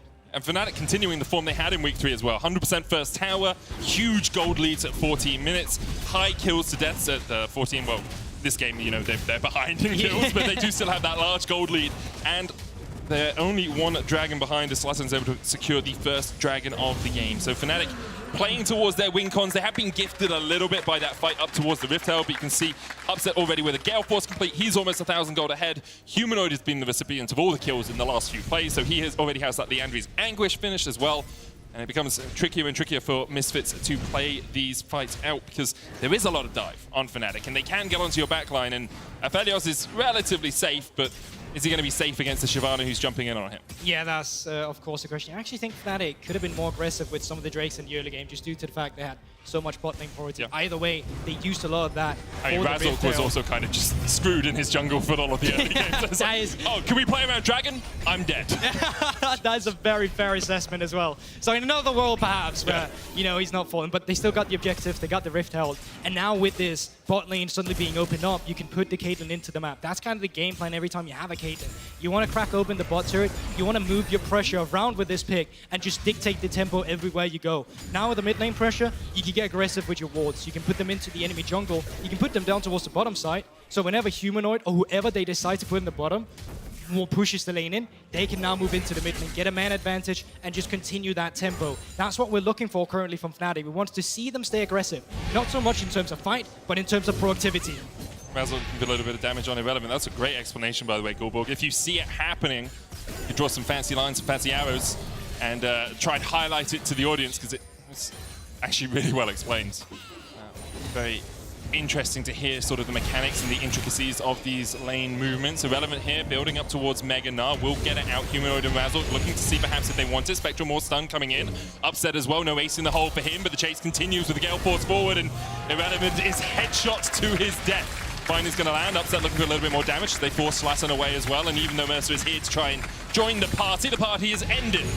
People being shepherded to the door and Misfits shepherded out of their own jungle. Yeah, this is what we love to see from Fnatic as well. We were talking about the productivity, and now Wunder, he could just push in the bot side. He can then move into the mid lane, take care of the wave that Neon is pushing in. Actually looks like they're just going to keep looking on top like goodbye. Yeah, that's a little greedy from Mercer. It's a good binding from Hylissang, of course, across the wall, but why is Mercer sticking his head back into the jungle that's just been swept away by Fnatic, especially when you know Fnatic are in the area? They will take their second tower of the game, and the gold lead extends. 4,000 gold ahead now, Fnatic in flying form. And this is usually where we see Fnatic kick off and take the lead in their game. Sometimes they had fairly slow early games, but as soon as they reached that 14-minute mark where they got the first turret opened up, of course, going back to the stat you showed, with the 100% turret rate, it is just where they kick off. Wunder. He's got Frostfire. Oh no! Slatton flashes the wrong way. Wunder, of course, could have gone either of the two ways, but the Dragon's Descent a large enough range to get him away. It's a 50-50. Respect the try coming out from Slatton. Unfortunately, doesn't get it, but I mean, you miss 100% of the chances you don't take, I guess. Yeah, that's true. Thank you. That is true. Bath was never really my strong suit, I'll tell you that much. But now, with side lanes being opened up, we can see a stronger suit from Fnatic as well, which is, of course, pushing in those side lanes, gathering your team around the mid lane, and just look to crack it. Second Rift Herald will be spawning fairly soon as well, which, of course, is going to be a point of attack for them. Mercer just sidestepping the binding down, as you say. Misfits trying to set up around this. Slatton with a level disadvantage, but does, of course, already have the upgraded Smite, so his Smite will do the same amount of damage as Razork's. I always feel the need to remind people of that, just because for so long, Smite did less damage. Yes. But it's been a long time since those Smite changes, so perhaps I should take that reminder out of my repertoire. I mean, I think it's fair. I think at times you still have veteran League viewers that just kind of comes back, watches the game a little bit. I know it looks... And they're like, what's Sion? I don't understand. Why is he not just running at people and stunning them? All the new champions as well. But yeah, I think for sure that doesn't matter. Now, top lane priority is being gained. You can already see the vision control on the minimap. Now, really, all Fnatic has to do is just create pressure. That's why Ease in the Hole is being used by Upset. They want to force Neon out of the mid lane. They want to get control for themselves. And they want to put Misfits in a position where they can't even contest the objective. Cross-map cannot come through either, as the second drag is spawning in 40 seconds. But maybe they can look for Humanoid. 3 members up here as well. Mercer has had good engages this game, but he's sniffing it out. He's respecting it. Smart stuff from Humanoid. Doesn't know where anyone from Misfits is on the map, apart from perhaps Neon, who's sitting in that mid lane. Knows that Razork is going to be able to secure this Rift Herald, so knows that he doesn't then need to continue to apply pressure. It's a good Herald take from Fnatic. The last one they used to break the bot lane tower. This one they're going to use to break the mid lane. No real surprises there. It's the final of the outer turrets that remains for them to raise to the ground. And with it, they will continue to extend their gold lead. 8 seconds on the Drake means that I think Fnatic will use the Rift Herald charge. Irrelevant, as you say, did jump forward, but he's got the Mega Gnar on its way, so he should be safe enough. And Dragon's Descent once again up for Wonder. Perfect timing with the Rift Herald, and I'm not talking stopwatch now. They can also move down towards the Drake instead afterwards.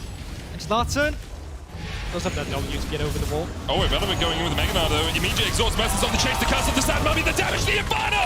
Rip him to shreds in the jungle, Misfits. Oh, Find a fight, they get another one. VTO trying to dive into the backline, flashes away. Humanoid still on the chase. Leandri's Anguish into the proc. Is it enough? Not quite. Misfits survive. VTO survives, and Misfits find a lifeline. And that is the strong team fighting of the Misfits composition showing up there. And the resilience as well, not backing down, realizing they are behind, but still playing to their only win condition, finding 2 kills, finding their objective afterwards. Now onto 2 Drakes, at least they have that objective stacking going for them. Yeah, good call by Misfits to go in for that. You saw the Mega Gnar building, Irrelevant very willing to dive forward, have another look at it, because it feels a bit greedy from Fnatic to look for more after taking the mid tower. They could have just turned for Dragon. Yeah, but it feels like, I understand the thought process of Fnatic too. It looks like easy pickings. Let's just get CC down on one champion, kill him real quick, get out, and then just, you know, move down to the objective afterward. VTO failing that second perfect execution. Little unfortunate, has to expend the flash, but unfortunately rather, still gets out alive.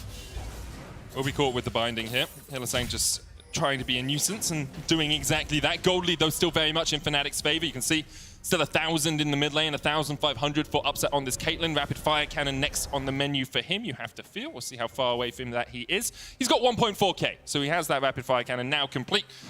Alongside a quick cloak. That Caitlyn is going to be a menace from range, truly an artillery cannon on her shoulder.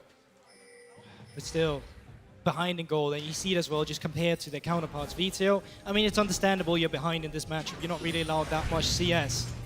But even down towards the bottom lane as well. Lots of gold going over to the advantage of upset, despite the minion disadvantage, of course. It is so quintessentially Misfits, though, isn't it? We literally had a whole segment being like, they win from 10,000 gold behind, and then they start to fall behind, and then they start winning. And it's often off the back of VTO and off the back of Neon having strong team fights. VTO always finding his way onto the enemy backline. Neon being so consistent when it comes to fighting in 5v5s. Once again, I think it's so impressive from a team with development here. Good. Coming through here, not finding anything, but they're still looking. They're looking to be reactive. But to go back to the point once again, I think for Misfits as well, these are the veterans that you're relying on. Behind VTO and Neon, you have 3 Zlatan and Mercer, not really rookie anymore, but still coming through from Spring and Irrelevant now. They need to be the heralds of this team. They need to be the one driving them forward, showing them the ropes.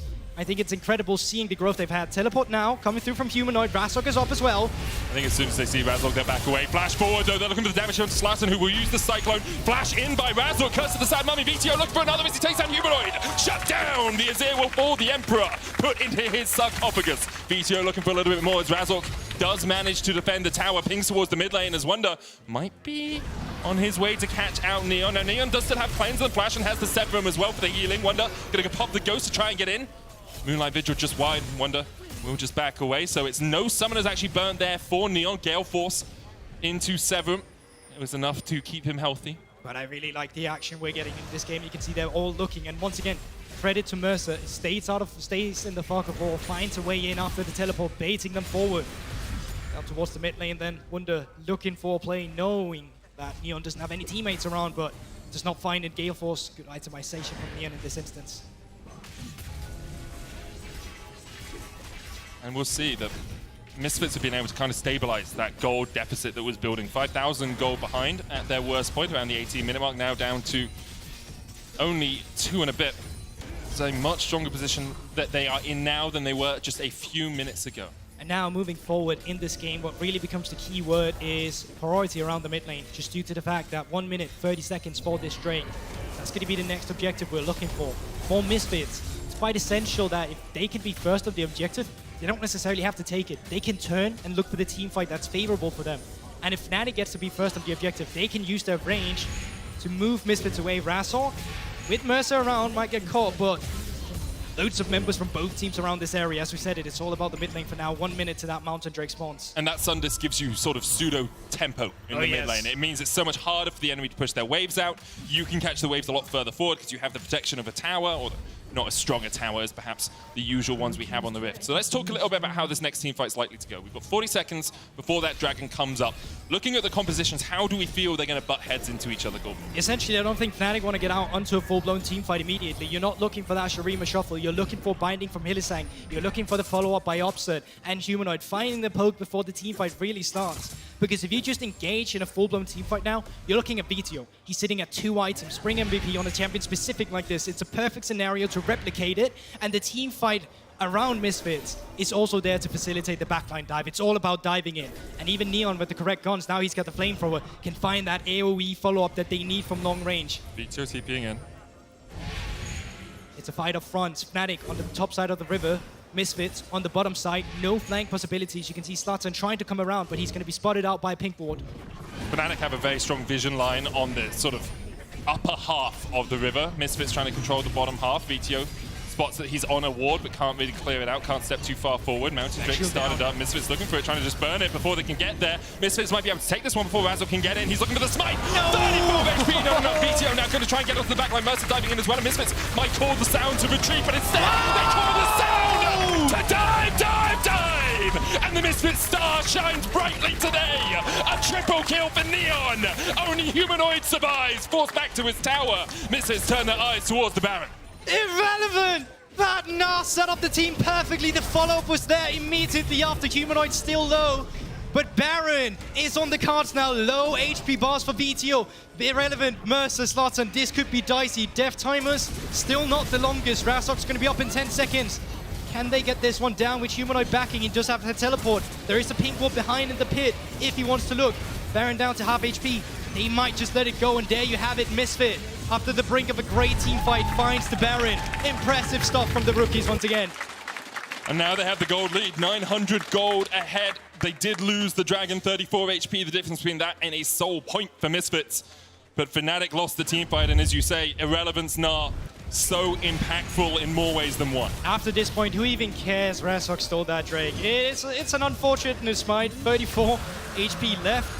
Mercer then finding it. Where does he actually come from? He's just there. And Fnatic, they're just looking for the team fight. They're just not respecting it. It's Mercer. It's Mercer. What a highlight player for this series as well. His map movements, the team fighting, everything coming through. Just setting them up perfectly. Even the Emperor's Divide is only used as a disengage tool for Humanoid himself. Nothing to stop the team fight. And all of a sudden, Misfits are the one aggressing on the map. They're the one looking for the towers to take down. They're playing on 2 lanes. Kill the mid lane turret, move up towards the top lane turret. VTO now pushing in a wave, continue the aggression. Vision in the jungle, looking good for Misfits. Just hark your mind back to a couple of weeks ago as well, where it was Mercer and his Renata that helped Misfits turn around so many team fights against Mad Lions. Those hostile takeovers doing absolute work here. His curse of the Sad Mummy is a curse only for one team, it seems. He's constantly landing those bandage tosses and putting Fnatic in their graves. Fnatic's trying to close in a little bit here. Razok's going to dash back. 2 waves being played on, as you say, in a tower is the target for Misfits. The mid lane about to fall. Those Baroned up minions should do enough. Humanoid able to clear one out, and the tower just surviving seems to be a theme of the day. Humanoid, though, defending against 3. Neon and Mercer need to retreat. They're going to get jumped on here. Flash away, you can see from Neon, realizing that he was at a numbers disadvantage. Mercer now not in the best of shape. That mid lane tower should fall to this cannon minion, and it will in the end, but that's only 1 tower taken, and the flash burnt on Neon for Misfits. Small steps for Misfits, they keep it going. They have the Baron buff, Siege continues, and their composition, to be fair, Neon is quite difficult to siege fit. Neon, as you say, correctly hovering towards the bottom side, where his team is waiting, but Humanoid could look for a play. Slatan down towards the bottom side. A lot of resets are coming through from Misfits. I don't think they should be looking too much now. It feels like one of those moments where you're looking at, you say, just coordinated reset. Just time your resets together. Is the mid lane 1 extra wave that important to not be going back with your team? Get Mercer back on the map. Have him at 4 stacks on that bulwark so he can put enough vision down onto the map. Get your control wards, and then you can reset and look to push out with this Baron. Fnatic not giving them too many opportunities to reset easily. VTO is pushing down in the bottom lane, has TP up in 8 seconds time. And so Fnatic are able to get the wave in towards the top side, but didn't get much more out of it. That's the big thing. They're not able to get the turret. V2 surely down towards the bottom side should be able to at least do a lot of damage to it. I think, yeah, Mighty, yeah, he's just going to take it before Wonder really gets down there. Another wave coming in. So Fnatic, they don't gain anything. Misfits, they continue to get at least a little extra to grow their gold lead exponentially here. And now comes the Dragon as well in 1 minute. That's going to be the next battle of contention as the Baron buff has now run off. They're back to even footing, at least in terms of shoving in the waves now. The Fnatic don't have to deal with the empowered minions. I'll be honest, Goldberg, I'm just wondering if there's like an anime buff or something. You know, VTO picks the Carly. Yes. Now 5-1 and 3. Maybe later we'll see caps on Zoe. I hope Zoe wins that game if we do see caps on Zoe. She's my favorite champion. Oh, yes, you know, after Yuumi, of course, right? Yeah, I love Yuumi. Yeah, me too. Great champion. Now, back to the waves. The pendulum continues. Medic, we're very familiar with pendulums. UI, of course. Now Neon pushing in this wave. I think the next wave is really going to be what matters. You want to have the wave that shoves in as you move into the river to clear the vision, so you're not going to be going back and all of a sudden realizing, oh, hey, I still need to go back into the mid lane and take care of it. But for now, Misfits are the ones trimming the vision. They are the ones setting up the objective, which, of course, once again, remember, if they're the first one, they can just turn. They can just find a team fight. Doesn't really matter if they get the Drake. They just need to get the members down. I don't think Fnatic are going to fight, though, and this is where that 34 HP on the Dragon actually does come up trumps a little bit for Fnatic. Because they got that, they know this isn't sold. You can see Hylissang only has no wards left on his vision item. They didn't have any sweepers up. They're going to use the time to get Humanoid pushing in the top lane. Misfits will try and answer with VTO to make sure that doesn't get to an inhibitor push, but because Fnatic secured that one Dragon, they then don't have to contest this, and they buy themselves 5 minutes more. And now, well, wonder if those 5 minutes are even going to come in, because like 1 minute and 30 seconds, well, guess what? New objective coming up, Medic. It's going to be that Baron instead. If one team fight goes the right way for either team, that's the way to swing you back into this game, at least for Fnatic, but for Misfits as well. It's your way of closing out the game. You get this Baron, either you end on it, or you just set yourself up perfectly for the soul and then put yourself in the best condition you can have for this game. Of course, we've seen a lot of throws, but most of those throws have been against Misfits and not Misfits themselves with this gold lead. It's a peculiar side, seeing them with it as well, especially against Fnatic. I think a lot of people were expecting Fnatic to come through with this once again. Remember, we were as well. Yeah, that was the thing. Both of them, 3-game win streak. I even said, I think Fnatic favorites on this one. Yeah, I think we all agreed with your take there. Fnatic did seem like the stronger of the two teams so far, but now the gold, only about 2,000 between these two teams. Let's see who's topping the charts right now. Humanoid leading the way alongside VTO. Upset and Neon actually a lot closer than they were a while ago. Hylissang just sitting. I always love watching support like gold at this point in the game, because it's like, how many towers have been taken? Cool, that's how much gold you have, plus 1,000-ish. Mercer gonna have to flash away here as Razork is continuing to chase him forward. Ace in the hole came out as well. Schlatten. So there's a thing that I see a lot of support, a lot of pro jungle Wukongs do, and it's the S press, right? Exactly. And that's what he's doing right there. It's like, oh, I press S, maybe I'm decoying, but I see people do it in the middle of a fight. That doesn't work That's not how it anymore. works, because the clone is still the clone auto-attacking. will attack someone. So if you do it in the middle of a fight and a Wukong just stands still, that's the real Wukong, guys. Just kill him. Okay, speaking of attack, Baron started up. Resets from Misfits. This could actually be dicey. It's already down to half HP. They're going to be way too late. Fnatic, they're going to get this. But they might just look for the fight afterwards. Neon going to step in here. Fnatic with a good seal irrelevant. Oh, irrelevant. Oh. No Mega. Nowhere near Mega either. He has to jump away, and Fnatic with a great little sneaky steal from there, and just caught Misfits napping a little bit. And that's the experience that you get from a team like Fnatic. Sloppy reset timer from Misfits. Against some other teams, that probably works out. Against Fnatic, they punish you immediately. They started up. They had the trap line out as well to just create a wall for them so they couldn't get in. They're split up, even with the Reverend's TP. It's not going to matter. All of a sudden, Fnatic back into this game. We said it. From them, getting a Baron would propel them right into it. You can see already 3.5 items complete on Upset. Humanoid now with his 4th Rabadon's, Liandry's, Shadow Flame, Void Staff. That is a very scary Emperor, a very scary Azir. Misfits done a good job of like advancing their vision line a little bit here to make sure that Fnatic have to clear it out as they step forward. And my expectation is this Baron will be purely delay rather than decisive. Humanoid's going to try and get onto Irrelevant here. Irrelevant uses the hyper speed boost to get away. Wanted to TP down here as well. It looks like they might just try and escort this wave forward towards the tier 2 towards that bottom side, but seems like a little bit of a greedy TP from Wonder. They are continuing to step forward. Maybe just thought he could catch Irrelevant at the time. Yeah. I mean, there's of course the possibility of now them not having the pressure on top side when this Drake comes through, but I think with Baron, they don't really care. if Misfits all of a sudden send members up towards that top side, Fnatic playing on 2 lanes will be too much pressure. There'll be too many members from Misfits missing. I think they need to play the defensive route here. They need to find a pickup with the team fighting on a crucial member while the Black Shield is down. Well, the TP just from Wonder was to advance this lane, and it's worked out perfectly for Fnatic. They will get the cannon minions in, double cannons coming forward. Neon still backing. He was up in the top lane for a long time. He's not going to be here in time. BTO looking for a flank position, but Fnatic have littered the jungle with wards as they have advanced through here. The Yordle snap trap's down as well as Upset just looks for another shot towards the tower, hits the head. That's that down. Meganar built up by Irrelevant. BTO trying to get him from the side, but he can't get close enough. Sundisk down as well by Fnatic as they continue their advance and continue to pound the base of Misfits. Now Fnatic start to retreat. They just need to be patient. You don't want to overstep your boundaries here. Don't want to fall into the team fighting, so they just back off. No. The TP worked. Fnatic able to advance. Gold difference. Sways once again. Schlatter looking for someone though, and he's able to find Upset. Upset uses the heal, still has the flash. Where are you going to go, my man? How are you going to get away from this humanoid? Flash TPing in as well as Upset flashes across the wall. Schlatter looking for a little bit more. BTO coming the long way round. Irrelevant on the chase. No flash for him, but Upset with no summoners is huge. 30 seconds on the Dragon. BTO caught a little bit as the ace in the hole comes in. Never survive. BTO is so deep. Oh, he gets away into the Twilight Shroud. That was so darn close to BTO falling. Fnatic now the ones to regain control over the river. On a knife's edge, and initially it looked like Misfits on a super good pickup, but now it's Fnatic back on the aggression. They don't know Razor's here. Razor's going to be able to get in. Wonder going in with the Dragon's Descent as well, and Mercer is down. Curse's Hand Mummy not enough. TP available for VTO. He gets out. Irrelevant going to dash away as well. Flash forward by Hylissang. Lands the binding, but the rest of Fnatic can't hit him for the chase. Neon trying to turn it around with Gravitum. Doesn't land the stun. Irrelevant still stepping in. VTO has the TP. He's not going to use it yet. Second Dragon of the game available for Fnatic. Schlatter might look for a steal, but no flash, no way in. Means that this is pretty much gonzo. Misfits might look for a fight afterwards, but at a numbers disadvantage. Irrelevant jumps on Hylissang's head and then has to flash away. Oh, huge damage from the Infernum. BTO still on the chase. Irrelevant could do something here. Another double bounce could be enough, but the Dark Binding is going to get him. Hold this low. BTO 1v5 immediately exhausted. BTO too deep, shut down by Upset. Schlatter trying to get onto the back line as well. Upset, no heal, no flash, no life anymore.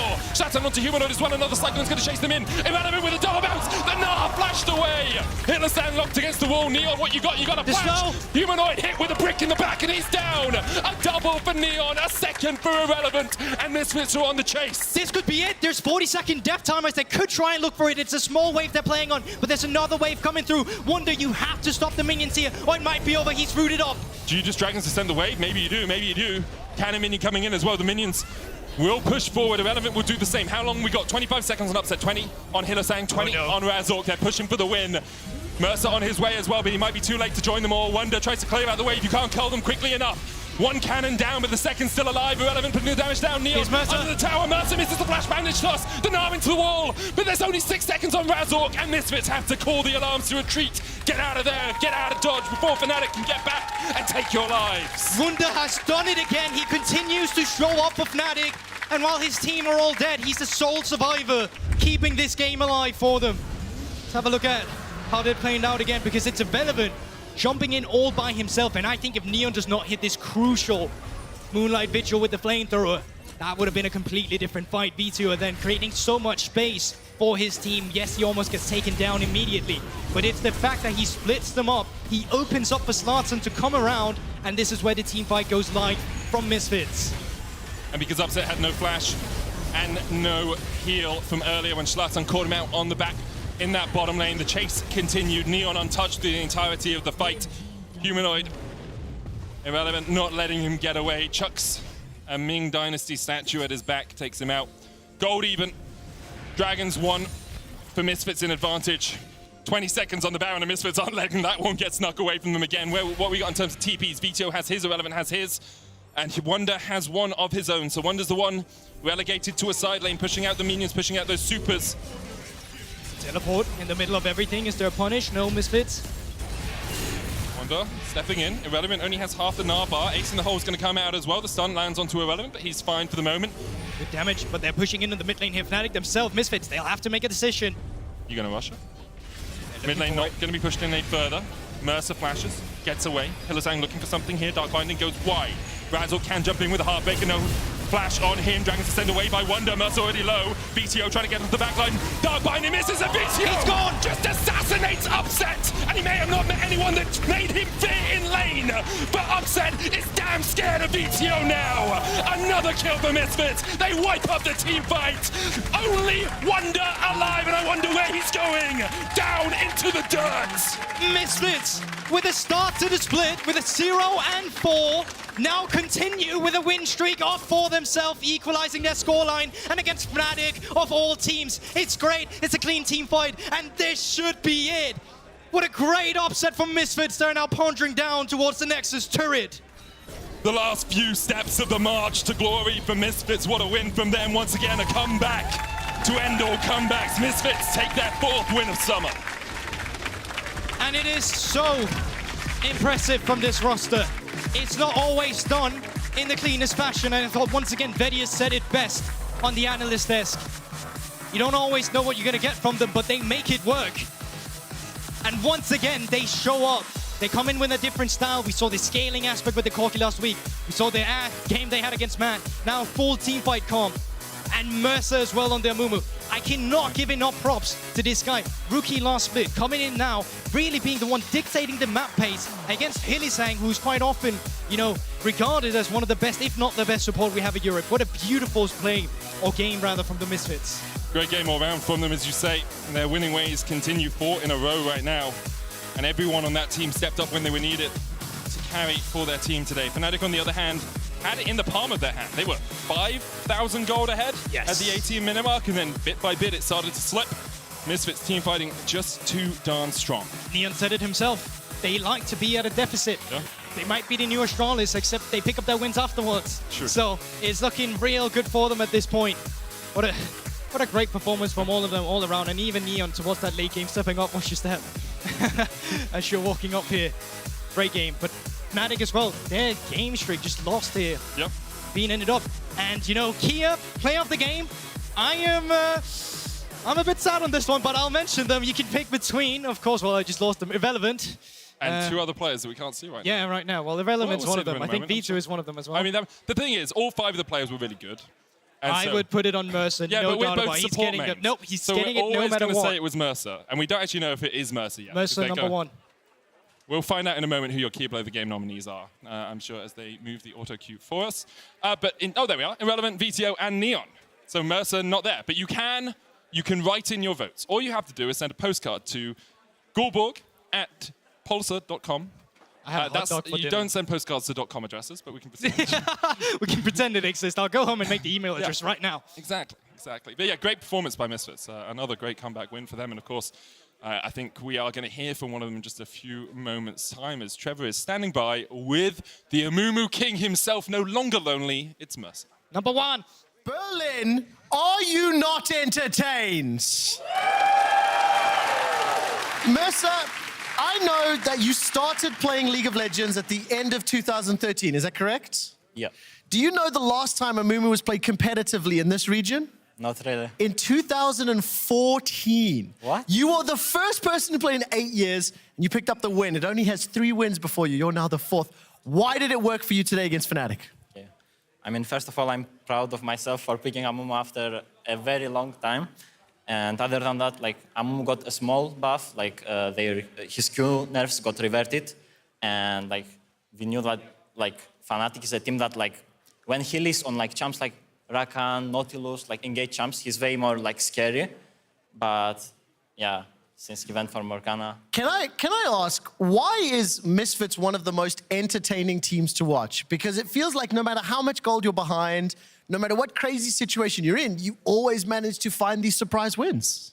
I mean, I'm not sure. First of all, like we have a lot of rookies and we have been the underdogs. I think this, like since Spring Split, like people I think are underestimating us. And even though like in Spring Split we did pretty well, like we had a lot of comebacks and stuff, like people still don't believe in us that much, and we are here to prove them wrong, and I'm pretty happy. Mercer, can I ask, what does it feel like to lose the first 4 games of summer, then win the next 4, and be able to look at every single person in the crowd screaming after one of the most exciting games that we've seen? And it feels really amazing, like starting 0-4, and we are like 4-4 right now, before like, there's one more game before the first like round robin ends, And if we get like the win tomorrow versus G2 as well, it's gonna be a banger. Like from 0-4 to 5-4, oof. I mean, what are the odds now? Come, let's talk about it. That's what I like. Thank you, Berlin. What will have to go right for you tomorrow to pick up that win? I'm not sure. I mean, we are on a pretty good form, I think. Today, like, we had some, like, sloppy moments where, yeah, Fnatic took advantage of them, obviously, like the Baron they got. But if we, like, keep working and just fix, like, some basics, I think we are, like, in a pretty good, like, path. Now, Mercer, let's talk a little bit about the crowds. I want you to think about what you want to say to them, because it's not often that we get such a dramatic game, but also such an interesting story. To the fans here in the studio and at home, what message do you have to them and from yourself and Misfits? Yeah, I mean, I want to say a big thank you to everyone. Like, before getting into LEC, I only, like, played in, like, LAN in front of a crowd once. So it was, like, pretty nervous for the first games. And I feel like maybe that had a small effect on us as, like, rookies. We started, like, 0-4, and I'm, like, really glad, like, people are watching, and I feel like I perform better lately. Mercer, thank you so much. Berlin, thank you so much. I'm looking forward to your game tomorrow. That does it for us. Make sure to check out the Warner Song of the Week. It is We Are by Pulse Driver X Tiscore. I don't know the name. It's on the LEC Spotify. We'll be back after the break to dissect this Misfits win. Mercer, congrats, man. Thank you. Thank you very much. I'll take the remote.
This lane.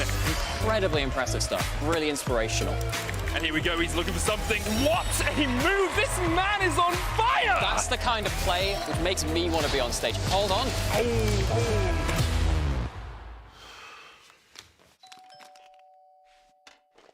Thank you so much for joining me. Tell me, how do you feel after making that play?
to the studio for week 4 of the LEC as you see on stage a beautiful Star Guardian team getting ready ahead of Game 4. We will talk about G2 later, of course. They look amazing. They're committed. That's what I respect. love it. Carlos was doing it this morning as well. Like, I always knew that whenever Rahman would join a team, the staff would just, they wouldn't be the same. You know, No. there would be a And they're dramatic not. change. I mean, and they're not. When did I'm we a ever little expect disappointed. G2 to be normal? That's true. But I'm a little disappointed that they had matching outfits. Like, Yeah, a Star right? Guardians aren't all the same. I thought you were going to say they would have body paint to match Soraka's skin They tone as could well. have done that. That would have They been could have gone great. the extra mile. I hope Romain didn't hear you because we know that's something he could do, obviously. But moving backwards, let's talk about the game we just had. An upset, I want to say. Yes. Misfits versus Fnatic. We knew it was a possibility for the team, but I didn't think they would actually pull it through. Let's talk about the draft first because, Trouble, you're going to be happy. We saw the Mumu. Another second pick you predicted. I'm so happy but we saw we Mumu. also saw the first Shyvana since 2015, Veri. Yeah, it's been a while. And I think that these drafts are super creative. And, like, obviously a lot of people were really excited about the Shyvana. People thought that it'd be a really big deal. I think it made 0 sense. It was a really bad pick. But I think that when we look at Fnatic's comp, the first thing that kind of stands out to me is range, right? You have Azir, you have Caitlyn, you have Morgana. These are champions that are really good at controlling space, especially if they get onto an objective first. You have Caitlyn traps, you have Morgana bindings. It's so difficult to walk into this team. And especially when you have a short-range comp that Misfits had, I feel like that replacing the Shyvana for something else that complemented that, I think would have made more sense. But I think that their logic in the draft was, well, they believe Shyvana is good into Gnar. So this is something that Wonder's confident in. I think that he played the matchup very well. And I don't think that he was necessarily bad during the game. I just think that there could have been better options that make more sense in the context of the comp that they went for. I think both the top laners right here play with Rage Boss and they need to manage this very well to get into a team fight. I agree that Shyvana doesn't look to be fitting that well the role with all the Reigns and the Caitlyn and the Morgana, but I feel like when she does go into Dragon Form and she throws these big fireballs with the Q, she can actually zone more people away, right, and be this boulder for her team. If I jump onto the other side for Misfits, I'm so happy to see a Mumu even when the Morgana got picked into it, because in the LCK, how you will see him being used is the fact that he doesn't care if he's going to get the Q on Morgana or the Shyvana.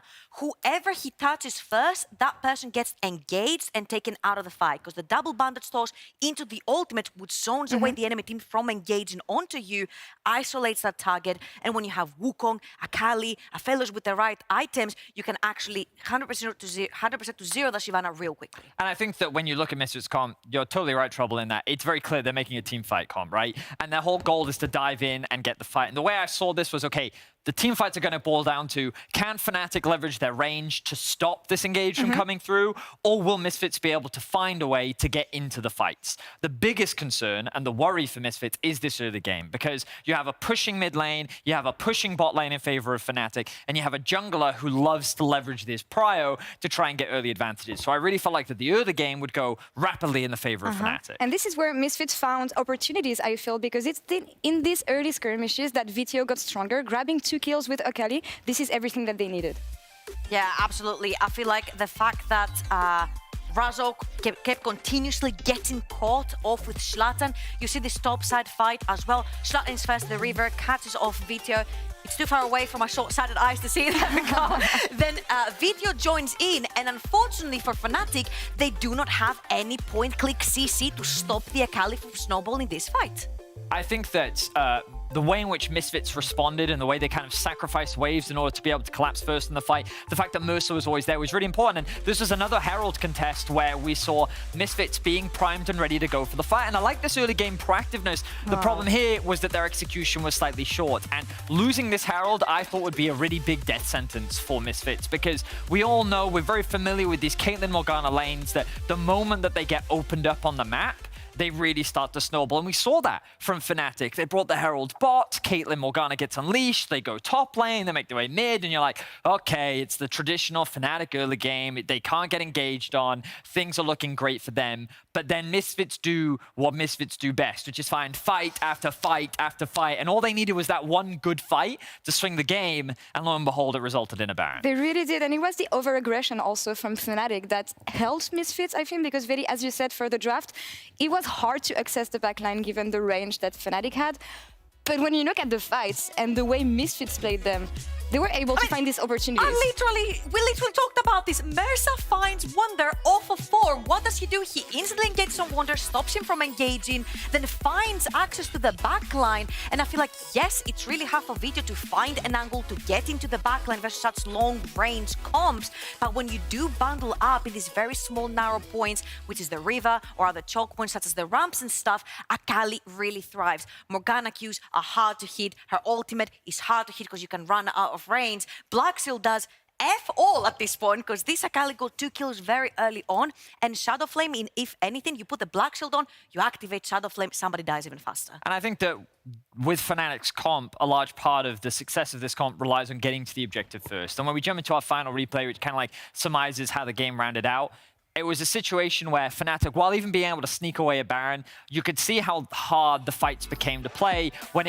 Misfits were in the driving seat when it came to actually engaging these fights. And look at Misfit, Vito, finding that very clean execute onto Upset. He doesn't really get a chance to react. The peel isn't able to come through, and he does his job by eliminating one of the core carries. And I loved this game a lot because I felt like both teams had very clear win conditions. They had deliberate ways in which they could actually come out on top, but the execution was just better from Misfits. And this is why we need to praise players like Mercer, like VTO for their individual performances, because they needed to step up in the fights and they were able to do just that. And they also, did once again. There's always an unsung hero, which is Neon on that Aphelios, because whilst these skirmishes were going on the top side of the map, whilst Misfits were trying to fight 4 versus 5, this guy stayed down bot lane, denied his team the 5 versus 5. He's like, I'm going to take the plates, I'm going to get fed, and I'm going to carry.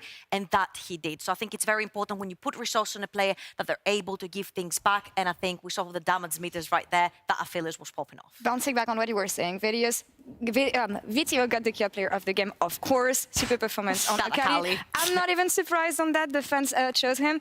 But this is coming back to what we were saying at the beginning of the split. In week 3, we saw that Neon and VTO were enabled, and this is what helps Misfits. And this is also what carried them through the victory today. It does feel like that this Misfits team is kind of relying on the comfort of what they found success with last split, which is this late game team fighting. And while I think that there are elements to indicate that their early game is getting a little bit better, there are still weaknesses that they need to shore up. The truth is the Misfits is a hyper unpredictable team, and we won't know what's going to happen. All I can say is we've seen 2 upsets out of our 3 games today, and we've still got 2 more to go. I mean, they came into this week with a pretty hard schedule. Fnatic today, G2 tomorrow. We'll see if they can make it happen also versus G2. But looking ahead towards the next game between G2 and SK, Quickshot caught up with G2's coach Dylan Falco earlier after the disappointing week 3 from G2. Take it away, Quickshot. Thank you very much. I'm joined by Dylan Falco ahead of his match against SK. Before we talk about today's game, let's talk a little bit about week 3, G 0-2. Let's talk about the break week and bouncing back from the defeats. Obviously, last week in LEC was not our best week. We went 0-2. We started the season really strong. We were in first place for the first couple of weeks. It was kind of unexpected, I think. Behind the scenes, I think our scrims have been very strong. Our team environment has been very strong. But we had 2 games where the early game just went completely horrible, and the games got extremely snowballed. I think that's not normal for us, and I don't think it'll be normal going forwards. And we took the break week to just take some time off, relax a bit. We scrimmed this week, and we're looking to now, I guess, get some wins. I tell you something, there is an air of confidence and comfort that you're projecting that, Dylan, I can say has not always been there. What I will ask, though, is how confident and comfortable is G2 when you look at the entire field? The LEC this summer has been interesting, I think, when you look at how close the teams are, some of the surprise wins, and even coming in earlier today, some shock results as well. I think there's like a lot more parity in the league with teams like Mad Lions and Excel in particular, just being a lot stronger. I think both teams have improved a lot, whether it was roster changes or the boot camp or whatever, coming into this split. So it just makes a lot more games where there's threat. So it's been very exciting to watch, and I hope we can also compete and do well. Well, it definitely feels that way. One last question before we turn to your opponents, SK. Let's talk about the durability update. Let's talk about the summer meta adapting to, this new change of play. Has it been as dramatic as it may have been reported? Now we're in a few weeks of competitive games. I think that there's definitely been a slight shift towards a bit more of a scaling approach, a bit more of like sustained damage champions, hyper carries, stuff like this. I know at MSI, there was just, especially in the later stage of the tournament, there was just huge burst compositions with Lissandra and people getting one shot over the place. That being said, I still think a lot of the best teams in the world, even in Europe and in China and Korea, still are playing very fast and very aggressive. So I would say it's been a good shift, but it's not like a huge shift. Well, definitely from my perspective, it's very entertaining and very fun. Now, your opponents today, SK, definitely the heavy favorites. This is G2. So what will need to go right today to ensure you don't have a third loss on your loss streak? Obviously, at the start, we're just looking for a good draft. I think that even in our 0-2 week, the drafts were a bit questionable. So I think just something that's solid, solid, replicable team comp that I know we can play and that I think we'll win with. If there was one player that you had to say you want to make sure you shut down, you don't want to let pop off on SK, which player would it be? Let's go Gilius. I worked with him for a long time before, and he can really be an X factor. So let's say that. Dylan, thank you so much for a fantastic interview. Best of luck in the game. Thank you. Over to you, Costas. Always great to hear from Dylan. Obviously, has led G2 to some pretty sizable results this year so far, winning Spring and then making it to MSI. Pretty good. Yeah, it's pretty good to win the league. Not too bad. 9th time? Went to semi-finals as well for MSI, which is of course still an achievement. We count that when we're not winning. We are participating in the semi-finals. We'll take that one. Yeah, exactly. Oh, we're straight into the draft. Wow, that's a new change. Yeah, new pace. It's excellent. G2 versus SK up next. SK still struggling at the bottom of the table. Let's see if they can win. Woo!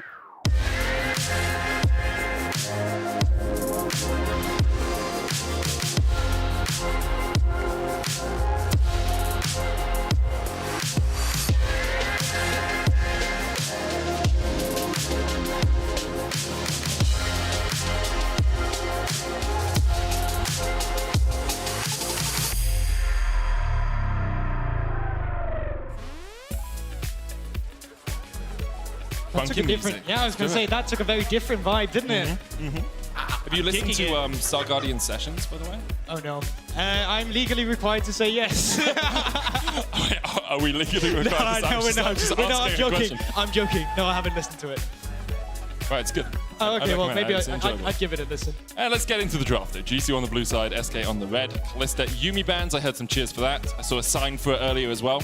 I love a sign that says ban Yumi. Yeah, I mean, next time bring one that says delete, and then maybe we're in even better terms. But yeah, coming forward, there's still, okay, looking at power picks open here. Corki still haven't been removed, taken off the table. Of course, that's something Certus in the past has looked for himself. Caps also likes to pick. We've seen G2 go for it as a first pick. So I actually wonder what they're debating for a long time right here.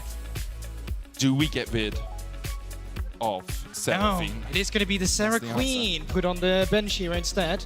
And immediately Gnar locked in for G2. This Gnar Prio is something we've seen a lot in the break week over in LCK and LPL, and now it seems like it's made its way over to Europe as well. Will only be Broken Blade's second game of the Gnar, but he's just so strong right now. Often we see Sylas and Azir heavily prioritized as well in the eastern regions, and there's the Sylas for Certus. Okay, so blind pick is still very interesting to come through here, but it at least kind of stops some picks coming forward here because Sylas is very good into a lot of the control mages, at least in the early game. He starts E himself, moves forward, and this is something we saw today with LNG versus RNG as well. Tarson multiple times on the Poppy shown that priority. So they instantly just blind picked that for Gilius as well. It's a lot of just blind picks coming through, not so much the traditional stuff we're looking for here, but Lucian Nami is going to be the bot lane for Flakked and Tarkamus, who actually got a decent bit to prove with this. If you don't remember before the break week, they got 2v2 killed as well in some of the matchup just on the second wave. So yeah. Yeah, I totally agree with you. I think that Lucian Nami is a lane-dominant lane, and you have to be dominant in your lane to make it work. That's kind of how that works. Something lane, something dominant. Yeah, exactly. I do think, though, picking the Lucian this early, if I'm SK, okay, I was going to say maybe you flex the Poppy to support, and you just say, well, what's Lucian going to do? Dash into my undashable zone? But instead, they decide to go for the Nautilus. It does give you point-and-click CC with the ultimate, and of course, if you right-click someone, they get rooted. Trundle now banned away by SK. They know that Jankos can take that into the jungle to deal with the Poppy, and with no AD carries yet picked up for SK, I wonder if G2 will try and close that pool down a little bit. Something like the Ezreal ban against Jezu would make a lot of sense. Of course, Jezu returning to the stage after being sick and Gadget having to replace him for a little while. Yeah, I mean, I think this draft is so curious from SK as well because it's done in a fashion where on red side, you usually leave open a lot of counter picks. But this time around, though, the Gnar was already picked so early. You could have gone for any pick into the Gnar here from Genax. You can lock in the Ezreal, play up towards the top side if that's what you're looking for as well. And even from the side of G2, they're not banning a single top laner either, which means that Broken Blade is quite confident on that pick, feeling like Gen X. He can pick whatever he wants to. I'm not going to be scared of it. I do think that Gnar blind just seems to be flavor of the month. It seems to just be like, this is the top laner we can pick blind in every situation. He has range, he is tanky, he can win 1v1 matchups, he can not lose too badly other 1v1 matchups. Like, guy's good. Yeah, I mean, I think we'll say that until he starts getting heavily punished. Whoa, okay. So, you know, I was saying that we might be playing up towards the top side. I don't think that's going to be the case any longer. They are definitely playing for that Draven with Jesu as well, and having that Poppy as a facilitator. Wouldn't be too surprised if we saw some unorthodox pathing coming out from Gilius just to get this Draven ahead. But it's Jesu's first Draven game on the LEC stage. Like, he's never played Draven, as far as I can see, back in, you know, in the LEC. I'm just trying to have a look to see if he's played it in other regions before. But what a pick to bring out. Obviously, Draven, like, he is very strong. No, he hasn't got a single professional game on the Draven, as far as I can tell. Yeah. Which is a little bit absurd when you look at it. To bring it out against G2, especially against an aggressive lane like the Lucian Nami. Azir and Volibear now locked in for G2. And SK looking towards their top side of the map. So Volibear's interesting if he's mirrored by the Poppy. Volibear's Q, you know, when he leaps up a little bit, comes down with the stun, it's actually it actually counts as a dash. Short range dash. So Poppy's W can actually stop the Volibear Q from coming through, which of course is quite interesting. I don't expect this to come through. Silas top. We have seen this before, or I saw this before rather, in the LFL actually, where it didn't really come into fruition. It was the exact same matchup, and Silas just lost the laning phase completely, and because of that wasn't able to do much the entire game. But Silas functions very well into Gnar when he hits level 6. The fact that he can take away the Gnar, can just move himself into the team fights with the Abductum Scun and find the Gnar ultimate himself really creates a lot of space for them. But it's about getting in there. There's some range to play around with. It's kind of meaty with the composition that SK have. They rely on throwing themselves on towards their opponent, because if they stay too long just posturing and watching, they're going to be taking damage from Caps on the Azir. They're going to be taking a calling to the face from Blackhead. If this lane gets ahead as well, that might be really dangerous to play for. I think SK Gaming, they have some sort of fail-safe in the Draven if he's able to just, you know, safely stack up, find the adoration stack. That can kind of put the gold lead back into a good position.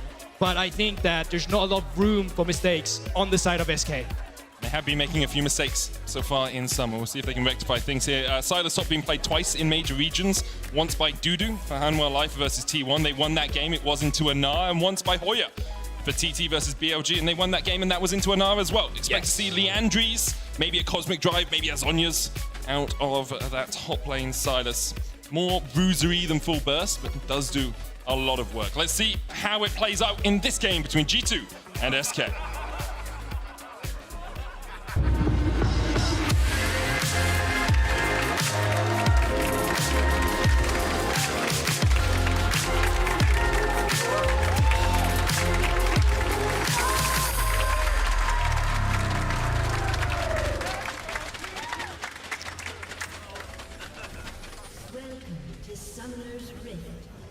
She says it best. Welcome to Summoner's Rift. Welcome to our fourth game of the day. And, I think all eyes are going to be up towards, well, their problem is, my eyes are up towards Gen X because he's playing Silas top into Gnar, but also bot lanes where it's likely to be most explosive. Now, look at this. Gilius can move into the river, move up towards Broken Blade, and try and find a pick on it. They counter with a flash from Treats immediately. I love the aggression. Broken Blade forced to now lane without the flash himself. He's playing into a Poppy, which stops the jump, of course. So curious to see the pathing now coming up from Gilius. Expect some early ward, actually, from G2, just to stop Gilius from coming through with a level 2 gang, if that's what they're looking for. And we'll see how G2 are able to play around the fact that Broken Blade no longer has a flash. Do you want to do a quick stats check? Gen X has played how many Silas top games in the LEC? 1. Including this one? Yes. 2, including this one. And his last time was in 2020, played against Vitality. What do you think his scoreline was? It was 6-2 and 5. 3-0-9. There was no way you could have known that. That was just me trying to expose information and using you as my puppet to do so. Wow, I feel manipulated. Well, you should. And I speaking of things that should, I think Gillies in this game, has to be very proactive on the Poppy. Like, even at times, just sacrificing camps, because quite often we see Poppy goes for a cheap build path, you know, towards that chem pot, as well, just for the extra movement speed. And I think he needs to have an influence. Just moving into the mid game, yes, you're going to be annoying with that W, but you need to stabilize lanes. You need to get them ahead, actually, in some of the instances. I think Broken Blade with no flash is a point of attack. And speaking of point of attack, Jankos, with the early vision they have secured themselves and a bot lane who's pushing in, is just going to be taking care of the blue side here from G2, and they don't know this many. Really smart stuff by Jankos to move in here. Knows he has bot lane prio as well, which means Flacken and Targums can move up. Now Treats will realize something's going on, guys. Oh, the Gwomp's being taken. Okay, does that mean now Gilius needs to go in for a little bit of an invade over towards G2's blue side? And if that happens, we have a split map. And that's going to be tricky for Jezu and Treats to navigate. Gilius actually coming across for the fight. Little surprised by this. I feel he could have just looked to steal away that blue. Now he's going to spot that Jankos has already taken his. Puts down the hammer, smites it away. Jankos still has a blast cone to get away here. Steadfast presence. Grounds him, but doesn't ground Gilius. That's a little counterintuitive. Hoisted on your own petard, Gilius. Well, at least he showed the mechanic a little bit on blast cones there. That was a new one for me, so there you have it. But I think Gilius deciding to not match the split map scenario is actually going to lose him something in the long run here. He's most likely going to be losing the Scuttle Crap as well, with bot lane being able to move Certus being very low on the turret.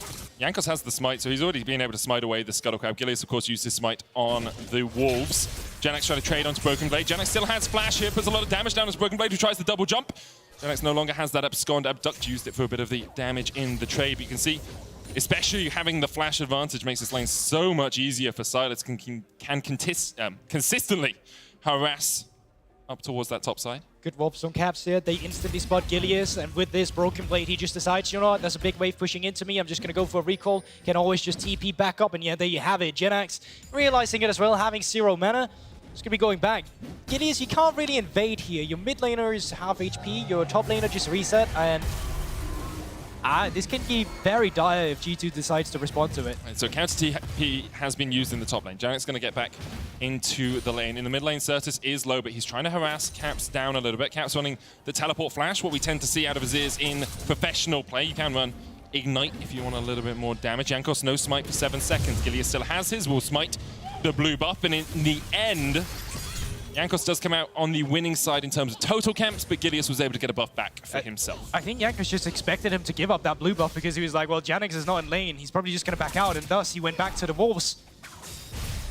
Certus finding a way to push out the wave. He's looking for a reset himself. Down towards the bot side. Wow, good hook! Great hook on Sargeras. Ignite ticking. Counter exhaust being used as Jezu forced back a little bit. No mana on Flackard means that he's not able to trade too effectively, but is able to keep himself underneath this tower. Farms up those minions.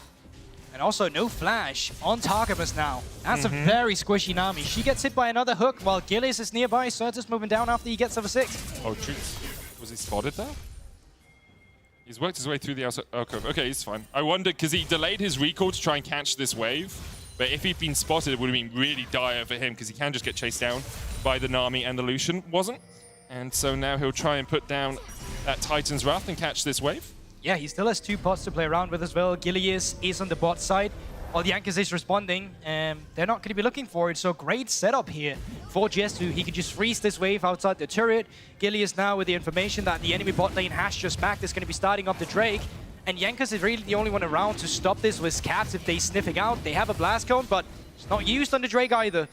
Sky's Bloom just a little bit wide there. Certus comes damage onto Caps. Emperor's Divide knocks it back. Perfect execution of the flash, but it's still down. Jankos trying to come in here. Certus still has the flash. Jankos dives forward. Dragon secured now for SK. Jankos only level 4 to level 6 of Certus, and SK on the board. Certus just solo kill Caps. That he did. That he did. We've been waiting for that one for a while. I mean, it's a newer rookie coming in against an established mid laner. It's true. Where have I seen this narrative before? But they pick up the Infernal Drake for themselves. Certus find the solo kill in the mid lane too. G2 after an 0-2 week. Still with a little bit of signs of weakness here. And in SK, they're actually punishing. They've, you know, on a very big win lose streak themselves. 0-6 currently, and they're looking to bounce back. And I think with Certus leading the charge, alone as an individual in the mid lane like that, it's a pretty good start. Yeah, it really is. We'll have another look at that solo kill in the mid lane. Caps tries to put the Emperor's Divide down, but it's just not enough. Certus dashes in with first perfect execution, lands the Shuriken, has R2 to dash forward, and even though Caps flashes away, unless you flash out of vision, that auto attack is always going to go through, which means Certus gets the kill. And I think that's just a little bit greedy actually, from Caps there. Unorthodox mistake from very well-established mid laner, of course. Now, coming back to it, doesn't mean too much just yet, but it's something that you need to take into account that when Certus finally picks up the first item, when he gets that rocket belt, and when he's ahead of the curve, you're going to be struggling a little bit as a control mage. He's going to continue what we just saw. It's just fisticuffs, man. It's just, you know, I was two men in a at bar Gen X. landing punches, then both still standing. You're that kind of person in a bar, huh? No. Okay. It's not me. I'm at home with my Lost Ark rating. You and me. I'm trying to climb in League. You're on a safer path, just raiding. Trying to kill Vicus, man. Okay. Gilius actually just went around the blast cone, so there's no way Broken Blade actually know he's here. He does have to flash. Uses it early. We'll have the leap as well, and we'll be able to dodge away from this one. But Gilius' Broken Blade's flash is just going off on repeat, on cooldown. Gilius being relatively proactive, even though his scoreline is 0-0-0. Secured the first dragon down towards the bottom side. Now gets Broken Blade's flash again. Could look towards this Rift Herald with Certus having the advantage in the mid lane now in terms of pure damage, but Jankos is looking to try and rectify that case. Shuriken lands, Cap goes in with the Emperor's Divide. Perfect execution available for Certus, where you're gonna go onto Caps once again. Stormbringer comes down, Gilius flashes forward, and Caps is locked up. Certus dodges and dives in onto Caps. Flash forward by Gilius, he's not close enough. Your Thunder Claws will give no pause. Another Shuriken, wait for the shield, wait for the shield. He goes in! Down goes the bear! What is up with our Akanis today? First VTR, now Certus of all mid laners shows up against G2. Treats, no flash and Targamas. Flash hook, Targamas, Aqua Prism short, Exhaust cleansed away, and Jezu cashes in. Stacks on stacks on stacks for the Draven. He will fall in response, but that is well worth for SK. SK Gaming coming back relaxed, feeling themselves after a break week. And I know they are one of the few teams that actually didn't take a break themselves, spent the entire time just scrimming. Yep. And I mean, so far it's looking to pay off. You could say they're SK Gaming right now. They are definitely SK Gaming right now on two fronts, Medic. Thank you for pointing that out. And now looking at set SK Gaming on the map as well. They're rotating out. You can see the bot lane moving into the mid lane. Can now move towards the Herald afterwards to set themselves up with the tempo. And G2 had this struggle in week 3 as well. Their early games constantly falling behind. No first towers. 2,000 gold behind. His hook goes wide there from Treats. SK really coming out flying. 2,000 gold ahead now at the 10-minute mark. Unleashing Treats on the maps. Eclipse complete for Jezu. No summoners though for the SK bot lane. Makes it a little tricky for him. Genox burning his flash to get away from this. Does have the TP up in just a second's time, as will Broken Blade. So if he does need to go back and buy up, he can. Caps getting blue buff, crucial at least in terms of having that mid lane priority, but have a look at the replay once again, because Certus holds the Shuriken for so long, doesn't get interrupted by the Yanker's stun. I think this is where it gets dicey. Certus flashing away of the Stormbringer of Yankers. Then Yankers, he sees, well, I have flash. One auto attack is probably going to be enough, but he doesn't have the W on top of it. And because of that, he's not able to get the kill. Certus then, while he dashes in, is going to lay down the Shroud, so Yankers can't actually go in with an auto attack. So he tries to come back with it, find the stun, that's just not a possibility. And then towards the bottom lane, look at this. Treats hits level 6 out of vision. We're not going to look at it, we're going to look at top. Has no flash, where are you going to go? Tries to get away, dodges with a hook, just wide as well. Broken Blade with a fancy feet. Still locked up underneath this tower. Broken Blade walks out of it. SK couldn't find Broken Blade in the top lane. Broken Blade breaking the angles off SK. Does have that teleport. So even though he's out of lane, he can now come back to this one, teleport to the turret. We'll still have the Gnar as well if he builds up the Mech Gnar bar. Yeah, a few medial malleolar fractures to look after there for SK. They're going to try and splint it up with a Rift Herald, but G2 trying to react. Caps has the slide and glide if he wants to get in, still has the flash. Certus trying to put the damage down onto Broken Blade. Mega Gnar on its way, but not there yet, as Broken Blade is low. Tidal Wave just short. Broken Blade down, Certus on a rampage now. And SK continue to advance, 5 members strong. Blackhead not here with G2. Jankos steals the eye with the smite.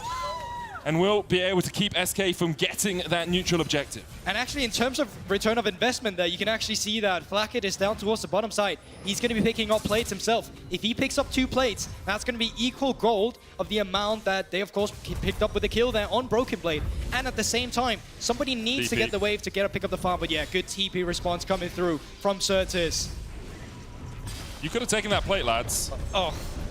That's wasted gold there. All you need to do is auto attack that tower once, perhaps just looking for the tempo on the reset, get yourself back to the mid lane, and means that then Genax can go up towards topside, or even go bot and allow Certus to reset. But a little bit of gold falls by the wayside there as SK unable to get that first plate towards the topside. Let's have another look at this Rift Herald fight.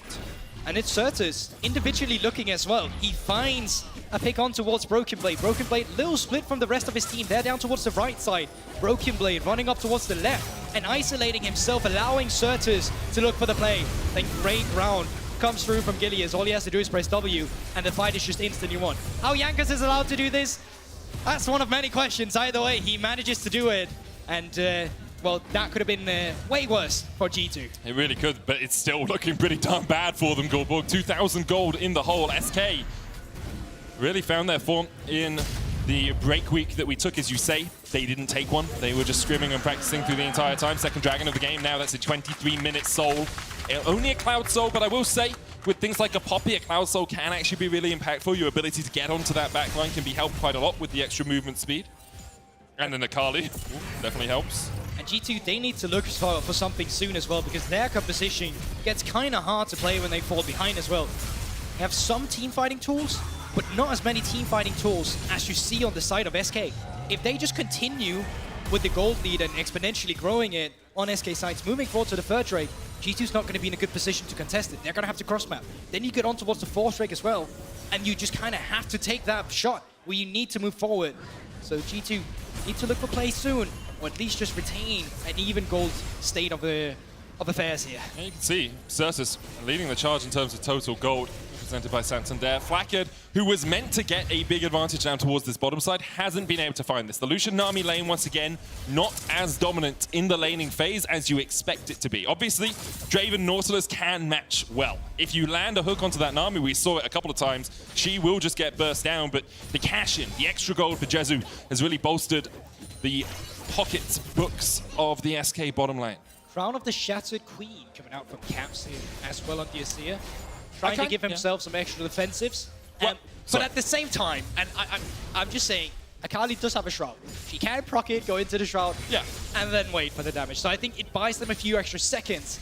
It's really up to Caps to find out what you're going to be using those seconds for. That's kind of the intent of Crown of the Shattered Queen, right? It's not going to stop you from dying, but it's going to slow that process of demise. And sometimes we see it picked into things like a Corki, and it's like, come on, mate, what are you doing? Or into an Ezreal, where it's so easy to proc. Here, a little bit trickier. As you say, the Shroud a possibility, but if Certus is close enough in a Shroud to land a 5-point strike, he's also close enough to be shuffled back into your team. And that Emperor's Divide can change the landscape of a team fight. You bring a valid point, Medic. Duly noted. Now, taking a look at the map state right now. Broken Blade all alone down here. Gilius waiting around. G2 is in a position to cross map on the top side, but they're currently taking blue buff, so Broken Blade, I think that's just it, mate. Any comminuted tip pips here as Broken Blade locked up with the depth chart, knocked into the wall. Broken Blade nard against his wall, and this time it's his back that is broken and not his opposition's ankles. Meanwhile, on the other side of the map, G2 trying to find something as Lucian Nami continues to push in, but Certus doing a good job of matching that. In the mid lane, Jezu doing a good job of matching Caps. Yeah, and like even just the fact that junglers are matching each other. Jankos now looking towards the mid lane. Gilius was hovering around the mid lane as well. And remember, back to even the draft, G2 put a lot of priority into towards this now. It was first picked, but an immediate response for Genax with the Silas too. And so far, I'd say that it's working out for Genax. We were talking about, okay, how long are we going to be seeing this trend? Well, when stuff like this starts to come up, maybe not for too long. I will say, Silas, 2 games in major regions top lane into Gnar. What's his win rate? Well, I saw it earlier, but let me just pretend I didn't. It's 100%. It is 100% Goldberg. You're so smart, man. I know. Thank you, Medic. Really. I mean, you're quite smart yourself as well. Continuing on its way, perhaps to 100%. Everfrost the build here for Genax. Not the Leandri's Anguish that perhaps we thought would come out, but it does make sense. You're jumping in. You want to get that route. You want to get those slows onto your enemy players.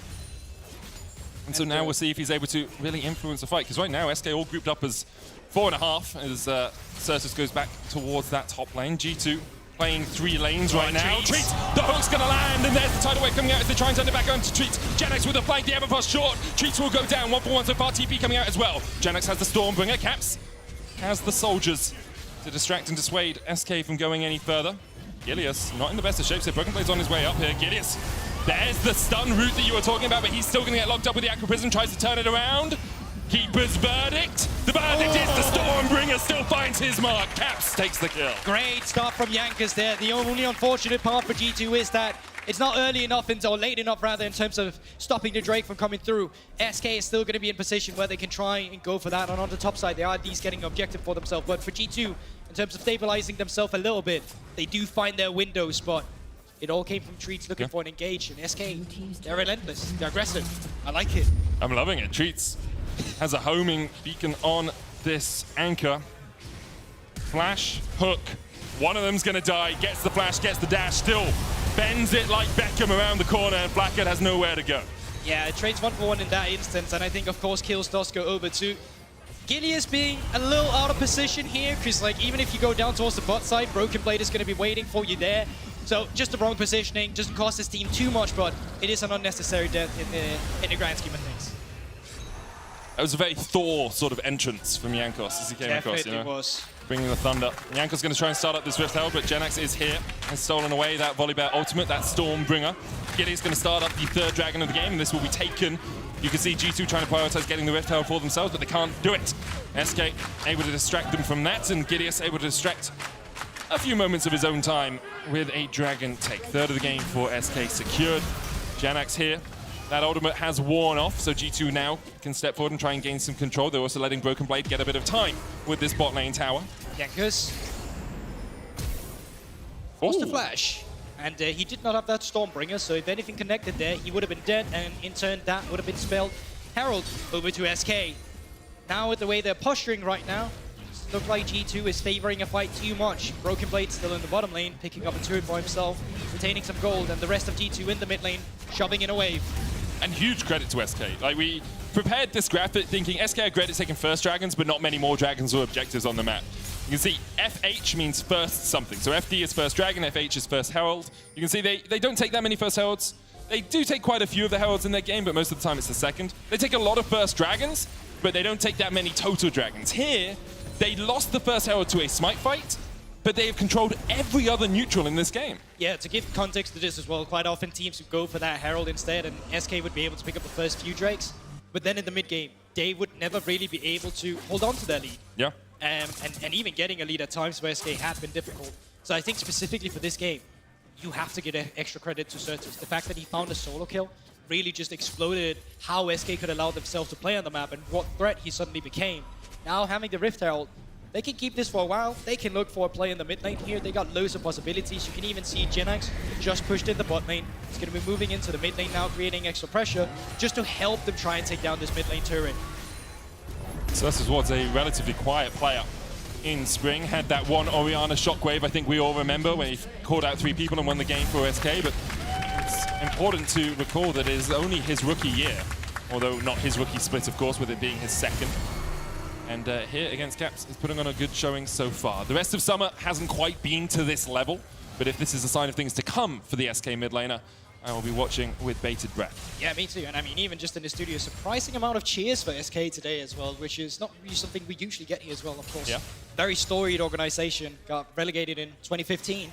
That's a long time ago. That is very long time ago, to a random team called Gamers 2 or something back then. Gamers 2? What a bad name for a team. Won the spring relegation, they got into it back in 2018, 2019. We then got the franchise, SK came back.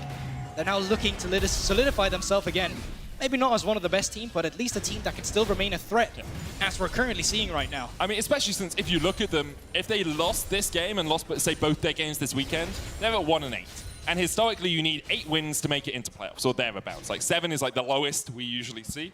So they would have been needing to win every single game for the rest of the split. If they manage to pick up a win here, it's a sign of life. It's a sign of hope. I'm not going to say they're making it into playoffs off this single win. Obviously, it's best of 1.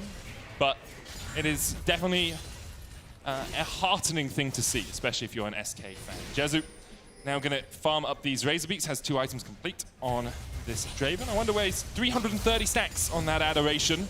His fans cheering his name, and he just wants to cash in pretty soon. Yeah, remember, of course, we had a little buff to Draven as well. The more adoration stacks, that adds on to an execute on your ultimate. So realistically speaking, SK as well, they could just wait. They could just try and get as many stacks onto Jesu as possible to set him up for success in a team fight. That's quite a bit of extra damage you're getting on that Draven ultimate there. And the big moment they're waiting for, you can see they slowed down the pace of the game just a little bit, but they're not looking for plays. They're looking for that Cloud Soul. They're looking to get that ultimate going for them where they just zoom as soon as they use them. And G2 will be looking to fight against that tide that is coming forth. Cap's now at 2 items. Rabadon's alongside the Crown with only some cloth boots. Not often what we see on the Azir, but he really wants to try and maximize his damage output. Cersus will be spotted here. Yanko's going to see that he is in that Baron pit, but with a minute on the clock, you can see now SK go back, reset their wards. Treat's going to step in with this Oracle's alteration, get a slightly deep ward towards where the Razorbeaks would be. Genex is pushing out bot lane to make sure that they have prio down there. The rest of SK are pushing out mid lane to make sure they have prio out there. And because of that, Caps now has to answer to try and regain control of this middle lane. My only concern is that a lot of the pink wards currently from SK is on the top side of the map instead. Those are extra pink wards you could have on the bottom side to try and gain control of the enemy jungle and not just of the enemy Drake pit. As you can see now, they're being punished for that. G2 allowed up. Engage, they look for everything. The bear is down. Back to hibernation for Jankos, it seems, as SK find a pick. 20 seconds on the Cloud Soul. 30 seconds on Jankos means that this should be an easy secure for SK. They're still looking around here. Genax this time around, not on Vision. Don't know, no. Broken Blade almost has the Mega. Don't really want to fight into that even in a 4v5. And SK will likely just wait out this Cloud Dragon spawn and claim the Soul. Certus and Treats have to be a little bit careful with their pathing here because Broken Blade could try and push forward. Certus uses the Shuriken to dash away, and G2 now realizing they've lost the Soul will work their way towards the top side. A little slower perhaps than they would have wanted. Not able to gain total vision control towards this red buff portion of the map. I will say though, quote unquote, luckily, it is a Cloud Soul, but even then, it still has some potency on the champions of SK. The way it works with Silas, for example, and I really love this, is that the extra movement speed comes out when you steal an ultimate, not when you use it afterwards. So if you steal now ultimate, you gain extra movement speed. You can just run in there with the now ultimate instead. That's quite nice. Of course, on the Akali as well, staying slippery, not too bad. But, you know, those slow resistance, maybe they'll matter a little bit into the AC as well, but just general, they're not usually the stats you're looking for in a Cloud Drake, but they'll be happy about them nonetheless. It is a Soul, giving a big advantage. I mean, also it's a Soul claimed against G2 as SK, right? Like, G2 are 4-3, just one That's screen. quite an important context as well, yeah. 1-6, like, the ability to control a game this well is very encouraging for the SK lineup. Now they're going to try and control the Baron area of the map. Flacket.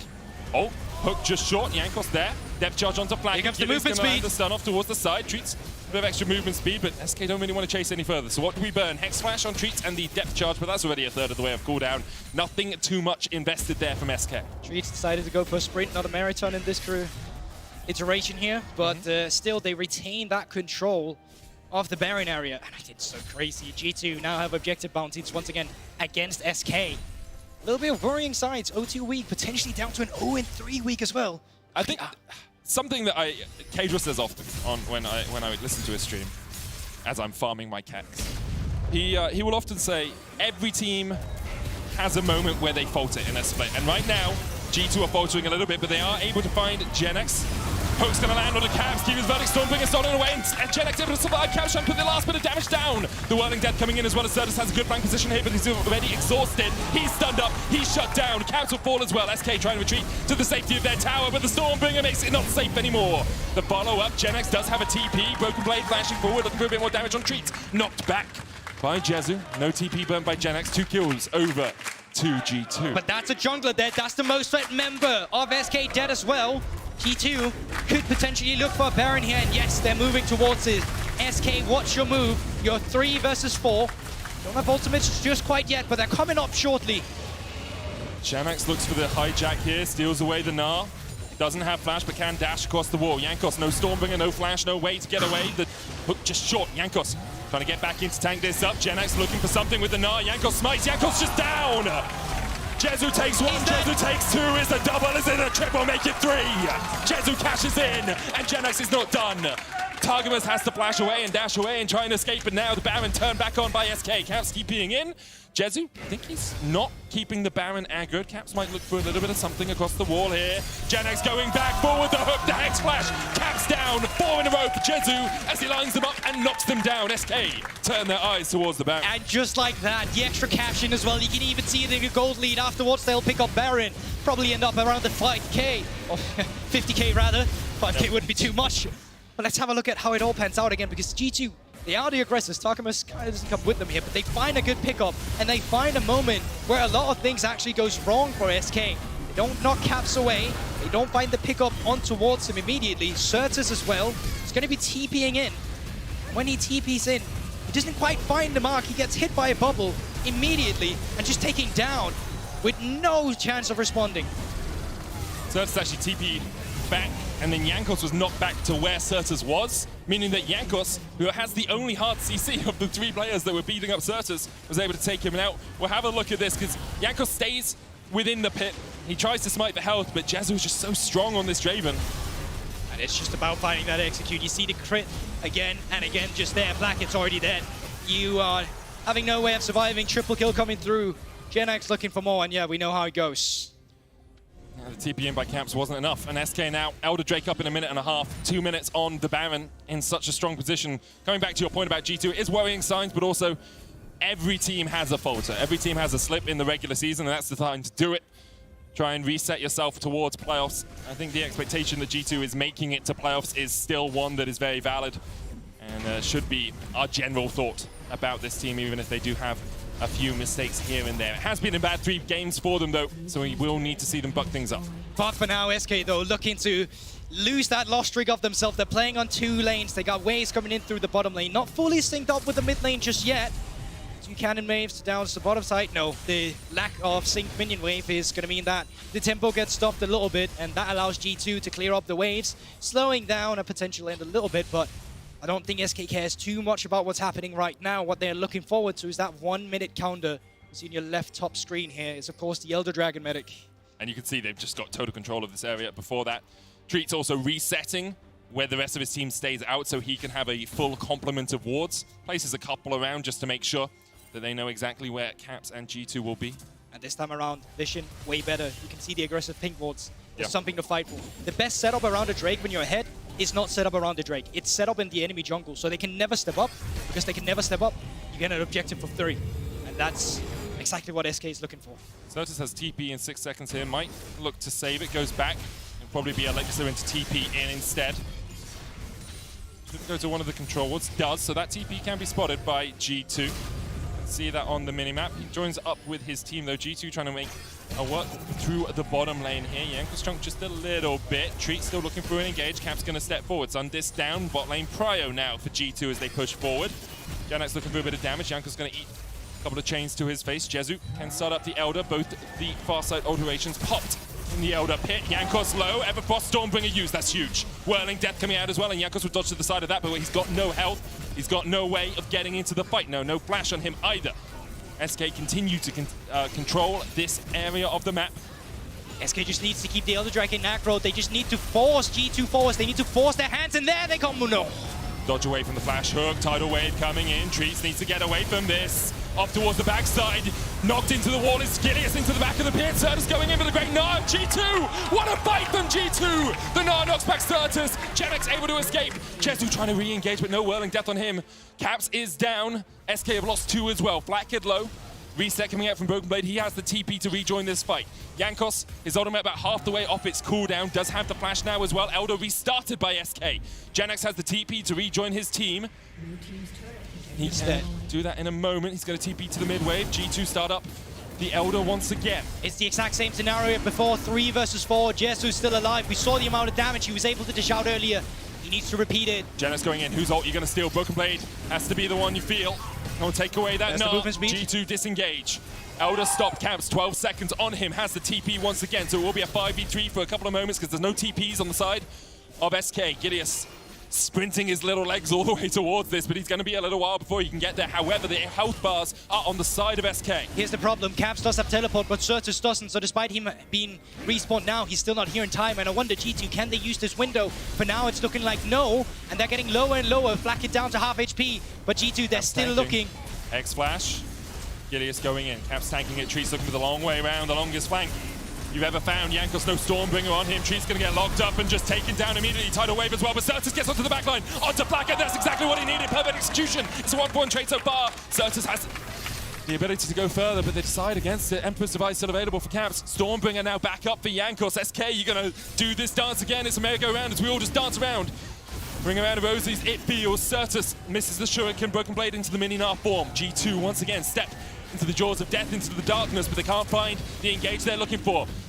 The soldier in the pit might be enough. Caps has stolen an Elder before Jankos has the Stormbringer goes in. The reset happens though, and then an inopportune moment for Jankos. The reset, Caps slides, Caps glides, Caps dies. The Elder taken by SK. Jankos, Caps, and Blacker dead. And what seemed like an Elder Drake fight that went on forever, it's finally done here. 3 members dead of G2, Flacked respawning in just 1 second. But surely this is where SK, they're looking to be aggressive and they're looking to take down some inhibitors. We'll see if they can win the game off this. It might be tight. Abduct lands the Gnar into the wall, but Blackhead able to get away. Everfrost short, whirling death wide as well. The Cullen coming back out as Blackhead just tries to chip away at Gilius. First inhibitor tower down, Baron up in 18 seconds time. SK might even leave the inhib up and just say, okay, they can't fight the Baron if we have the Elder. I can feel the nerves of the SK players just watching what's happening right now. It's sloppy, it's not clean, but they're making it work so far. A team fight composition, when you're struggling a little bit as a team, is always what you need to rely on. Now Baron might potentially be started off. I'm not sure if I want to see this right now, but replay this. So Treats looks for the flank, can't quite find it. But Certus gets onto the back line.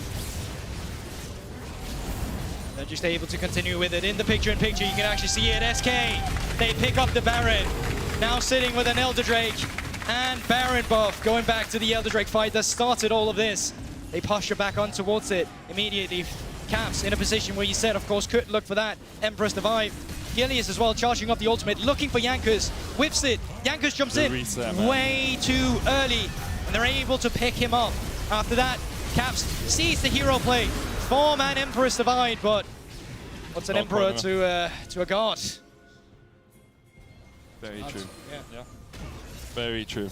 We'll see if G2 are non-believers as we get past the 34-minute mark. Baron still up on SK for another 2 minutes. Elder Drake, I believe, has timed out pretty soon. Whirling Death coming in, that's one. Gilius takes the first. Looking for more, it's Flacket's forced back. The Elder Drake actually still got a quarter of its cooldown to go.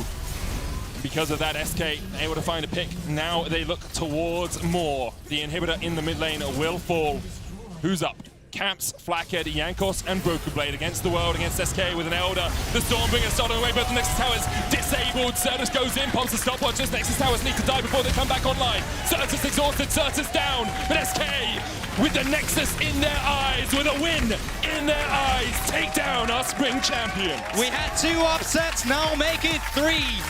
SK beating G2, ending their own loss streak, looking to potentially build a winning streak, but that's a story for tomorrow. But for today, SK shall be praised, and deservedly so. Oh, deservedly so, yeah, exactly. They had such a strong early game, mid game, and yes, there were some nerves. You could tell there was some anxious team fighting, but they were still able to find the fights. They were able to find consistency around the souls. And no matter what G2 did, SK stood strong and were able to secure their 2nd win of summer. G2 now 3 losses in a row. Not the best look for them. Of course, we talked a little bit about in the game, 3 losses in a row isn't the end of the world. Like, you can bounce back from that pretty easily. We still expect them to make it into playoffs, but we do want to see some improvement from some of these early game woes. I really want the wins the last time they've gone 0-3, but of course, SK once again, they're the heroes of today. They are the ones who showed up. And with Jesu back on the roster as well, of course, he had a little bit more of a break than others, but on the Draven, you said it, that was his first professional Draven game ever. We might be looking on towards the 2nd with the way he piloted that one today. Yeah, had a very strong performance. That's it, everyone on SK. Your key player of the game votes at LEC on Twitter. Gilius, Certus, and Jesu, all your options. It's a tough one to call between between Jesu and Certus, in my opinion. I feel like Certus showed up. He had agency. The solo kill, man. He had agency in the champion, and he delivered on it. Quite often, we sometimes see people, picking Akali, especially on struggling teams, thinking that they're going to go for a highlight play, they're going to be the difference maker, and it doesn't work out. Yeah. But this time around with Certus, that just wasn't the story, and picking up that first spot himself, phenomenal. I mean, against Caps as well, and just putting it into context, Yeah. that is great stuff to see from the SK mid laner. Yeah, really good stuff to see from SK all round. I can see Sparkly Man, Austin Powers himself, standing in the middle of the stage with Looks Jesu. like my Christmas tree. Looks like we're pretty ready to hand it over to you. Oh, over to you, Austin Powers. Take it away. There are so many lines from that movie I just cannot say or I'll get fired. Congratulations, Jesu. Thank you. First time, Draven, back on stage after a couple of weeks. How does it feel, especially after coming back from being unwell? It feels really good. I think all the team smurfed, and I'm really happy to play the Draven as well. Tell me why it seemed very one-sided. From the early game, Certus popping off for the solo kills, then moving around the map. Was that from the game plan, or was that just punishing mistakes from G2? I think it's kind of the flow of the game, just Certus outplay, and then him getting a mid advantage like this early gives us a lot on the map, and I don't know, it just snowballed. How did it feel watching from home? SK Gaming lost 6 games in a row, beating BDS on day 1, and now 7 games later, beating G2, and you were watching from home. How difficult was that? Honestly, it's not really difficult because I can't do much about it. The game is going, and I didn't feel bad that we were 1-6. I actually feel now we're in comfort zone, We have nothing to lose. We play for fun, and we're enjoying the ride, In the comfort zone as the underdogs. If we zoom out and we look at the league as a whole, today, 3 of the 4 games have been upset victories, with Mad Lions being the only team that was sort of favored to winning. What is in the water? Is it the break week? What did you guys do with it? Why have we seen so many surprises? I don't really know. The meta is really interesting, I feel like. I really like the Sylas pick. It brings a lot of fighting, and we've been pretty good at fighting this week. Scrims were going well as well, and I don't know. I have one last question for you. Will we see more Draven? I really hope so, yeah. That's what I like to hear. Congratulations again on the win. Thank you very much, Berlin. We're going to an ad break, and when we come back, hopefully Certus joins us on the analyst desk for a preview of the next game. GG.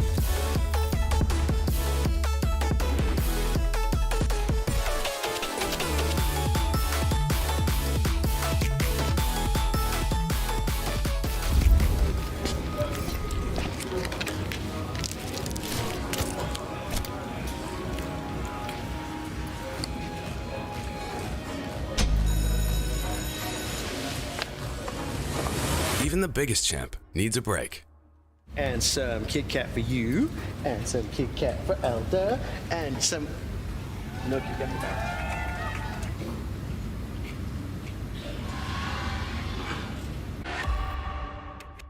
Maybe the start of their season wasn't as perfect as they would have wanted, but now they are getting going. I kind of took my team hostage and told them that I want to play Zed. Oh no! He sniffs something good in the mid lane. He gets a double knock up there as well. It comes down to that experience. Vitality saw that window, that small pocket where Astralis had left something open, and Vitality were very quick to punish them. Does finally fall. They are off to the side. Perkz preparing for that kill. Visitachi going for the knockup, but it's a perfect stopwatch to buy a bit more. I think we need time to play together and time to play on stage together and find our way to play the game as a team. That's all. To buy a bit more time. And no, he gets interrupted. He can't knock out Perkz. Perkz now running, still standing. Absolute out execution from the side of Vitality as they obliterate Astralis.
into the mirror, falling out from the clouds. Didn't know what to do, feeling like everything's about to go down. Trying to be cool with it, I know I need to get out of this town. Swallow your poison, I'm dreaming about it, it's the last time for now. For now, for now. We are close to salvation. We are living off the vibration.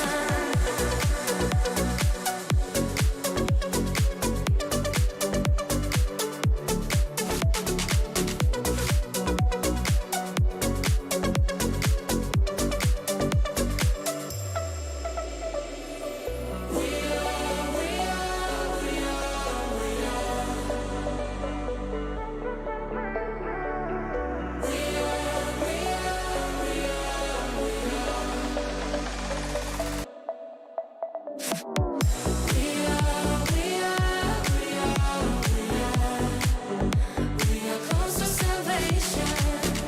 We are living off the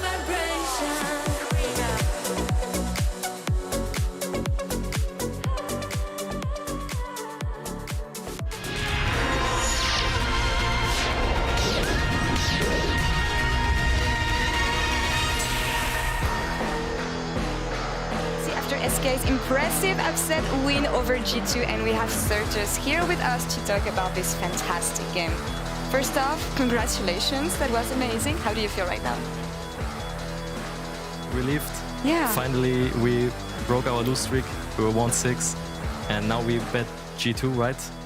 And I hope it gave us more confidence also for the upcoming games or also for tomorrow. And yeah, I just feel really happy right now.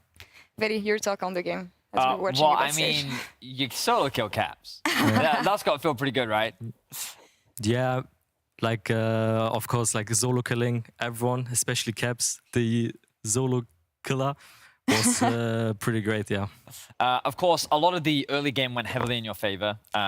One of the things that, you know, when we typically see things like the Akali into Azir in particular, usually the Azir will have a lot of prio, and that can also then allow champions like Volleybet to get very obnoxious. So how did you guys navigate around that in the early game, and how do you feel like that you were able to mitigate some of the early pressure that it did feel like G2 had with the draft? I mean, there are two ways to play into Azir. Either you play like the scaling side, you pick like Corki, Zoe, and just try to outrange him in the mid game, or like you try the fighting style, which is like Sylas, Akali, also like LeBlanc, and it's just all about surviving until level 6. Once Akali gets her ultimate, she will most likely win every Drake and Herald fight in the first 10 to 15 minutes because of like Azir is a mage. He doesn't have that much damage. For sure. And yeah, that's all about it. So you get that solo kill, that's where things start going. And then there was that counter gank in mid lane that you had as well, where you got an additional 2 kills on top of that. When you guys had that early game lead, did you feel like that the game was yours, or did you still feel like it could go either way? I mean, of course, we felt really confident after the early game. We got like, I think I had 3 kills. We knew, okay, we stacked 1 Drake. We knew we will get for sure the next 2 Drakes, also the Herald. But, you know, it's G2, like they are really experienced. So for sure, we're like still waiting and hoping for the best. I want to talk about the more mental aspect of things as we're going to rewatch the last fight that got you guys the win, because just before we got live, you were saying, hey, it's not an easy situation because we haven't been used to winning so much. So when you get a lead like this, what is the mental process into keeping calm, especially versus a team like G2? Because you know that they have the individual mechanics, maybe to flip the game back in their favor. So tell me about staying calm and collected and get this win in the end. Yeah, it's like for sure. We had a 6-game lose streak. We threw also our game away kind of against Rogue.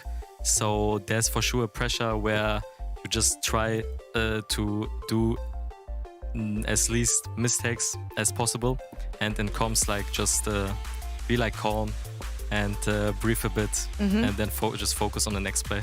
Was it calm here? Is that what that was when that Elder Dragon was happening? Was it just like calm, cool, calculated comms? Yeah, I think it was calm and calculated. Nice. Perfect. Really nice to hear. And I want to say I'm extra happy that I have you on the desk today, because we had a chat 2 weeks ago and you said, Laure, next time we win, bring me on interview. So I'm really glad you picked it, especially because you got the Kia player of the game today with thank you the very much. Akali flex performance that you had. Tell me about it and how you find these opportunities with this champion. Yeah, I mean, the early game, as I said, Yeah. once you hit level 6, you should look for plays around mid, 2v2, try to get the push and fight around Herald Drake. So yeah, I got the solo kill, and then afterwards, it was just a snowball. I think in the mid to late game, I did some mistakes. I walked too far up into Lucian ultimate without having my E. So I was kind of confused. Should I use stopwatch? Should I flash out? But then I wanted to save it, so I choked a bit, yeah. You got the nice reactions. And again, congratulations on taking down G2. Thank you very much. Brighter days for SK, you think, after this one? For sure. All I mean, right. in this league, everything can happen. Today, Excel lost. Tomorrow, we will play against Excel. And now we got a confidence boost. So Right? we're gonna make it. It was the day of upset. Honestly, here in the LEC, we'll see how things move tomorrow on day 2. But for now, let's move on to our last game of the day, Vitality versus Rogue. 2 teams with an undefeated 2-0 record in the last week we had. But very 5-0 for Rogue after going 0-2 in week 1. Are we finally back to Rogue as the way we expected them? It definitely feels like that. I mean, Surtus, you can probably comment on this. Coming into the split, to me, it very much felt like that Rogue was not the same type of Rogue that we normally see. The biggest thing for me that stood out was last split, it felt like they were very confident in their draft approach, and they had like a very almost formulaic way of approaching the game that was very difficult to tear apart. And this split, it felt like it took them a while, but now they seem to know drafts that they're comfortable on. They're getting champions that give them prio, and they seem to be playing with that same kind of early game confidence that they played with in the past. Yeah, I mean, we always had problems against Rogue, even in scrims. They're like the best scrim team. And yeah, right now, I think they will also like take the win against Vitality. Is there anything in particular that you think Rogue stands out in compared to other teams? I mean, they are really consistent. I think every one of them is. They're also a really smart team. Right. I think both solo laners they don't usually fall behind, and Malwang is really creative in terms of like pathing and ganking. So yeah. Yeah, and I think this is what we saw last week, especially in the vintage Rogue that we saw during week 3 with the CS leads, winning lane, Malwang playing for his laners, Very. Yeah, it was, I think that, to me, what really stood out last week in particular was Rogue. They would often draft winning lanes, especially in this game. You saw, like, pushing top, pushing mid, pushing bottom. What does Malrang do? He's super proactive on the map. And it felt very reminiscent of what we saw from this very successful Rogue last split, where they leveraged the fact that, as Surtus was saying, consistency is the key. So when you give these players champions that they can have agency on, unsurprisingly, they will get agency and they will use it to be able to accrue leads. So that's what I think makes Rogue super scary right now, given how reliable and consistent their laners typically are. Now, that being said, let's focus on Vitality maybe, because they haven't actually beaten a top team yet. They got their win against Misfits, BDS, SK, Astralis. But Surtus, especially, what do you think of Vitality this summer, their progress, and given the expectations we had for the team at the beginning of the year to what they've been delivering so far?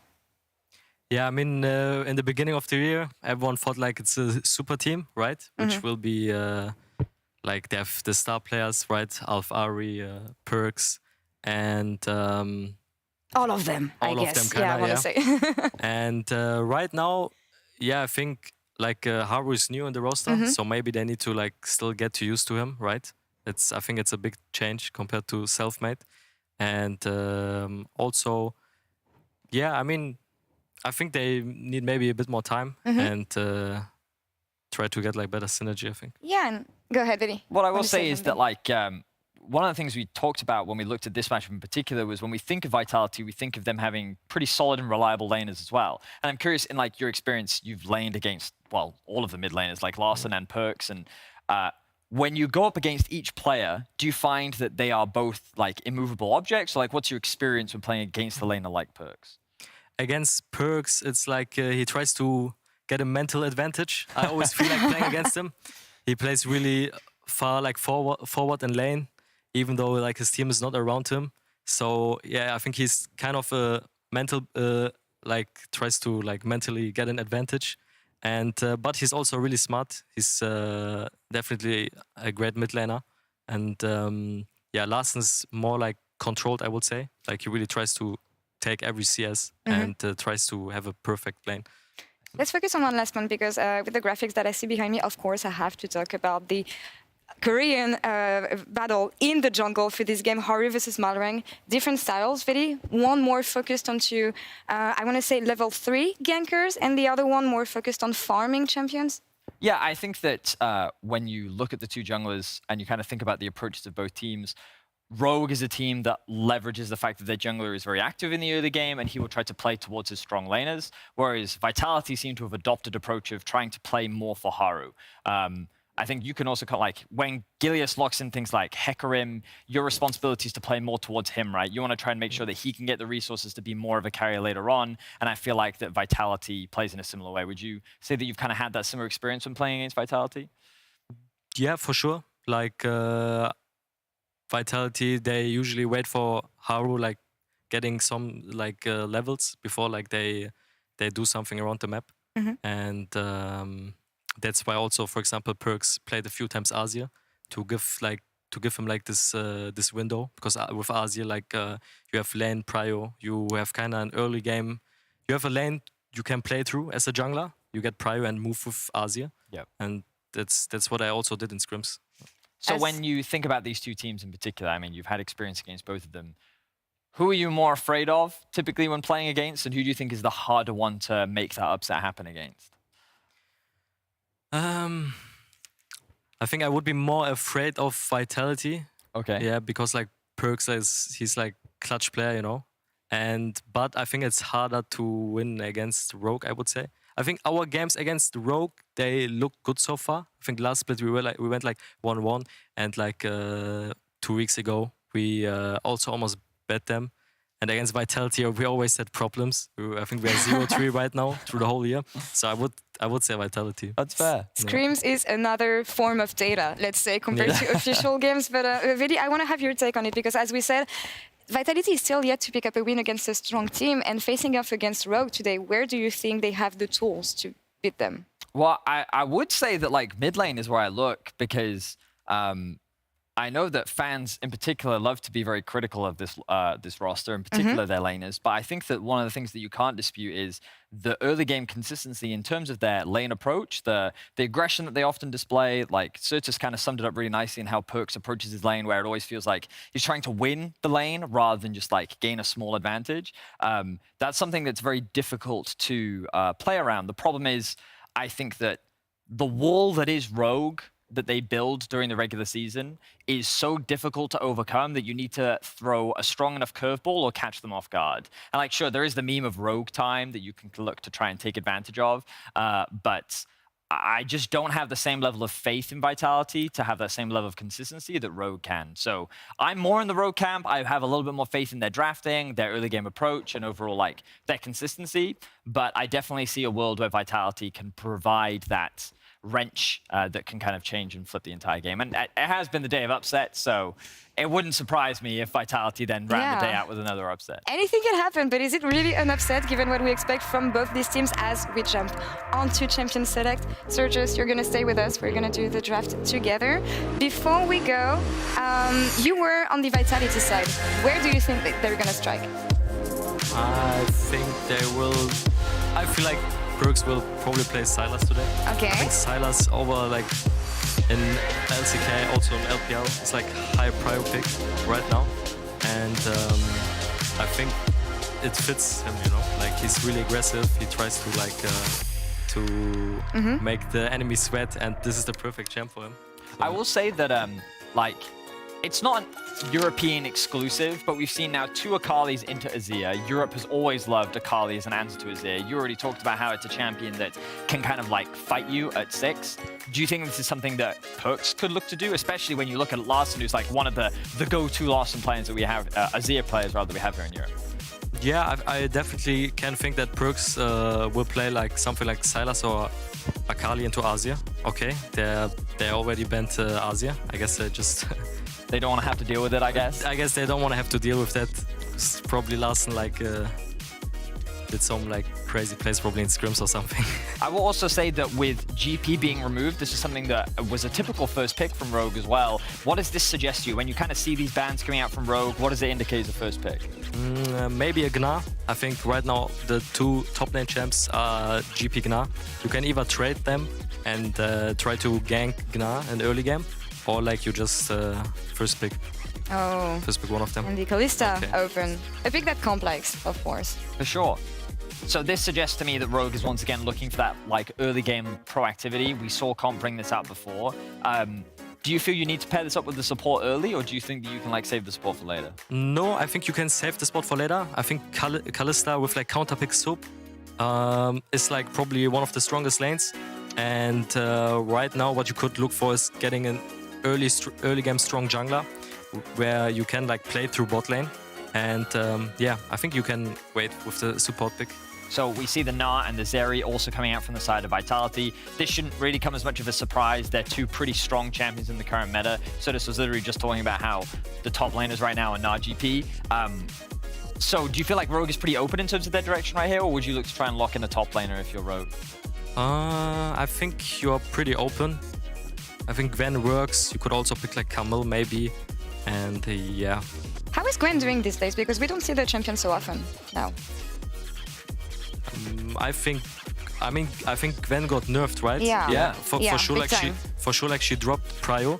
I also don't see it that much, so it's for sure like a pick where they were probably trying it out in scrims. It worked, and yeah.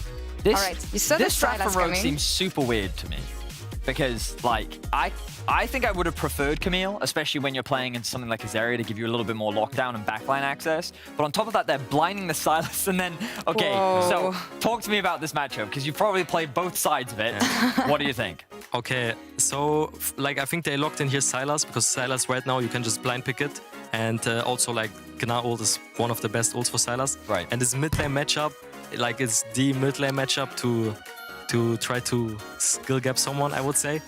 It's like, I would say 50-50. What Akali can do is play with Ignite in the early game, like Ignite's TP or Flash Ignite, and then try to look for a solo kill. But I think Sylas can also like try to play more farming and wait a bit, and yeah. Who do you think scales better in the matchup in terms of the isolated 1v1? I think Sylas scales better. I think once you have like Sonya's death cap, and you are like, it's way harder to die, because you have also so much CDR to spam like your W. But Akali is also really strong later on. I think it's, yeah, as I said, a skill matchup. For sure. Sylas needs to dodge the E, and then I think he should win the 1v1. Yeah, and depending on the tools provided by the other team, there's so much stuff you can set up as Sylas, and now I see Gnar, I see the Zeri, we'll see what comes in the second pick phase. Support band mostly, Poppy too, maybe a listen to be expected? I think Poppy right now is also a really strong pick, especially like in LPL. I think both teams could for sure pick Poppy. Poppy's really good into Sylas and Kalista. Like it denies like Sylas skirmish in the first like 3 to 4 5 levels. But it's also good into Akali, I would say. So like it's a prior pick for both junglers. Yeah, it's pretty much blind pickable. I see. Yeah. So the only thing we're missing right now is, I was going to say junglers, and Viego is the immediate one that comes to mind. When we think of S-tier picks, like, I feel like Vitality is just getting a lot of them. Gnar, Zeri, Viego, these are all pretty standard meta stuff that you can pretty much fit in any comp, right? Yeah, for sure. I think the Viego priority dropped a bit, but like if you ban champs like Poppy and Wukong are banned, it's for sure a good champion. All right, depending on what gets picked next, I expect a lot of team fights overall coming from these two compositions. Vi being locked in, very. So okay. So Kalista Taric is an old school Mad Lions bot lane, I want to say. Yeah. I seem to remember it was Kazi and Kaiser that brought this out, that like gives you a lot of team fight power, especially later on into the game. When I look at this Rogue comp, I actually think that they have a lot more like side lane threats scaling onto the game. You have like Gwen, you have Sylas, both in the isolated 1v1 scale very well. I would argue that they do obviously have team fight elements, but it's a lot of single target damage into things like a Zeri with also a Tahm Kench. What are your impressions of the two drafts? Yeah, I mean, the Vi pick is for Zeri. You just want to, like, in teamfights, try to lock her down. And I'm not a big fan of Taric. I think you need more kind of an engage. That's why we see, like, Rakam ban. Because, like, once, like, Sylas wants to go in with Vi, it's better to have him follow up. I think the Tahm-Kench last pick is pretty smart. It's just, like, a safety for Zeri. Because, like, Akali, Gna, they should usually be, like, really safe in the... in team fights, but for the Zeri it's really good. And yeah, there will be a lot of fighting, a lot of melee champs, so both sides can definitely win. But based on what you've seen in the draft, who are you leaning towards? What's your prediction? I think I lean more to the Vitality side. I agree with you. Yeah. I'm interested. Yeah, the Zeri is like one of the strongest ADCs right now. Like in combination with Tahm-Kench to deny like the Vi engage, and also Akali into Sylas as sort of a counter pick. I would say I would lean more towards Vitality. I would very much agree. Vedi, where should we keep our eyes on here? I'm afraid we don't have time. We don't have time? To go into game. All right, well, let's go into the game right now. Game 5, Vitality versus Rogue. Let's go.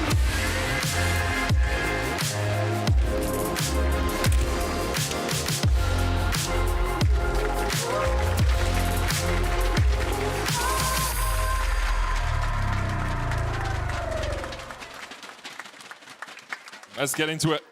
Last game of the day. First Taric we've seen in the LEC this year. I was having a look back. I think the last time... Hello, everyone, by the way. I think the last time we saw Taric support played by Rogue... Oh, it wasn't. Oh, maybe it was... I think it was the How Good Am I moment.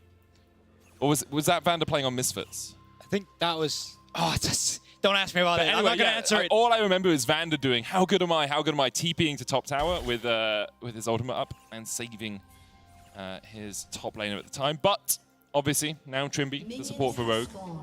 And he's going to be bringing this Taric to the stage, which is not something we too commonly see. Very good into dive, actually really good in sustained trades down towards the bottom side as well. Starlight's Touch, your heal. The cooldown reduces if you smack people with your hammer. It means you can get a lot of heals off if you have those prolonged trades. Oh yeah, I used to cast well, kind of one trick. Well, the best Taric we actually had in the server, Bravado, at one point as well. Unfortunately, I wish I had any tips he could give me, but I never asked him about it, so I can't bring them up in this matchup. But aim the E at your opposition. That's usually pretty good. Yeah. And, you know, Desk was talking about this draft as well, how having a Zeri to be enabled as well with a Tahm-Kench when there's so much lockdown on you. It's also just about getting to that point, I'd say as well, because you don't have an immediate form of engage on Vitality either. A lot of it's like throwing the Gna in, that's your engage, of course, and it's to follow up with Akali. But it's not always as easy said as it's done. So I think it's about getting there to Vitality, and I think their early game has been good, but they've shown inconsistency towards the mid game. I think they've been very good at punishing lower end teams, which is usually the teams they beat, but they lose against the teams on top of them. And I think going up against a team like Road, who's very much solidified themselves at the top, is a little bit of a challenge for Vitality. But the Desk was happy about the draft, so... Yeah, I'm very happy with how Vitality's drafted. Perks is running Electrocute here on the Akali instead of something like the Conqueror that we have seen a couple of times. Will mean he has a little bit more sustained trades. Trimby continues to land those dazzles. So, in case you haven't seen Taric before, basically he has a stun, which is that line you see coming out of him, called a dazzle. He has a heal, which is a little circle of healing. He also has Bastion. What Bastion is he puts some gems around you, and then whenever he uses that stun or heal, it also goes off you. So you can heal around you, but you can also stun from the Kalista and aim it towards your opposition. Yeah, and I mean, it's just a combo as well with Kalista, as Vedis was kind of talking about. It's an old combo. When Kalista first came out, this was played quite often. Ooh, flash Marang. Perks didn't even have to sidestep that, just walked away. Marang misses the flash Q, and will just retreat a little bit sheepishly back into his own jungle. And that also gives the information. You can see on the cam counter as well, he's on 16. That means that Haru now knows that he's not done Grumps or Crocs at this point in time, so they're going to be trading off the two Heralds, or not Heralds, but the two Scuttles. So Haru takes the top side, Marang takes the bottom one. Yep. And now Haru can just clear out his Crocs, while Marang's probably just going to get going with his own camps, because getting level 6 on a Vi, really crucial as well. Yeah, it gets you that Assault and Battery, means that you can do a lot of damage. Actually, I think they may have changed the name changed of that the name now, yeah. I'm gonna have to look that one up. I would fail a pop quiz. If it was just viabilities right now. Those pop quizzes are so hard. Like every time I watch the player do it, I was like, it's so easy, man. Right, let's do it without looking it up. Okay, Q, something. Vault Breaker, probably. Yeah. Denting Blows, W. Yeah, I was gonna say that. E, something overpower, Shattering probably. Stab, No, whatever. it's not Shattering Stab, that's Rel Q. Shattering Strike. Anyway, and then the ultimate, the name that we can't remember right now is Haru looks for something up towards the top side, tries to put Odo Omni behind, but Odo on the Gwen. The way he's pushing in could just be Haru shadowing Alphari to make sure that Malrang wasn't working his way up towards the top side. They do have a couple of wards, one ward and that Scuttle Crab, meaning that Alphari was relatively safe as he tries to push this wave into the tower. And that kind of allows Malrang to catch up as well on the reset timer as a jungler. It doesn't matter too much yet, but as a jungler, the reason why full clearing and why so many junglers like full clearing is because the faster and faster you clear your camp than your position, the faster you rubber band the XP. Every time you kill a camp, it spawns with higher level, you get more XP from it, yada yada. You get the flow of that. It's just about killing them fast and you get ahead of your opponent.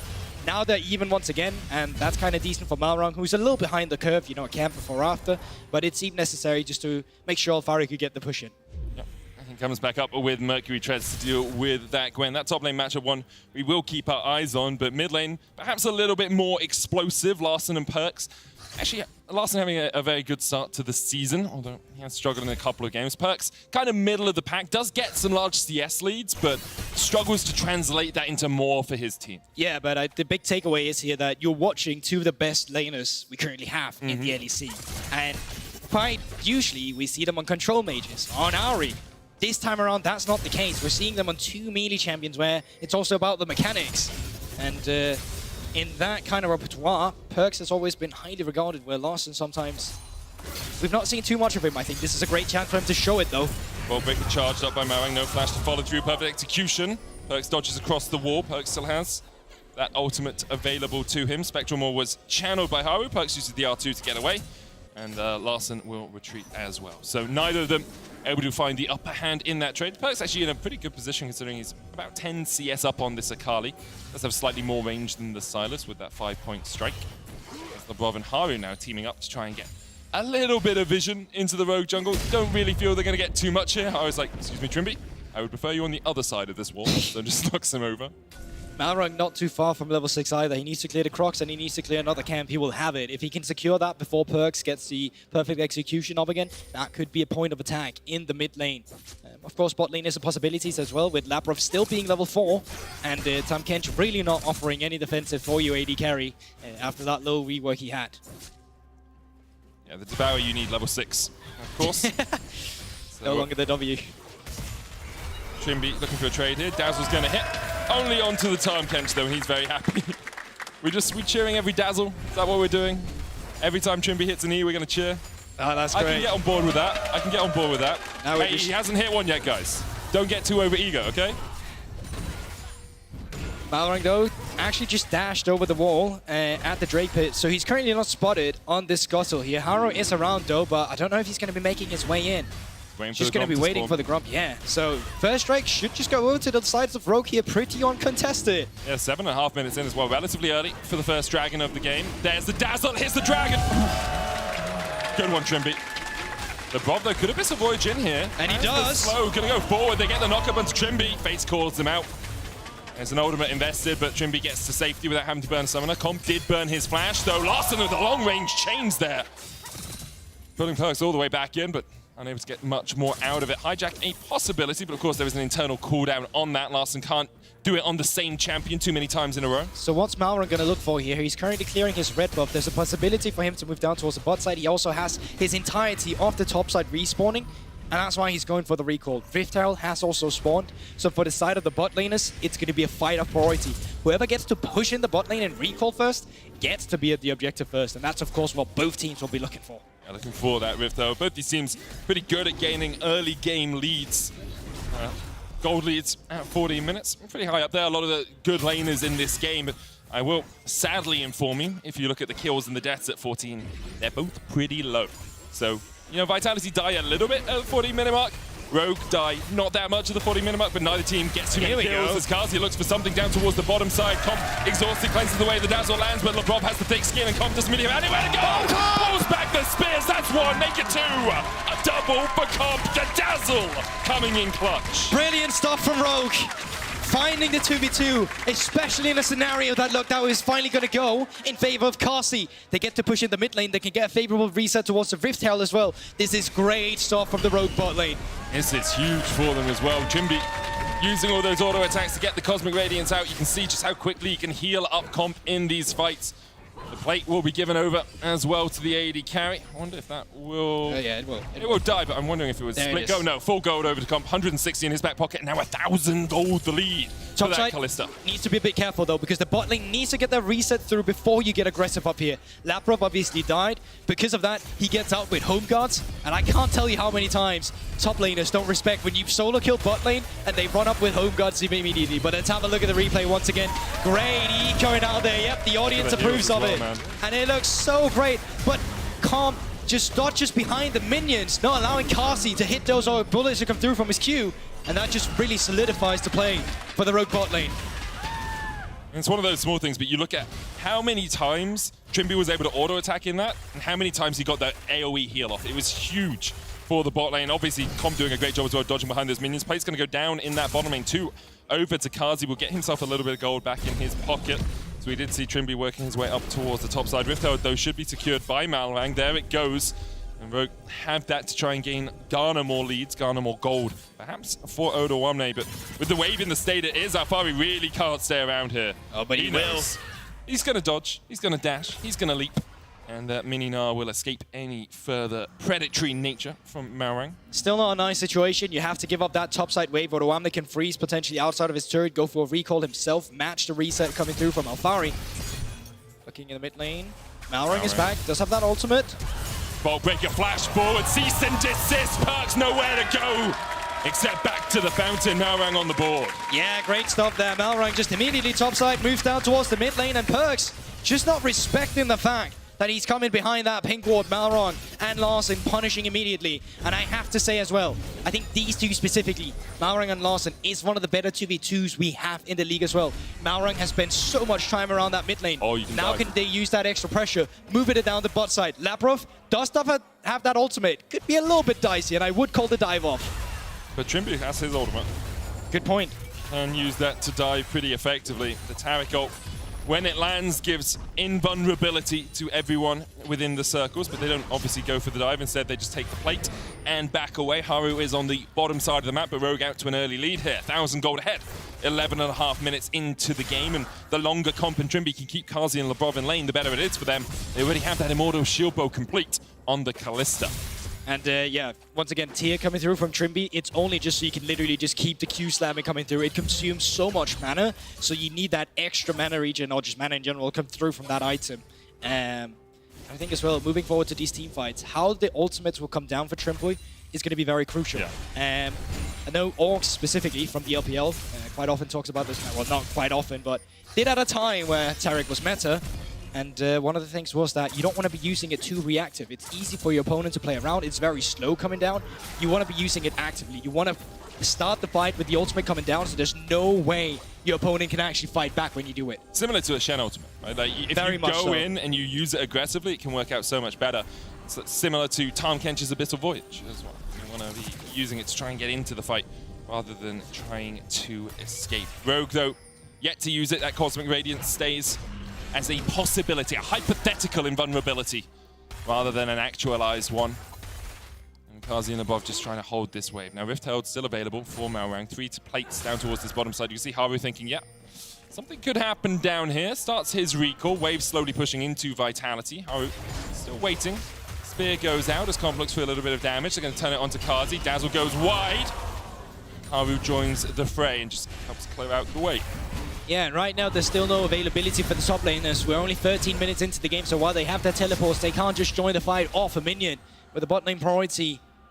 The Drake Pit could be the objective for Rogue. I think you Rift-held first in the mid lane. Perks is recalling. This is perfect time to put it down. Perks will stay around now, which means he hasn't had his reset, doesn't have the TP. The Dragon are possible for Rogue, but instead they might just look for Perks on the dive. And now the rest of them coming up here. The Fate on Sealed is here.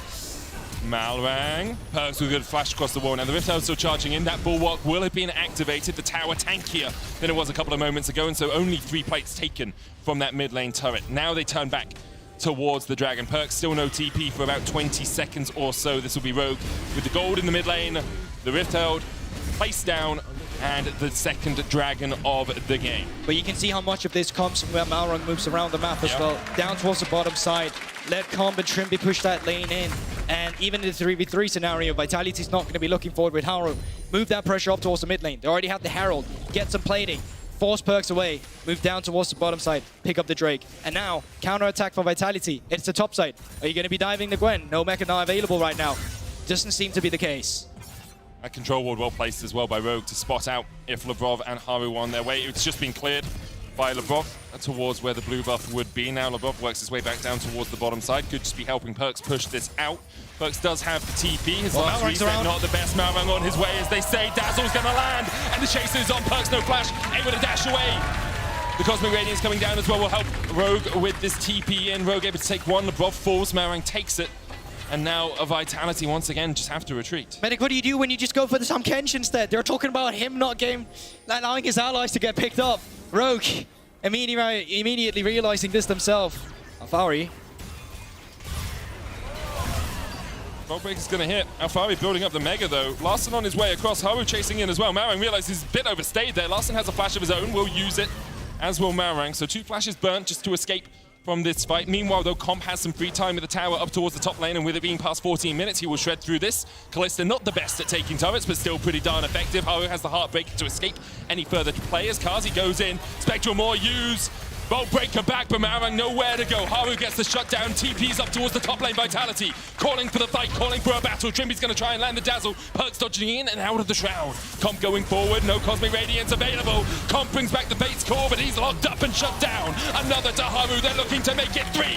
A double for Haru as Kalista. It's 3 on the play. All kills on him. And Vitality, they finally punish. Rogue, they're overstepping way too early on that objective for Rift-held. Still 20 minutes till it spawns. No reason for Malrang to be in River. Find a teleport. 14 minutes. We have passed it. And they look for it immediately. Finding a way back into this game, equalizing the gold lead. Yeah, huge for Vitality, huge for Haru as well. We've seen what Viegos can do when they start to get snowballing. Divine Sundra, Executioner's already complete on him. Odo and Alfari trading a little bit here.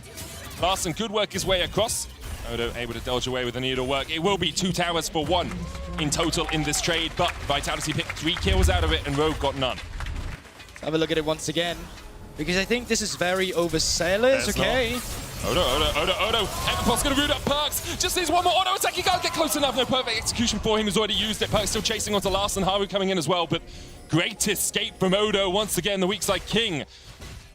Outnumbered, outmanned, still able to escape. Yeah, now on the top side, there's so much room for Rogue instead. If they want to move up towards the top side turret, just take it down immediately. Look at the Herald afterwards. No Comp. Just going to move down himself. Larson does have teleport. He's back in right now. He needs some mana. Might even pick up some item components too. See how it goes here. Yeah, Haru doesn't really have a way to get in or get out of the pit. No Heartbreaker, no Smite, so Rogue will be able to secure the Rift-held. Second of the game for them. Meanwhile, on the bottom side of the map, Odo Omne still struggling a little bit. You can see Perks on his way across. No Ghost, no TP for Odo. Nard into the wall. Alfari looking for this very early on, and Odo, although he doesn't have the needlework, or perhaps they were looking for him to overstep. Instead, he backs away, plays safe once again as the Rift-held can be put down on the top side for Rogue. They won't use it yet. Wait for the wave to come in. Abyssal Voyage into the mid as Malrang wants to... Larson caught out a little bit. The chase continues. Devour stolen away. Larson, that's not going to do you too much good. He was looking for the Heartbreaker, but his heart is broken itself. A little unfortunate getting the Tahm Kench ultimate. That's not going to do you much. Only for your allies. No allies around, of course.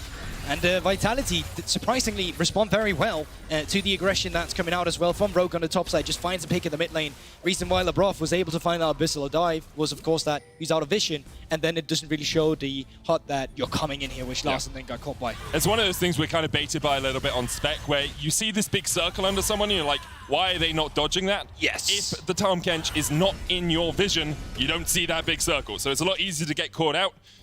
We saw it earlier today as well. Which essentially is just why it's so crucial to have vision on the Tahm Kench. Even in lane as well, it's a tricky matchup if you don't. But now, Drake will be spawning in 30 seconds. Would be the third one. It's only a Cloud Soul though, so... It's decent. Were you imitating Cloud Soul there? No, yeah, well... For this... You are the airbender. Last of its kind. Wish that was the case, but there's going to be 2 more spawning of it at least. True. And now good vision control, though. You can see the pink wards, no way for Vitality to get access to it. And just from the posturing we see on the minimap, doesn't really look like they want to either. Yeah, doesn't seem like they care too much. Rift Herald's still available for Malrang as well. Could look to try and break that tier 2 towards the bottom lane. He's working his way across there, dragging up now.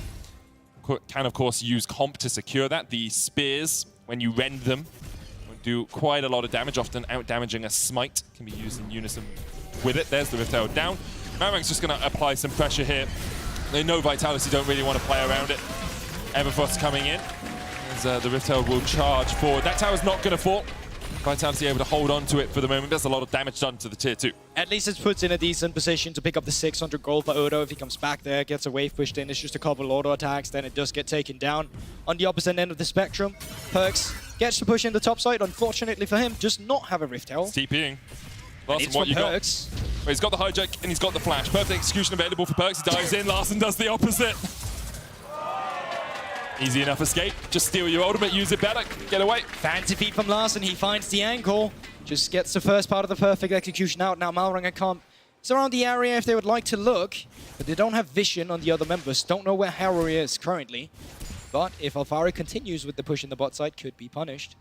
And the thing with that for Larssen is he got Perkz' teleport out of that. Now he did burn his flash, which is big. Of course, Perkz still has a flash of his own, but that teleport only about half the way off cooldown, which means that Perkz won't have it for the next sequence of events. 4 minutes on the next Dragon. Baron a possibility still. You can see Vitality have control over that top side because they didn't fight for the last Dragon, so they have a few wards littered around that top side river. But right now it feels like they just want to scale, and scaling they are. 2 items on Kazi, Phantom Dancer, Immortal Shieldbow, complete. Trying to avoid the burst that comes out of Malrang as he dives forward. Alongside that, we've got 2 items on Haru. Already, you can see the map has been split. Vitality allocating all their resources on the top side, where Rogue is doing it on the bottom side. It makes sense for the camp respawns as well. Rom pasture spawned, so has the Wolves. If they want to look for some of the neutral gold to contest, they can move in with their members right now. Unfortunately, it looks like Comp is going to be going for a reset. If he didn't, then they could look to try and skirmish around this area. At least Larssen should be able to pick up 1 Grom for himself. So what's the game plan then? If you're Rogue in this situation, it feels like you're pretty happy with how things are going. You can just fight for the next Drake. But is there anything Vitality need to do? I actually think they're equally as happy for it because they want to wait for the right moment where they're looking for that team fight. While they're not the one dictating the pace right now and they're not the one stacking the objective, in terms of a gold lead, they're still very much even and they can still fight. They can still find the pickups. And I think now you can't really do the same strategy you did earlier where you just went on with Malrang on towards Labrov. He's going to be tankier now. He's very close to finishing up the locket off the Solari. I think he should have it before 2 minutes and 30 seconds when that Cloud Soul potentially comes through from Rogue. And I'd actually think that it's going to come down to the execution of our players. It often does. I mean, you say that, but sometimes there really is a draft diff. Sometimes there is a draft diff. So that's what I mainly mean when I say it's more execution-based. Like sometimes it really is just sold out in draft and really difficult to play. But I think both teams has win conditions right now they can play for. I think if you find isolated pickups as well with Malrang, having vision control can be super crucial just because you burn down the opponent so fast with the extra CC being applied by Silas, by Trimby as well. So it's through Malrang as a spear you're really looking for that. I will say as well, for anyone confused by what the second item in Haru's inventory is, that's the Kempunk Chainsword. I have seen debate on Twitter, I believe it was from I Will Dominate, talking about how he thinks this is actually a pretty effective second item, especially if you get back on around that sort of gold. It's 2,600 gold, you get 45 attack damage, 250 health, you get Grievous Wounds, you get ability haste, and yes, you could look for something like a Death's Dance, or you could look for a Black Cleaver, but it's relatively equatable as Larssen looks for a fight up towards the top side. TP coming in from Vitality as they look to try and make this play happen. Late TP as well from Odo Omne.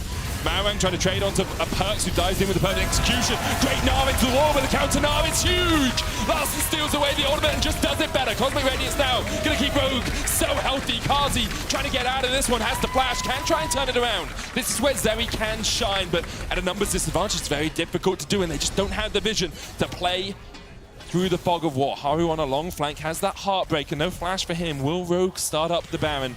Instead, they decide against it. They say, we took the fight, we took 2 kills, and that's enough for now. Looks like a no. 1 minute till that Cloud Soul spawns as well. Can just get the reset timers through and then try and retain some vision control on the bottom side of the map instead. They don't have to worry about the top side too much. They already have a ping board in the Baron pit, so no threat of Vitality trying to burst that down when they come off their resets. I think we're going to be looking for another fight at around this dragon. And let's just take stock at the ultimate. You can already see it. Larssen, fortunately, still has his, but on the other side of the spectrum, not so many.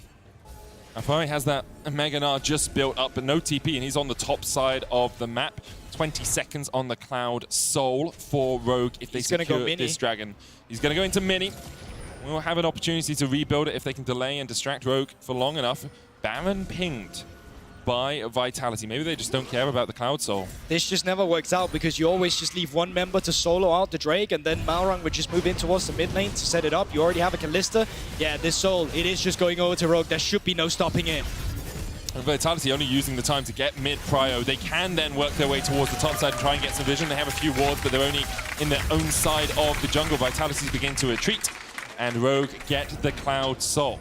Rogue could look to Pincer here, try and stop them from their path in the mid lane. That's not going to be the case. They're going to control the vision area around the Baron, make sure there's a little intel as possible and available for Vitality around this area. Now they are just going for the resets themselves. Also as well, Larssen having a stormer of a game. His perfect executions and that Gnar ult in the last fight really defining it for Rogue, winning him out those battles. Perks has struggled at times to really make his mark. And you see a lot of Grievous wounds coming. I was going to say, a little overkill. Yeah, the Morello Nomicon and the Chempunk Chainsword. Now, Kalista will heal a lot. Tarek healing, of course, is there. Silas heal. Like, everyone apart from Vi has native healing on the side of Rogue, but it is a lot of damage that you are losing out on by going straight towards that Morello Nomicon instead of looking for something a little bit more aggressive. I mean, you still get the shields as well, so Shadow Flame, of course, could have been a thing, but enough about items. It seems like we're just going to be around this Baron instead. You can still see the vision control being fought for, and I don't expect Rogue to just start this up immediately, but if they push Vitality far enough back into their jungle to the point where they can't just walk into the Baron because they're afraid of face checking, well, then you still have the Kalista. So the Rend that will be coming through can help to just secure it. It shouldn't really come down to a smite fight. The cohesion should be there from Malrang and come together. Coordination. I don't know if cohesion is the word. Only one Farsight alteration as well, still available for Vitality. That's sitting on Alphari. He'll use it. They spot in the pit that Rogue has started it. Control ward on Larssen here. Haru stepping forward. He'll be spotted by Larssen. Everfrost dodge with the Spectral Maw, but that Baron is already down to 7,000. You really got to get in here. Perks has the TP. It's a bit late. That's 4,000 HP on the Baron. Smite Rend will be enough. Should be secured, and it's taken. 300 HP on it, but Vitality just couldn't get in. Gnar available for Alphari. Doesn't have the flash, though, so how's he going to get close enough? Engage with the cease and desist onto the Tarm Kench. Cosmic Radiance coming out as well. All of Rogue untouched. Kazi, though, untouched as well on the backline. Exhaust going down. Perks trying to get into this. Kazi trying to put the damage down as well. Dazzle coming out. Compensating to take 2. Trimby now on the front line. Perks wants to stopwatch. Kazi putting whatever he can into the backs of Rogue, but they're all still somehow alive. Perks dives in, and Perks dives once again. Kazi just cannot work his way through Rogue, and Larssen's going to make sure he doesn't work another second this game. Sends him back to the fountain. Kite Machine coming out from comp there. Beautifully played from all of Rogue. They don't lose a single member able to pick up the Baron for themselves. They have the Cloud Soul.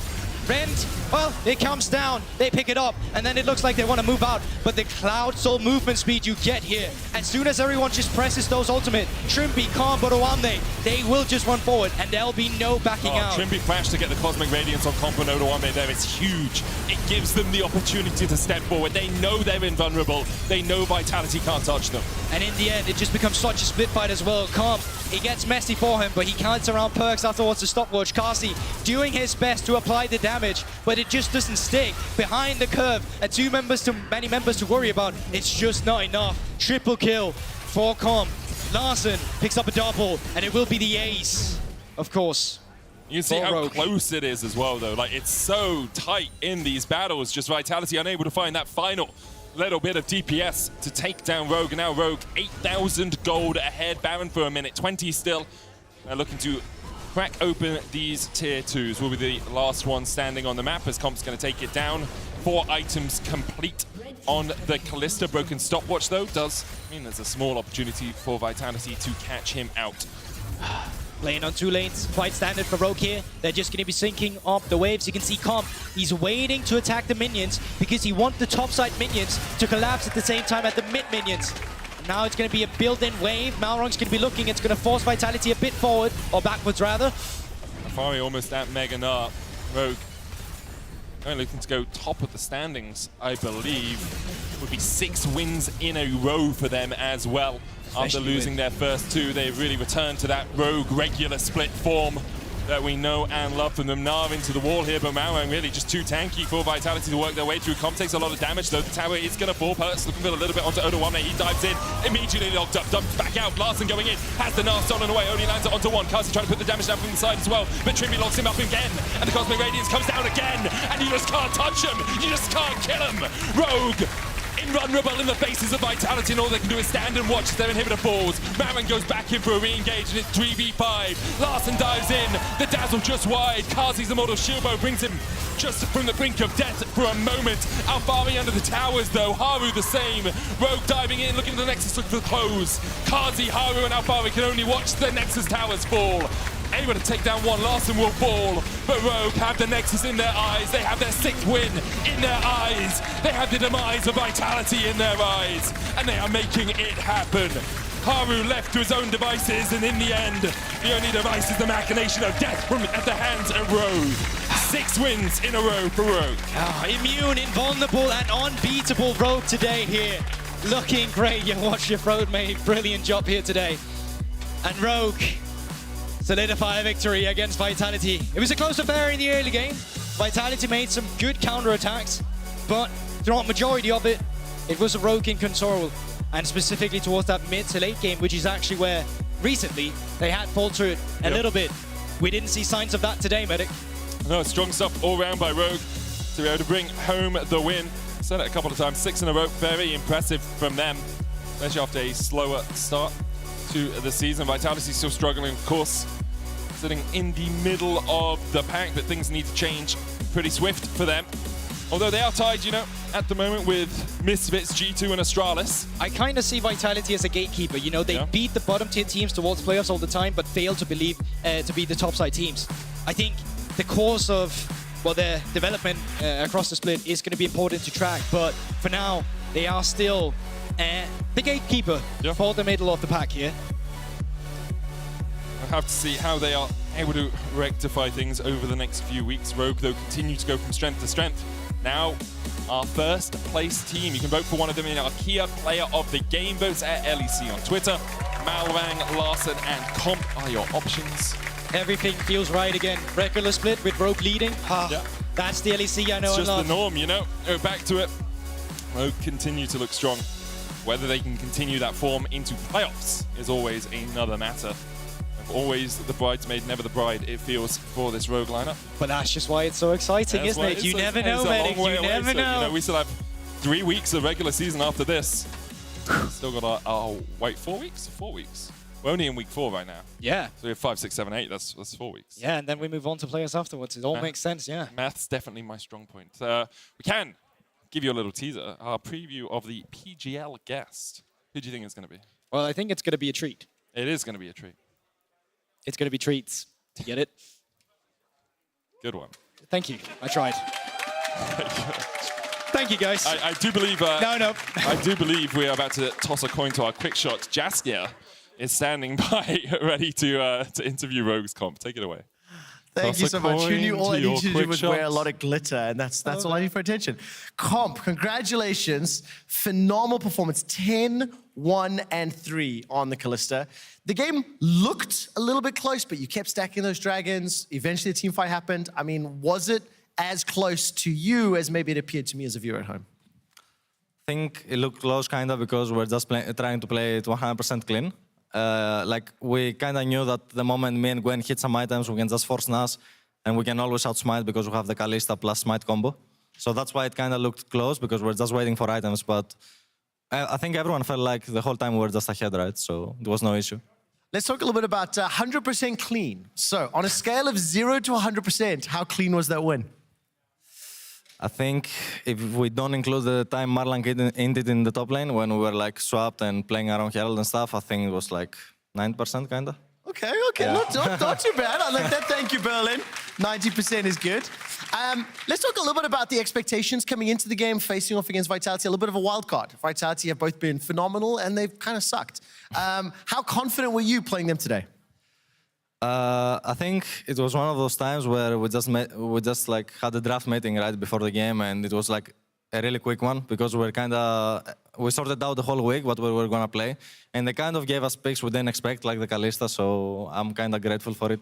That is awesome. I think I do have one replay ready that I'd love to ask production to just put up on screen. And Comp, talk me through this team fight. I believe we do have the Baron winning fights, as you guys already have Soul. You should be able to see the clip over there. We'll step forward if you can. Talk me through this fight here, Comp. Well, basically, we kind of know that if they commit to us, we can just engage with Vi, and the Taric follow-up ult just makes the fight really unplayable for them. Because like I think Taric was kind of the MVP pick for us this game, and we can just go ham, right? Because we know that Taric would last so long, and yeah, we just basically kill everyone. I mean, at one point it was close because I think Zeri was like hitting for 25 seconds probably. I'm pretty sure she did the most damage this fight. Yes. So at one point it was low-key scary, but yeah, pretty good overall. When you watch this from 0 to 100%, how clean was the fight from Rogue? I think maybe we could make the Zeri ult go away a bit faster, but other than that was as it should. We just went in ham, and that's what I like. And you need to give me a percentage, my man. Give yourself a score on you between 0 to 100. 0 to 100? Yes. I don't know, like 95. 95, come on, 95. Comp, congratulations. Rogue sitting on top of the table. Did you get a chance to see any of the games or see the results from earlier today? I kind of watched the last game. We were chilling in the room. So did you see the upsets here? Misfits taking down Fnatic pretty handily. Astralis picking up a win against XL. What do you think when you see those results coming in here in week 4? Well, I mean, it's for sure nice, I think, for everyone, kind of to have the standings be so close. But I think overall, the Fnatic and the G2 game, they kind of drafted poorly. I don't think they necessarily drafted to their power. So that's kind of why I think they lost. I still think they're way better teams than the ones they lost today, but props to the other team, right? Yeah, of course. Now I'm going to put you in a difficult position. I have one last question. Yeah. It's completely unfair, but I'm going to do it anyway. Okay. Which 4 teams will not make playoffs at the end of summer? Will not make playoffs? Yes, and you got to think about this because I'm going to quote you in 5 weeks' time. Okay? Oh my God. Okay, yes, thank you for the laughter there. So we can only put BDS on the list. That's easy, right? Oh, so who are the next 3? I mean, I would probably say SK. Right. And then Misfits, Vitality, Mad Lions, Astralis, XL. Yeah. Did Mad Lions win or lose today? Mad Lions won today. Mad Lions they won smashed. Today. Yeah. Well, then I would have to say Misfits. Misfits, you need one more. And G2. And G2? That's what I love to Comp. That is the best reply. Comp, thank you so much. Congratulations on the win. We'll see you tomorrow. We're going to the ad break. When we come back, it's post-game lobby. Dude, that is such a spicy answer. Thank you. Yes.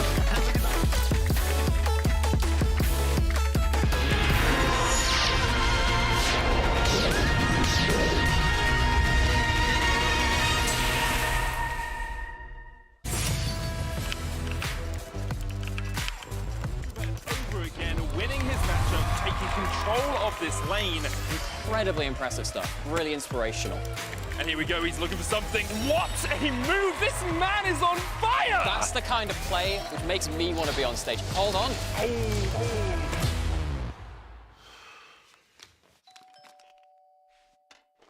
Thank you so much for joining me. Tell me, how do you feel after making that play?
Hello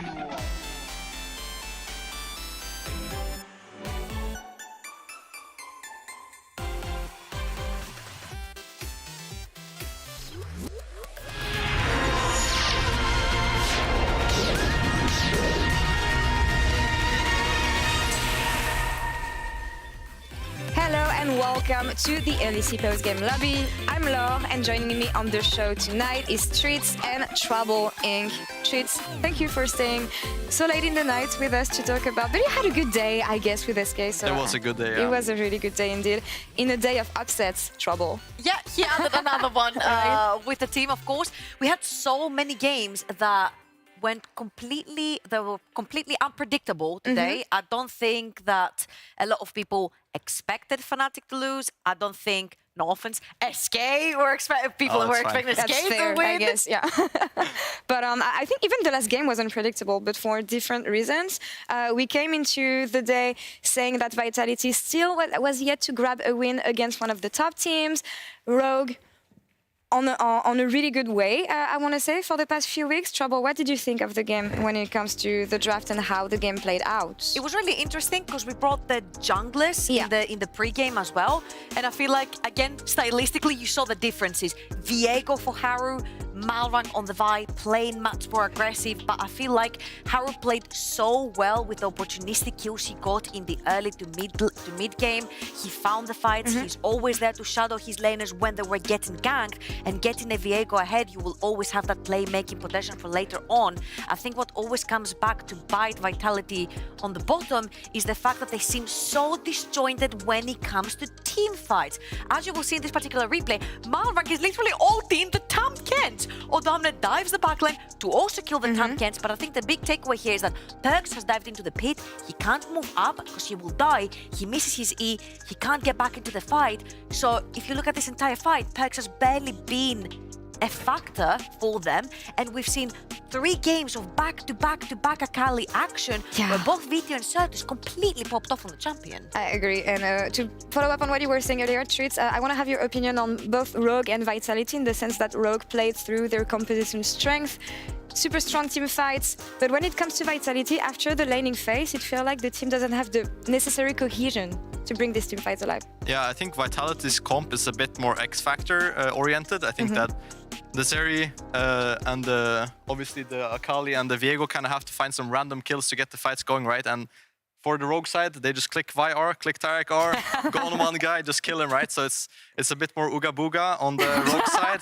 Doesn't matter if it's Tam Kent. Exactly, yeah, just kill anyone. And I think Vitality, I think they look disjointed in team fights, right? And I think they didn't really have any tools that made it easy for them. So it was a tough one for them. It was difficult for them, but yet again, we also mentioned the bot lane, and here, Trouble, I think you're gonna be happy because... Is it my boy? It is your boy. Comp got the Kia player of the game here with 53% of the vote, bringing this famous Kalista again, paired with a Taric this time around. Yeah, and they got the early 2 versus 2 kills as well down the bot lane. I think it's so important, especially since you will know, Treats as well, Jesus, Kalista has been almost permabanned. This champion is so oppressive in the early game, and a lot of the times in the LEC, we don't necessarily see her being used level 1, level 2, level 3, which is very traditional when the LPL will play her really aggressive in lane, right?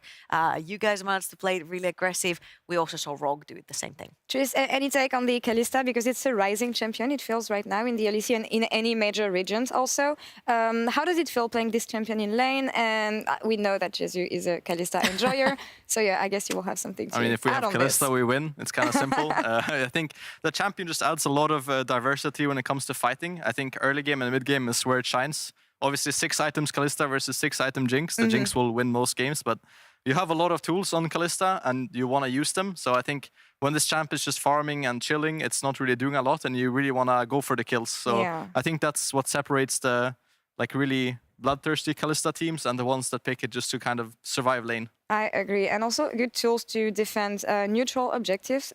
Trouble, we often see it around Dragon and Baron, the kind of tools that Kalista can provide. Grab that Amumu, shove that Amumu in, he gets the 5-man ult, boom, dead. That was amazing. We'll talk about Amumu later because you were right in any picks to watch you predicted this morning. But let's move forward to this crazy day we had in the LEC. Magical day, as we may say, because it's a Star Guardian week. But a day of upset, Trouble, as we said. Astralis picking up a win. Misfits upsetting also against Fnatic. and of course, Mr. SK with us today with the big win for SK. I feel like we had so many transformations, particularly today. The Astralis game, I think we were talking backstage with Vedius as well. I'm like, come on though, like they're 11k behind. They're not Misfits, they're Astralis. But that one fight at their inhibitor turned the game completely around. The Misfits upset as well. Upset dies here as well, so pun not intended, but I feel like Vito was completely unleashed onto the Akali. There was no point-click CC to stop him. Once he got a few kills in the early game, he rolled them over. And yeah, I'll let you, Trids, talk to me through this one. Yeah, I mean, honestly, I can't even remember much. When you're in the game, you just see enemy champions and you want to kill them, right? So I think I was even dead in this clip, so I was just spectating it. I had the same information as you guys, and I think when we saw Volibear fly in, we were like, oh, this is not looking good. Yeah, but then he died, so I think it was okay. But it was a very hectic game in the late game. I mean, we were calm, but the status of the game was very hectic. But it's fun, you know. It's fun to have a show for the fans as well, and it's fun to be in those types of games. So I'm happy we came out victorious side. I was kind of surprised when we had Certus on the desk before. He was also telling me that the comps were like calm and collected, which is surprising given the difficult times SK have been through in summer so far. Can you tell me about the mindset you had coming in today? Because with Jesu being subbed out, coming back, 6-game lose streak, something hard to overcome. First time Draven also. Tell me about this day for SK and how you got there.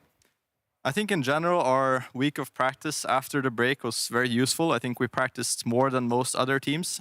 So I think we came in feeling very prepared and very confident on the day. So I think in general, when you feel confident and prepared, win or loss, you will feel like it's a good game, right? And I think that we had this kind of vibe today where everyone felt like in the zone and in the mood to win. So we didn't really feel like, wow, it's G2, such a tough opponent. We were just, we knew what we wanted to play. We got what we wanted to play. And it was kind of smooth sailing from there, honestly. It's really cool to see that you guys basically turned nameplates off, and it's like, it doesn't matter who we're playing against, we're going to play the same game. Now, one question that I have is that a lot of teams, when they go into a very hard lose streak, they turn into two modes. One is, okay, we get 1 week off, let's reset, let's all go home, see our families, take our mind off League of Legends, and then when we're back, we go hard mode again into scrims. You guys chose to go practice even more. How did this benefit you? I think, yeah, I mean, practicing more when you're losing makes a lot of sense in my head. I feel like if you're losing, you can't really afford to take those extra days off. So I think we all wanted to scrim, especially with Jesu coming back from being sick. It was kind of like a given. And I think we had a lot of LPL and LCK to watch as well. So we wanted to incorporate a lot of things we saw work over there and try them out for ourselves. And I think in scrims it worked out well, and on stage most of them worked out as well. So it was kind of a confidence boost for us. And we have Excel tomorrow, another difficult team, so to say. So I think if we take the 2-0 this week, that's a good start to the after break performance. Exactly. I want to ask, do you think we're going to see brighter days for SK now, or are you still waiting for tomorrow and maybe the 2 I mean, we can't say that we're going to win the entire league after one victory. Right? we remain confident, and I think even in the losses that we've had, we've been confident. We just have kind of had, I think, the wrong identity and kind of a bad way to look at the game. But I think right now we're very in sync, and I think that's all we need.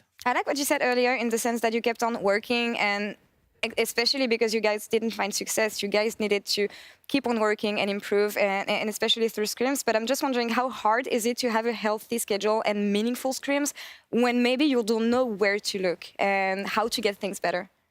Yeah, I think it's important to not overanalyze and overcompensate, because it's easy when you're losing to be like, oh, now I have to play 20 extra games per day. I have to watch VODs until 3 a.m. You know, like, I think it's important to keep the things you know work for you and keep it in wins and losses. And I think that's something that we managed to do pretty well. Yeah. We took a lot of losses, so we knew how to schedule our weeks, right? So I think just in general, it's important to have a healthy schedule, win or loss. And I think we always had that. We always had our gyms, our good food, you know, like, I think we always had things to enjoy and a good, like, healthy environment in the team. So that stayed with us, and I think the extra practice helped a lot as well. I really like it because you managed to get a positive approach, but also bring some new picks to the table. We talked about the Draven, we will talk about the Puppy later. But Trouble, I want to turn to you because today you had a really cool segment about picks to watch in the LEC. What's these picks? Watch these picks. Sorry for the ripoff videos. But yeah, I mean, I want to say you got everything right. We didn't see Seraphine, but she was banned all the time. She was banned all the time, I think, except one game that she wasn't. We saw Amumu to great success. Astralis brought that. We saw Zlatan's Lee Sin being banned away, unfortunately, but Elyoya picked it up and it looked really strong paired up with Alessandra. And the reasons why as well, right? Amumu is Seed champion, Bandits Toss champion, Bandits Toss again. All team, he dies. It doesn't matter how much HP this champion does. If your team piles up on them, they will die. And with Lee Sin, we saw Elyoya. It pairs up so nicely with mid lanes like Swain, Lissandra, Ari, that set up for your ganks, that get you ahead in the early. But my core favorite right here has to be the one and only Poppy and Treats. Gilius brought the Poppy in your game. Please talk to us a little bit about that. I mean, I think if anyone has watched LPL, they have seen Poppy pop off, so to say. I think it's just a pick that's been working for us. I think it's very flexible. It has a lot of deniability as well as good setup by itself. So the champ is just very strong. I think depends on what you want from your comp, right? But I think it fits in a lot of comps, and it worked out today. They picked Gnar, we picked Poppy. Gnar can't jump anymore. Nice, kill Gnar. Look at her spinning the hammer. But I think Poppy is a pick we're going to see more and more trouble in the LEC with the Lee Sins coming back, Gnar, as you mentioned, all these disengaged tools that you want to avoid. Wukong is surprisingly still getting picked, even after the nerfs. It works against him as well. And a lot of the champions like Akali, we saw 3 back-to-back Akalis where in the end, you saw that Vitality had to actually ban the Akali, the Poppy, because it is so strong into champions that really want to be dashing around and play the game like Sylas's, Akalis, and all that. We'll see what tomorrow brings, but before that, let's take a look at the standings after this crazy day in Week 4 in the LEC. Rogue first now, XL second, and then it's super stacked. Chaos. I was about to say, it's chaos. When you look at the middle of the pack, we came into this week with like a clear top 4, and I remember in Humanoid, especially in an interview, saying that there's a clear difference between the first 5 teams and then the rest of the LEC, but after today, I don't know what you think, Treats. Yeah, I think it's kind of up in the air. I would say that BDS is the clear bottom team, unfortunately for them. I think the rest of the teams all can compete with each other. I think that when we're on form and have good drafts like we did today, we can also beat anyone. So I think it definitely is a bit of chaos in the standings, but I think it also benefits us. We're looking for more wins, obviously, and with a very close standings, I think that opens up some opportunities. I just want to bring up to the light yet again how Rogue have found themselves sneaking to the top of the standings for once again. This is classic Rogue. Yeah. This is classic regular season Rogue when everyone's like, but they're not even that flashy. Yeah, but they make it work. If you get the W, you get a W, right? You don't have to be flashy. They went back to what we used to know from them in Sprig, and I think it works once again. We'll see if it can work for them tomorrow as we look at the schedule. And here, there's 2 games I want to focus on, the Misfits and G2 game, because after today, I don't know what to expect. We came into the week thinking that Misfits would have a super difficult schedule. Fnatic on day 1, G2 on day 2. But after what I saw from G2 today, Treats, I don't know what to think anymore of this game. Yeah, Misfits is such a weird team still. I think they just kind of pick up wins here and there. I don't know how they do it still. They keep on getting away with it. Yeah, they can't keep getting away with it. I think they have also a solid understanding of what they want to play. They play a lot of aggressive champions, and it's still kind of the VTO carry show. But I think G2 doesn't really have that identity yet, I think. I think they're struggling to find out what to pick, as we saw today as well. So I think it will be an interesting clash, because usually the team that knows what they want to play will win, even though they might, in paper, be like worse. I mean, we have an anime video about these 2 teams' trouble. So any hints on how this one will go for you? Okay, so I think even though the VTO versus Cap show is going to be huge, I feel that right now Jankos and the team are not syncing up very well together, and Zlatan seems to be getting on his stride yet again. So I feel like the mid-jungle matchups are going to be extremely explosive, and we need to keep a close eye for tomorrow. And of course, the last game, our LG Ultra Gear match of the week, Vitality versus Fnatic. 2 teams who lost today. Any expectations for this game, Trouble? Oh boy, I think I'm glad we're having the mid laners right here, because I'm going to ask you about Humanoid, because I feel like even though we do praise Perks and Vitality has one of the best early game solo laners, they are always up ahead in CS at 14, everyone on the map. But then when it comes to transitioning this, it feels like they're so desynced. And you told me something very interesting about Humanoid in the green room. Yeah, I mean, I think that Humanoid is kind of playing a 1v9 style where he picks up a lot of farm and gets very fed. And I think he does a good job in team fights as well. But I feel like Fnatic just kind of looks disjointed at times. I think their drafts also don't really speak a lot what they want to do in the game. I think they just have a bunch of everything, like a very hard pushing bot lane with Azir, and then they're kind of getting outscaled still. So I think they also, like G2, need to kind of go with one style, I would say. I think both for Vitality and Fnatic, I think if they find a style and stick with it, then they will be better teams than what they are right now. They're kind of all over the place. They just go every pick that there is. So I think styles and how they match, I think both teams are kind of even, I would say. I don't think one is a clear favorite right now, even though Fnatic might be a bit sharper in team fights, I would say. Yeah. Just a little reminder that these were the super teams and the expectations we set back in spring when they first joined with their new rosters, right? All the way at the start of the year.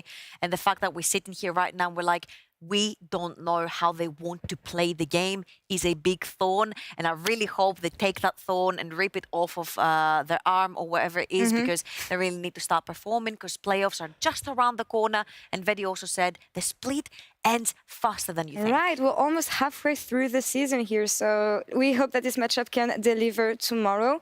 But I think that's all for us now tonight. Before that, you play Excel in the first game of the day. Any hints on how this one will go? What can we expect spicy from that one. game? We're gonna bring spicy drafts now, no matter yes, what. We've lost enough. We're here to win now. Perfect. We'll keep an eye on the draft threads. Thank you so much for joining us Thank tonight. you. Congrats again on taking down G2. And Trouble, thank you so much for joining me also. I'll see you on the desk tomorrow. And that's all for us here today. We'll be back in the studio tomorrow at 16:30 CEST. See you then. Take care and stay magical.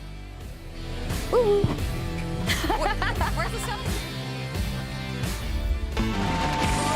Welcome to week 4 of the LEC 2022 Summer Edition, live from Berlin, Germany. We're back after 1 week break in the LEC. There is a game of League of Legends to be played. We are moments away. Excel versus Astralis. Astralis, can they find their form here against Excel? The wombo combo, Nuke Duck fishing for the resets where the frozen throw is gonna go. Dayor still free firing. So much damage coming out, but Kame, he's so damn fed. The entire team getting torn to pieces. It was the perfect ultimate, but it was not enough. Astralis stands supreme. BDS versus the Mad Lions. Oh my god! Full value, Nuclear still standing, but Turn it off! everybody's gonna turn it off. It's a slaughter. We are here for the third game of the day, Fnatic versus Misfits.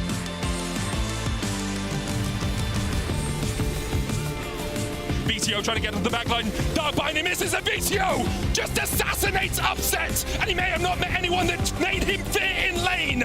But Upset is damn scared of BTO now. Another kill for Misfits. They wipe up the team fight. GZL versus SK up next. SK still struggling at the bottom of the table. Let's see if they can win. Woo! An Elder before Jankos has the Stormbringer, goes in, the reset happens though, and then an inopportune moment for Jankos, the reset, Caps slides, Caps glides, Caps dies, the Elder taken by SK. Let's move on to our last game of the day, Vitality versus Rogue. Two teams with an undefeated 2-0 record. Marowak trying to trade onto a Perks, who dives in with the perfect execution. Great Nav into the wall with a counter Nav, it's huge! Larson steals away the ultimate and just does it better. Cosmic Radiance now gonna keep Rogue so healthy. Kazi trying to get out of this one, has the flash, can try and turn it around. 6 wins in a row for Rogue. Oh, immune, invulnerable, and unbeatable Rogue today here.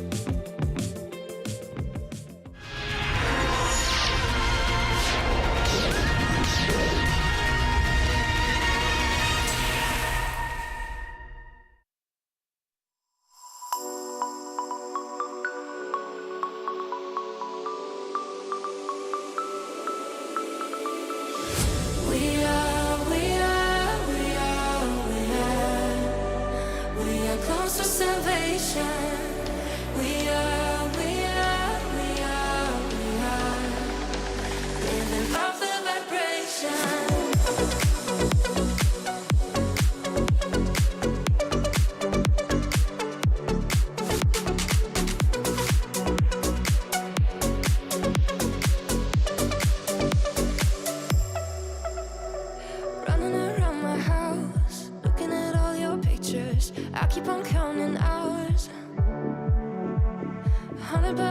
my doubts, looking into the mirror, falling out from the clouds. Didn't know what to do, feeling like everything's about to go down. Trying to be cool with it, I know I need to get